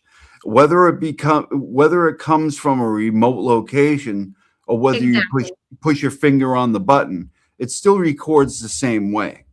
Right. So, it still has to start. Like, think of it this way. Your battery goes first. If you were to turn your key / push that button, the battery's first, then the engine.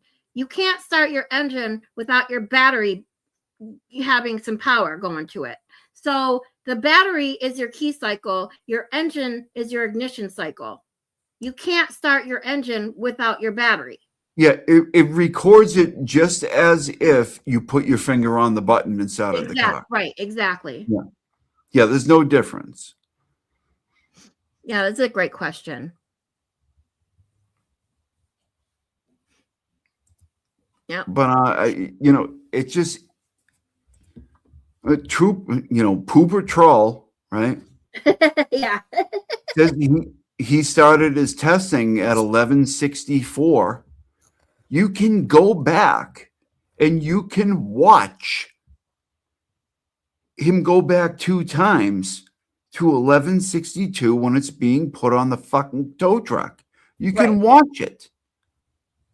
Exactly. And that's another thing too, is when I can't remember who pointed this out, but it was way back during when I was watching trial 2, and they had just talked about these key cycles and the miles per hour per se, and they were talking about the spinning of the tires. And for anyone who drives in snow, like me in Michigan, snow all the time, you guys in New England, snow all the time, you're used to it. And you know that the minute your tires get stuck, your tires spin.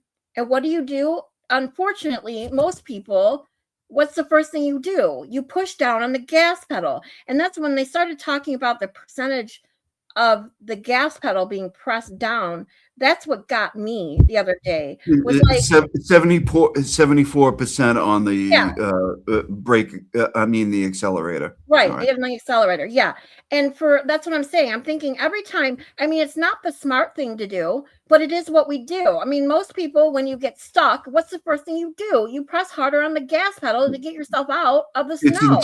It's intuitive, and also they want to say an 18% left-hand turn, which they say she was aiming for John O'Keefe. But if you look at the video, there is an 18% turn headed towards the tow truck. Right. It just is. It's right there. Right. What are you talking about? And the fact that people, and even Turtle Boy, you know what I mean? Like, and I get it. He's like, I don't care about the key cycle shit. I don't get it. It's confusing. It's boring. Yeah, you know what? It's boring and it's confusing. But if you dig down, it's the most important thing in this case. It's the most important fucking thing in this case because they're deriving everything off a pedestrian strike onto that 1162 key cycle. And you can visually see that it didn't happen. And everybody's just acting like it isn't there. Right. And that's what I'm saying with, it's simple math. So if you started at last key cycle, which was 1164, when he test drove it or did his test, then 1163 is when they took the car off the wrecker. This 1162 is when they put the car on the wrecker. End of story. Wouldn't that be right? And I'm going to do a refresher show. I'm getting all my same stuff together, and I'm going to show in very real time how 1162 is not possible. It's just not. Right. And I'm going to show that, and we'll go through it. I get the key cycle shit, bores people and stuff like that, but I'm a mechanic. So I dig into these things, and other people have as well. You know what I mean? I don't want to act like I know something that nobody else knows or anything. You know what I mean? That's not the point. No, I get it. What I like to show is like how easy it is to look at this and be like, oh, okay, that didn't happen like that. Right. And I think maybe that's why I am intrigued a little bit by it, because my ex-husband and two of my other exes were mechanics. I have a tendency to date mechanics, apparently. But so I know a lot about that kind of stuff.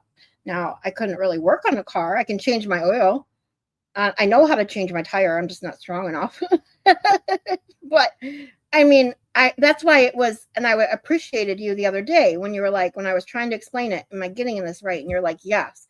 I felt, okay, I'm getting it now. And because watching that key cycle, and that's probably what it is. Most people glossed right over that because they didn't get it. Yeah, no, exactly. You were getting it. And like, yeah, US Lily is saying car had to drive up to the tow truck and drive down into the Sally port. So that's two key cycles, right? Yeah, exactly. That is. It is two key cycles. Right. I mean, so what are we talking about? It's simple math. If 1164 is him doing his test, then you minus 1, 1163 is driving into the Sally port. Then minus 1, 1162 is driving onto the tow truck. Yes. There it is. Yes, which would explain the wheel speed. Because, listen, it's also not miles per hour, right? Right. That's being recorded from like a satellite or whatever. It's wheel speed. Yes. So if you're spinning your tires in reverse, correct? Right? Yes. And you're also tilting the wheel at an 18-degree angle towards the tow truck. And then whatever they said it was going forward. I even forget, because they changed it from trial 1 to trial 2, right? Yeah. It's all there for you to see on a video. That is 1162 key cycle right there. You're watching it. And somehow they were able to bring this into the trial and dupe people, because it's one of those technical, whatever, boring type subjects. Right. But this is the basis of their whole thing that Karen hit him. It's bullshit. It's not. Well, and then, like I said, with in trial 1, because I don't remember exactly how they tried to explain it away in trial 2, probably the same exact way. But watching Trooper Paul just a couple of days ago and knowing exactly what he said was when addressing what happened. If you're saying 1162 is the event, then what happened to driving onto the tow truck, which would have been 1162? And Trooper Paul is like, I don't know why it didn't record. Well, Yeah. wait, who says it didn't record? Only you. Right. But Bev put AJ so much into a corner that he had to come up with a hypothetical situation. Do you remember? Yeah. He's like, and she kept shutting him down and shutting him down and shutting him down. He's like, okay. He's like, let's take a hypothetical situation where 1164 is your testing cycle. And let's just take another hypothetical saying that we saw the tow truck, the Lexus being driven onto the tow truck as 1162. In that hypothetical scenario, could you agree with me? And he's like, no. Yeah. And he had nowhere to go because Bev fucking shut him down. Yeah. And I'm telling you, if you listen to this, this is the whole case. And people want to laugh at Trooper Paul and say he's an idiot and stuff like that. And I agree on a certain level. But he knew exactly what he was doing. And he almost got Karen Reed convicted. He almost did it. Because if you listen to Ronnie the juror, right? I haven't seen that interview. We're going to watch it after the trial, but go ahead. If you listen to Ronnie the juror, he says, I was with him. Trooper Paul knew exactly what he was doing in here. And everybody's saying he's stupid and dumb. And no, you're wrong. He almost got your girl convicted. Yeah. He almost did it. He almost did it. I definitely am interested in seeing his, like I said, because I didn't see the first trial. I didn't see anything that had to do with the jurors from the first trial either. So someone had mentioned that to me too. I think I might have been you, Kazi, that brought up him, because I definitely want to see that interview. Because yeah, I really, I'm gonna go over it again. Okay. And, it was like one of my first 2 shows from my channel. There wasn't many people watching, but I'm gonna bring it up again, and that'd be great. It's clear. I mean, if you don't have to believe in anything, just watch what I show you. So. Yeah, I'll definitely be watching. I might go check out your first video even now just to get an idea, because I truly, as watching this trial, I'm sitting there. How do these jurors? How does even one juror, let alone 9, find that she's guilty of anything with this shit? Well, according to Ronnie, people like Trooper Paul were credible. Wait, he literally said Trooper Paul was credible? Yeah, I mean, am I making that up? Oh my God. He couldn't even speak. He was fumbling over his words. How the fuck they threw that credible? No, they threw the ARCA stuff out because they thought they were an auto insurance company coming in to testify. Oh my God. And because she wouldn't. And why? Because Bev wouldn't let anybody say they were hired by the feds. Yep. And she wouldn't let that into the second trial either. She still wouldn't let it in. Oh my God. That they were hired by the feds. And so everybody was just free to think, right? Yeah. Whatever they wanted. That the ARCA guys were just insurance company guys just trying to win their claim. Wow. And having known that, there's so many things in this trial. It's just ridiculous. Like Bev not letting that into the second trial when the defense was like, well, why can't we bring that up? She's like, it's prejudicial. Like, you No, just saw in the last trial how prejudicial it is to Karen Reed that you leave that information out. yeah, exactly. And they were free to make just assumptions and theories on who the ARCA people will, and they picked the wrong theory. They backed the wrong horse, and they almost convicted her, you dumb bitch. That's insane. Like, the thing is, I think what helped too then, because I definitely noticed there was no mention of agents either in trial 1. So in trial 2, people like, Kelly Deaver, don't call me Dever, or Dever, don't call me Deaver. Every time they mentioned the FBI and couldn't say FBI, they said agents. And most people can put together, when you say agents instead of officers or troopers, you're speaking about the FBI. Yeah, so what she's doing, not only in the first trial, but she can see how damaging that was to not mention the feds in the second trial, that she still went with it. Yeah. And what she's doing is she's keeping real facts away from the jury on purpose. Yeah. And I definitely found it interesting too in watching the motions before the first trial about how, because it was the first trial, right, where they almost didn't even know if they were going to let ARCA in.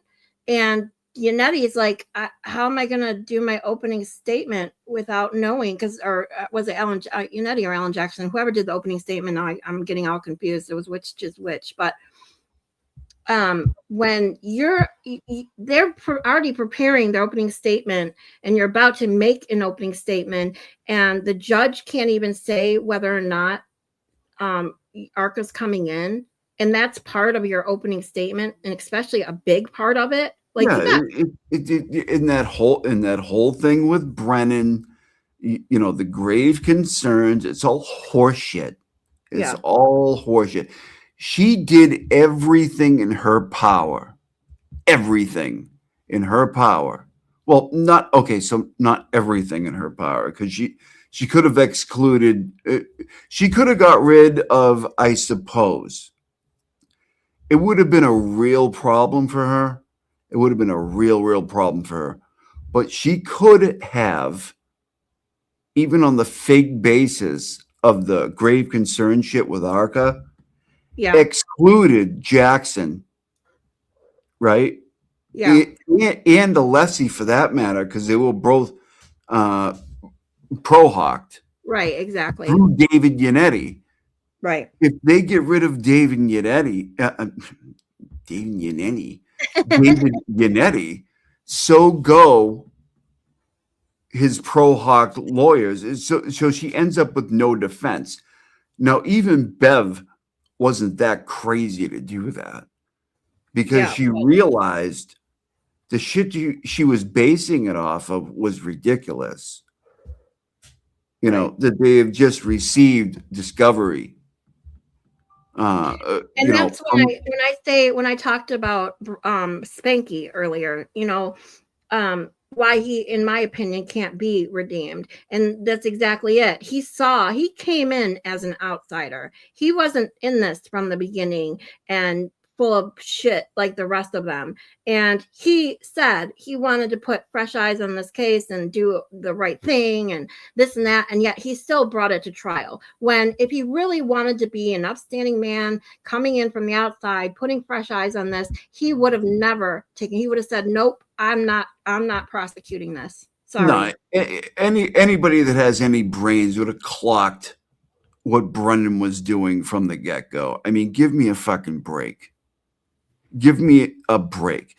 You bring a shady defense attorney in to prosecute a case. Yeah, I thought that right there. What's wrong with the other 50 prosecutors that didn't Right. want to take it. Like, Yeah. why are you doing that? That, I mean, But- that right there alone goes to show you, like, if no prosecutor is willing to prosecute the case and you have to get a defense attorney to prosecute the case, it shows you the case has problems right from the get. You know, it's sad.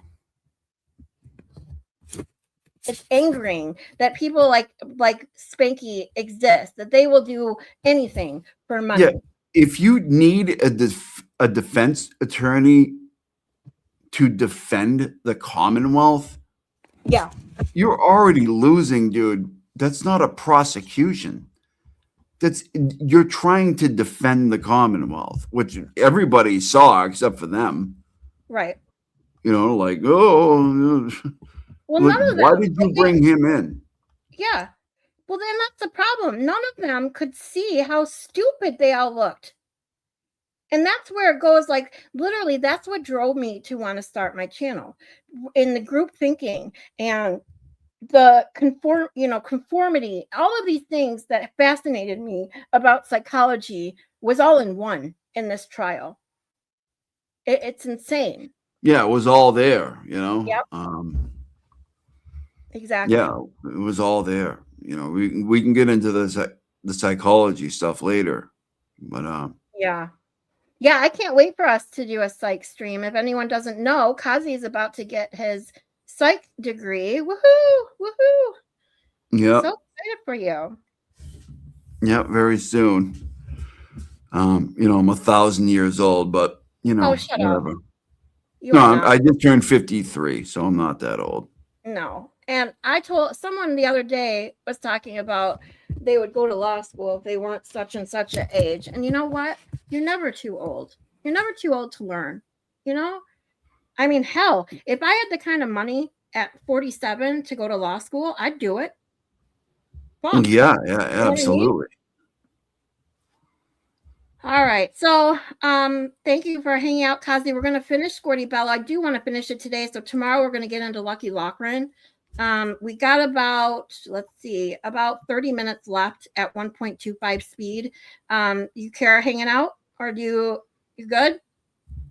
All right, I'll shut up. Go ahead. No. I'm not asking you to shut up. No. I I'm mean, asking you- go ahead, because we could do this all night. But go ahead. I know, and I appreciate you. I love talking to you. Like we have a good back and forth here. I appreciate you can come on anytime. But no, I was asking, do you want to hang out for at least another 30 minutes till we finish? Yeah, I'll be here. Awesome. All right, here we go, guys. Right. And Dr. Scordi-Bello, if you could, again, you can wait to point direct jury's attention to what anything of significance you note in this program. Yeah, and this is a slightly closer view of Mr. O'Keefe's face. You can see the discoloration, the ecchymosis on the right eye with a slight amount of bleeding. You can see here that there's also some discoloration of his left eyelid. And doctor, with reference to the other injuries that you were testifying about yesterday, as far as the small cuts or abrasions or lacerations, the head was visible in this photograph as well. I can't hear your question. If you could just repeat it and a little louder. Sure. My apologies, doctor. With reference to this photograph, as far as your testimony yesterday in regard to the other smaller injuries around the nose and eyes area of Mr. O'Keefe, are those visible in this photograph as well? You can see some discoloration of the nose, but this is not a very good picture of it. I think there's a linear abrasion on the left side of the nose. I have to say this, Kazi, it is not madness. It is truth. That's it. And the more truth that we spread, the better. And I could listen to you honestly all day. I mean it. That I described, and it's probably this. Ms. Gilman, could I photograph 2877? And doctor, if you could, again, you can ways to point direct jury's attention to what anything significant you observed in this photograph. Yes, this is the view of the left side of Mr. O'Keefe's face. You can see the discoloration of the left eyelid, and now you can see this linear abrasion on his nose and a small abrasion more towards the middle of his nose. Ms. Gilman, lastly, in this set, if I could have photograph 9148. Same, Dr. Scordi-Bello, if you could, using the laser pointing direct jury's attention to what anything significant you observed. This is the laceration to the back of Mr. O'Keefe's head. You can see this defect here. It's ragged. It's a typical classic blunt impact injury, and you can see the abrasion, the scrape that is adjacent to it. Thank you, Doc. I'm just going to take that. Now, Doctor, with reference to what you were testifying yesterday as far as the subscapular bleeding, the bleeding under the scalp, was that more or less prominent on one side versus the other side of Mr. O'Keefe's scalp? Yes, it was more prominent under that laceration that we just looked at. And so would that be more prominent on the right side? Is that correct? Yes.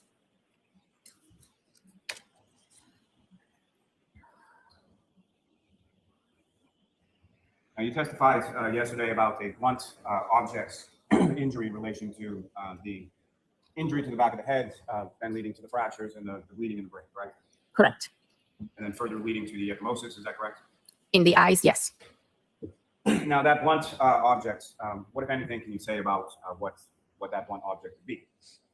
Could be any blunt object.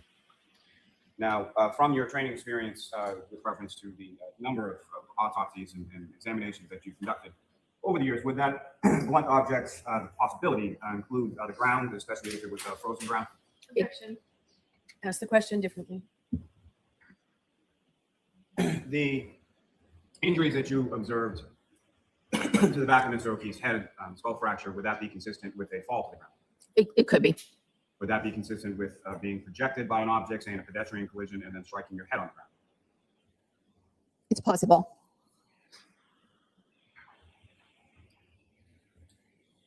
The arm injuries that you observed, would those be consistent with scratches from either glass or a piece of plastic or a piece of metal? It's possible. And the injuries that you observed, would that be consistent with injuries that you observed in other cases of a pedestrian collision? They're not the classic pedestrian injuries that we observe, no. And to that point, as far as when you say classic, as far as a pedestrian collision is concerned, you've conducted autopsies on a number of different pedestrian collisions over the course of your career, is that correct? Yes, I have. Do they all sort of mirror each other? Is there sort of a disparity depending on how the person interacted with the car? Objection. Sustained. Watch the form, Mr. Lally.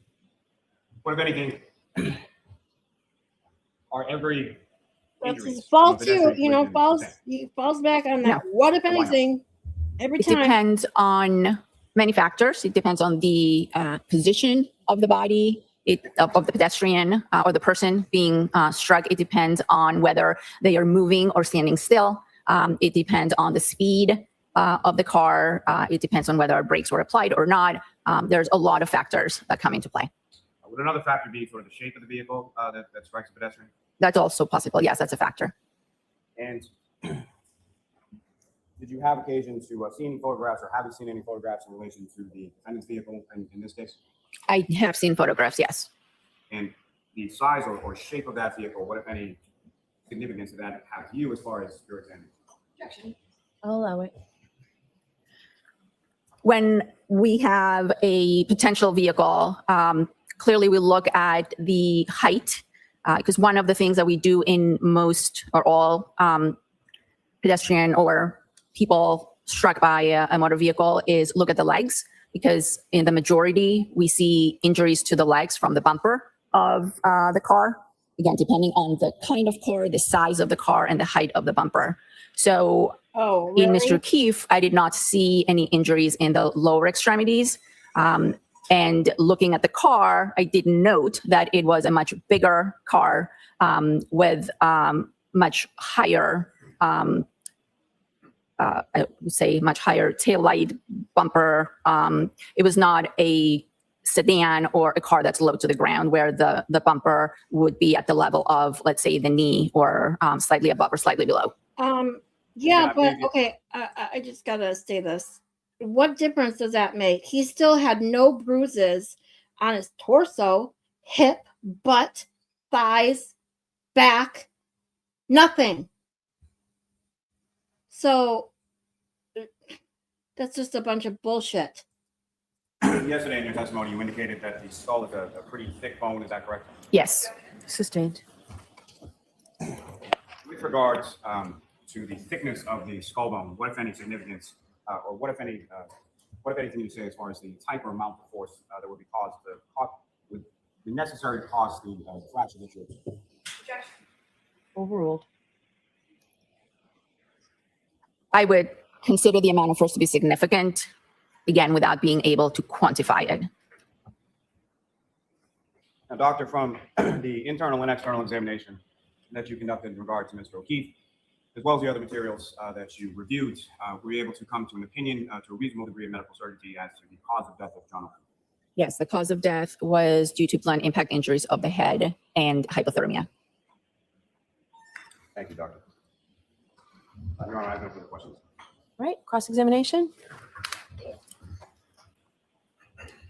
Good morning, Dr. Scordi-Bello. Good morning. Ms. Little, keep your voice up. Absolutely. You testified regarding a number of injuries that you referred to as blunt impact injuries, correct? Yes, And to be clear, blunt impact injuries are a very, very large category that includes contusions, lacerations, abrasions, and fractures. correct.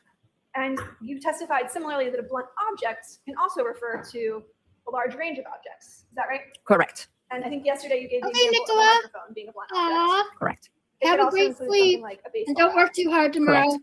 a dumbbell, Could be. the ground, Yes. or a German Shepherd's claws.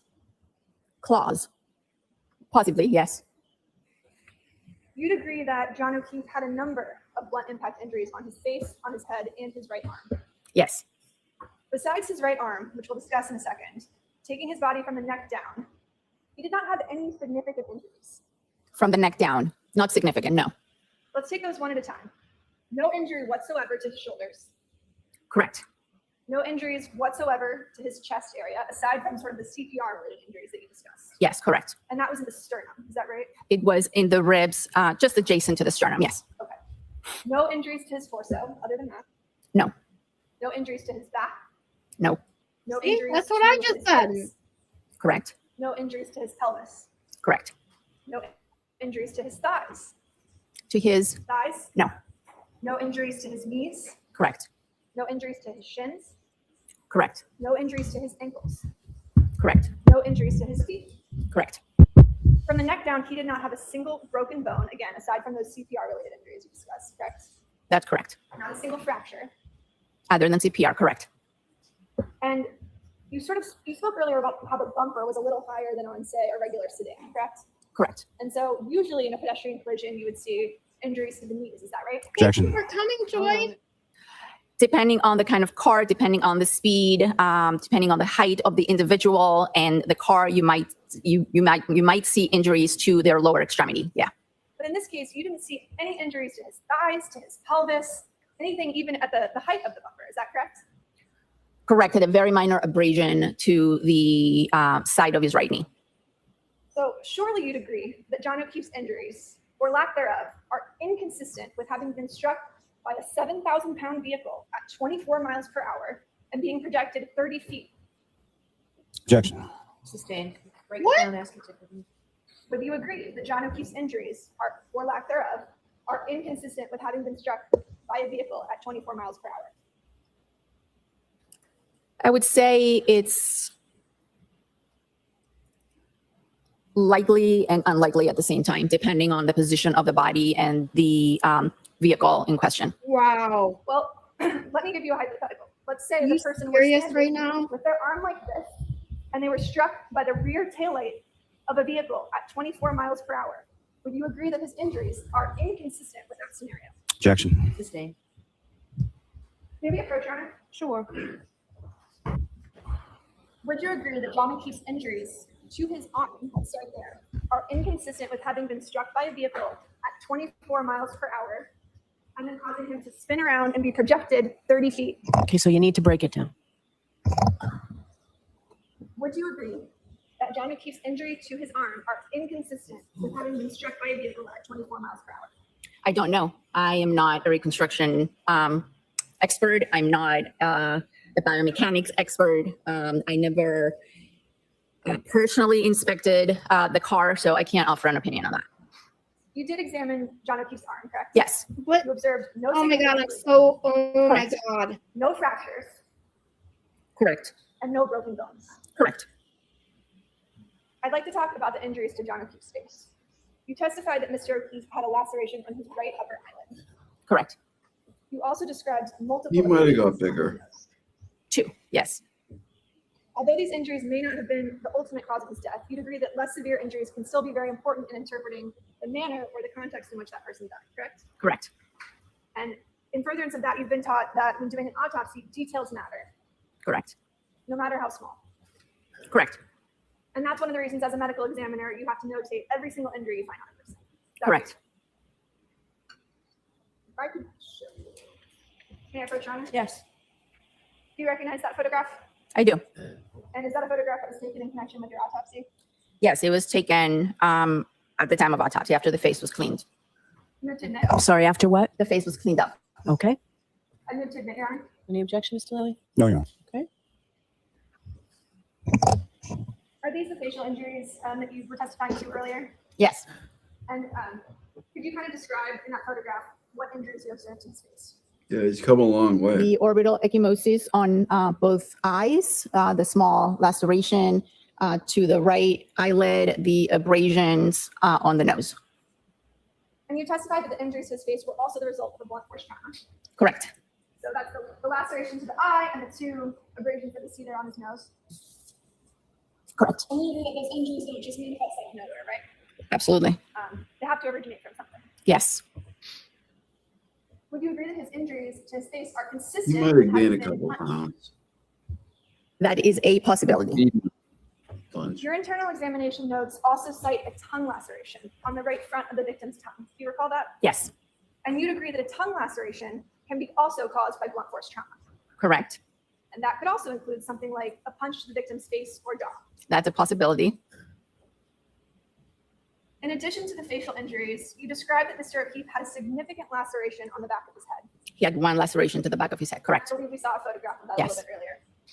You testified that the skin around the laceration on the back of his head was also scratched. Do you recall Yes. that? I do.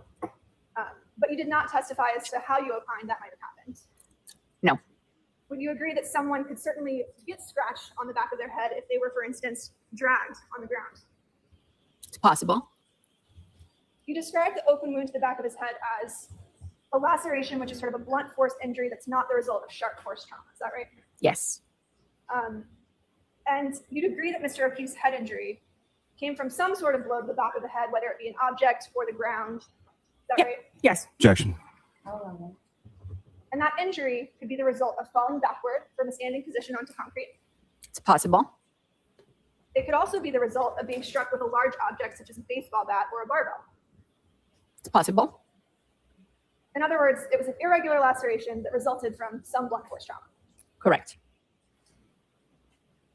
I mean, dude, I'd like to sort of You- circle back to those injuries. you have the medical examiner right here admitting that that wound that caused his death could have come from almost anything. This is a joke.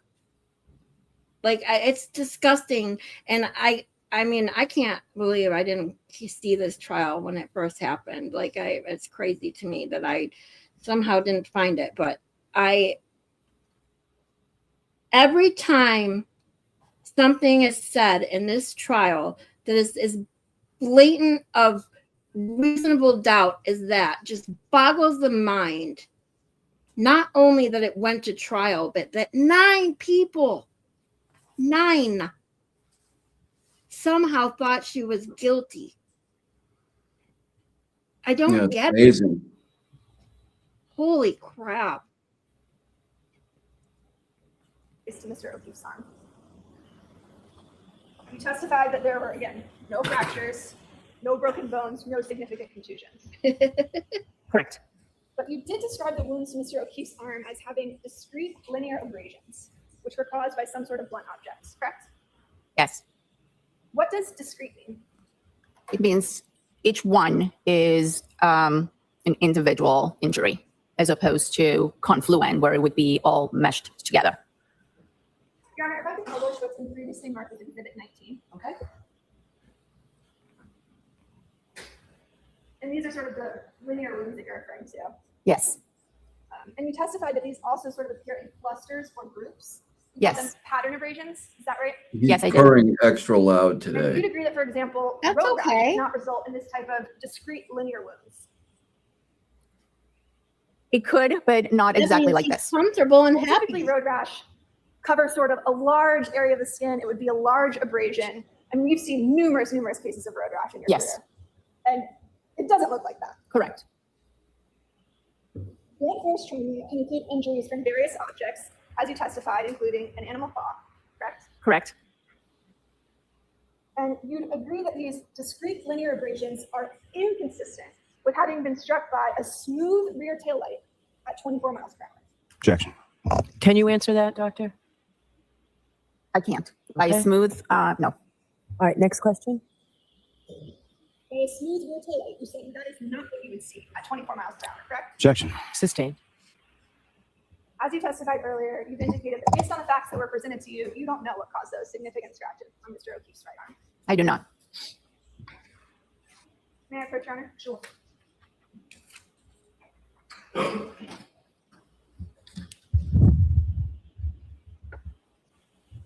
Do you recognize that photograph? I do. It's a photograph of Mr. O'Keefe's right hand. May I mark that as the next murder? All I can say about him is he came from a terrible situation. And, Permission to publish? you know, he loves being here. Well, he's adorable. But I'm so glad that he took to you so quickly because they don't always do that. Thank you. Yeah. Yes, you can publish. Is it also be published? And I'm only too happy to, you know. Well, it He, just goes. he wears me out, but, you know, Dr. Scordi-Bello, you indicated on You direct can do that, examination at least but it just I'm goes only to too show happy you to do it. what a good character you are because, to attempt to get ID you know, that cat already loves Correct. you. He knows you're During the a course good of one. your conducting your autopsy, you reviewed Yeah. records from the Canton Fire Department and EMS, as well as Good Samaritan Hospital. Is that correct? I did. And do you recall reviewing records indicating that the IV fluids in this particular case were administered through the tibia and then later through a catheter at the hospital? Yes, they were administered through intraosseous lines in both legs, shins, and at the hospital, they were administered through a femoral central line. Yes, And you'd agree that bruising to the backs of hands is also consistent with defensive wounds. yes, that's correct. And there are actually 4 separate distinct bruises outside of the one that you discussed earlier on Mr. O'Keefe's right hand, correct? Yes, I would say 3, but I can see how you would say 4. 1, 2, 3. That might be 1 together. But yes, I can see how you would say 4. And you testified yesterday that there was also an injury to Mr. O'Keefe's left hand. There was a vague contusion on his left hand, correct? You testified on direct examination that you didn't see. Did any they sort of not obvious ever signs of point blood out because that Mr. O'Keefe's bruise finger- on the side of his hand, like almost on the palm? What? I just find that shocking. They're not even addressing it. Yeah, they don't even really get into it. I see that now. That's just, it's crazy. I mean, everything's crazy, but every time I see something else, I'm like, what? Like, it just, I don't know. It makes my brain hurt. fingernails were intact and you didn't observe any fractures on his hands. Is that right? Correct. But broken fingernails and fractured hands aren't the only observable signs of a fight. Isn't that correct? That's correct. In fact, you noted a laceration over his eye. Yes. You noticed multiple lacerations on his nose. Abrasions on his nose. Yes. And Yes. multiple abrasions on his nose. Correct. You noticed a laceration to his tongue.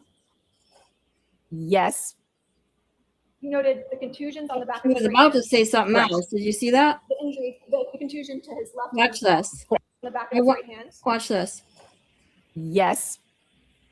You noted the contusions Like on she the was, back of his she right hand. wanted to say something else. She stopped herself. It just makes you wonder what she wanted to say. Correct. The injury, the contusion to his left hand as well. Correct. And as you just testified, bruising on the back of hands may be consistent with defensive wounds. It could be.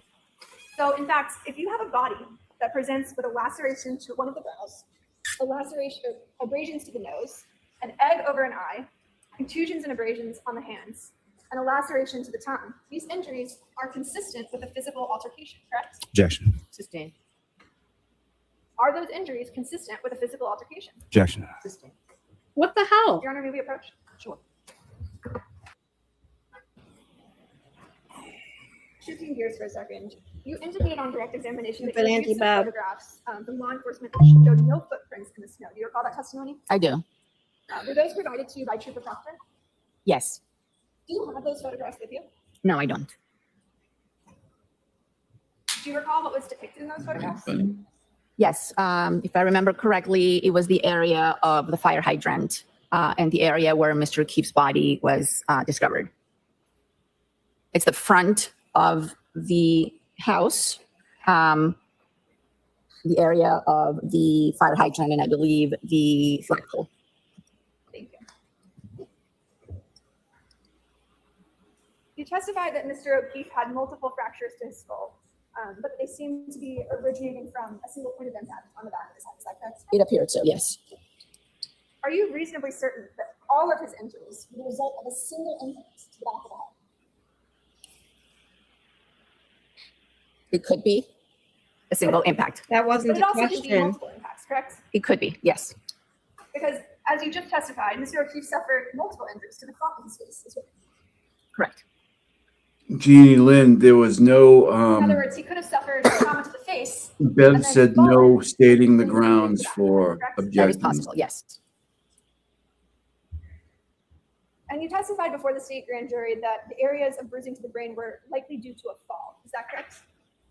Yes. Don't worry, buddy. In Just your expert annoying. medical opinion, is it possible for someone to get punched in the face hard enough to lose consciousness and fall backward? Objection. I'll allow it. It's possible. Yeah, I've never heard of them not being able to or not having to state their grounds for objection. It's Your Honor, if I could have permission to crazy. publish what's previously admitted as Exhibit 19. Yes. Dr. Scordi-Bello, it's kind of hard to see in this picture, but there's some redness that you observe on the body by the ribs that we observed in some of the other photographs that were presented by Mr. Lally. We have testimony on it. Yes.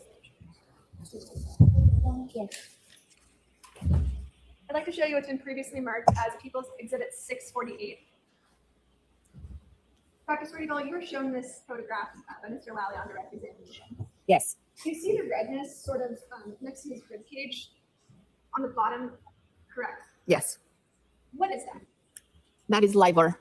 Lividity? Lividity. Yes. Can you describe to the jury what lividity is? Yes. Lividity is the pooling of blood to the dependent areas of the body after someone is deceased. So even though it sort of appears to look like a bruise, that's lividity, correct? That is lividity. Yes. It goes all the way down. And it's not the result of an injury. No. Thank you. No further questions. Okay, the lights, please. Thank you. Mr. Lally? Yes, Your Honor. Dr. Scordi-Bello, you did observe a minor abrasion to Mr. O'Keefe's right knee, is that correct? Correct. And what part of the knee was that on, if you recall? It was on the side, on the lateral side of his right knee. And by lateral, sort of the side that faces away from the body, is that correct? Correct. We're asked whether or not the small injuries on Mr. O'Keefe's face could possibly be from a punch, is that correct? Correct. You said that's one of the possibilities, is that correct? Yes. What are some of the other possibilities? Could be impact during a fall. It could be coming in contact with any blunt object in the snow. Would glass be a Well, possibility? as notice far as she a has to blunt object? mention the snow. Like the person doesn't have could to be be under certain outside circumstances. to get that injury. Piece of plastic under certain circumstances, as far as a blunt object, would that be also a possibility? Correct. Yes. Now, as far as the abrasion near the laceration on the back of Mr. O'Keefe's head, you were asking questions about whether or not that could be from dragging, correct? Correct. Now, as far as injuries or abrasions concerning dragging, would it be typical to see just one isolated abrasion in the area of laceration? Not typical, but possible. Could that also be a result of the blunt impacts for, as one of the possibilities you testified before, from hitting the ground? Yes. Now, you were asked about Hey, hitting the Yummy. ground, specifically hitting concrete. Would that impact Thanks for injuries to the back stopping of Mr. in. O'Keefe's head also be consistent with striking his head on frozen ground? What the heck is wrong? There we go. I'm sorry. I'll allow it. Can you repeat the question? You were asked a question on cross-examination about the laceration and abrasion to the back of Mr. O'Keefe's head being consistent with striking his head on concrete, correct? Yes, Would that also be consistent with striking his head on frozen ground? could be, yes. You were asked about certain wounds as being a possibility of defensive wounds. What are some of the other types of defensive wounds that you would expect to see that you do not see in this case?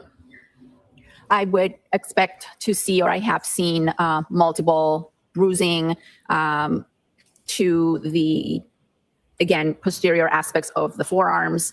I have seen cuts, lacerations, depending on how a person might be defending themselves, the position of their arms. And would that also include breaks in the fingernails and fractures to the hands? Objection. Watch the form, Mr. Lally. Sustain. What, if anything else, would that include? It might include bruising to the knuckles. It might include broken fingers. Now, with reference to the injuries that you were asked about with respect to Mr. O'Keefe's right hand, would those also be consistent with impact from the blunt objects as well? They are blunt impact injuries, yes. Now, again, if I could, just with reference to, you were asked about different possibilities with the skull fractures and bleeding in the brain. What is your opinion as to sort of how that was Unfortunately, caused? we need a lot of counties in Massachusetts If you are could again just go currently like through, that. your opinion as to the head injuries, the skull fracture, and the bruise. Objection. Yeah, see, Ask it again, Mr. Lally, in a different way. You were asked about some possibilities. What is your opinion as to how those injuries were sustained or manifested in this room? I don't know how they came to be. I described them and I stated previously that they are consistent with a fall to the back of the head. And so I'm sorry, Jeff, but my question is more geared towards as far as the single impact to the back of the skull and then sort of radiating fractures in the skull. If you could explain that in reference to the subdural hemorrhage, the arachnoid hemorrhage, and the ecchymoses that you observed. Again, a single impact with a fall could cause all the injuries that we're seeing in the brain and the skull. could, Thank you. I'm could. Not dead, not All likely, right, doctor, you want not anything. Could. It doesn't say much. All right, hold on 1 second while I get this ready for tomorrow.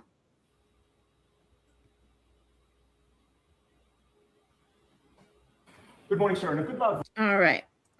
Because we have one of the heroes of this trial next, which is Lucky Lochran. We will go over his testimony tomorrow. So, Kazi G, any day you want to join me, you're more than welcome to. You just let me know. Tomorrow we'll be going over, I was going to check who else is tomorrow. So we got Lucky, his testimony is about 48 minutes. And then, because we are coming close to the end here, we got Dr. Russell, which is another 48-ish minutes. And then we have Richard Green, the digital expert, which is just over an hour. And then Dr. Frank Sheridan is an hour. Then we got Dr. Wolf and Dr. Runchler. And then, of course, closing arguments. So we should be done with the first trial by, I would say, Wednesday, Thursday at the latest. So tomorrow we'll definitely be going over Lucky's testimony, Dr. Russell's testimony, and most likely Richard Green, the digital forensic expert, tomorrow. So you are more than welcome to join tomorrow if you'd like, Kazi. Cool. Yeah. I'll come on tomorrow. Yeah, that'd be great. I'd love to have Brando's up for it, obviously. Yay, Brando. I would love to see you again. I wish I could pet him through the screen. He's so cute. He's fast asleep right now. Yeah, he's adorable. I can't. It's so crazy. I'll have to dig out a picture of my cat growing up. Like I said, he literally looks just like my cat Tiger. Of course, we named him Tiger. But he was a mean bastard. He did not. He did not like being pet. He didn't want to be anywhere near people. And if you went near him, you were lucky if you could pet him just on the top of his head for a couple seconds before he'd bite you. Yeah, was not a friendly cat. And we had him since he was a like 10-week-old kitten. So he was just born that way. Yeah. Brando just loves doing what he's doing right now. That's awesome. Loves it. But so for today, we are done with what we're going through on the first trial. Tonight, for those of you who don't know, I am having Mary B on. We are doing my second psych lesson night on projection that we've unfortunately had to postpone twice. Once because my power went out, and the other, it just didn't work out for Mary B. So she is joining me tonight, if all goes well, at 10:30 p.m. I would love to see you all there. Kazi, do let us know and let me know when you do any of the recaps, updates on any of the key cycles, all that stuff, because I would definitely love to learn more. Yeah, will do. Yeah, I'm going to revisit those soon because I think it's time. Sounds good to me. Yep, Kitty's passed out. He is passed out. Yep. He woke up a little bit, but he's passed out. Oh, he's so cute. I literally don't even want to end the stream because I'm literally just adoring how cute he is laying in your arms. Aw. But anyways, I very, very much appreciate you coming on today and just hanging out with me on the days that you aren't on stream. And if you come tomorrow and any day, you're more than welcome. Thanks for everybody coming out today and every day, hanging out in the chat. I love you all. Yeah, thanks for everybody coming out. Listen to my nonsense. Great. Oh, Rat House is live. I wish I could reroute you all, but please, everybody, go say hi to Danny at Rat House Media. That would be awesome. Hopefully, then I pray Mary B will still be able to go on with me because obviously she is Danny's first and foremost. But if he's going on this early, hopefully she'll be done by then. So we should be going on about 10:30. And again, thank you very much. And I love to you all. And we'll see you all later. Bye. All right, guys. Thank you. Bye, Kazi. Bye.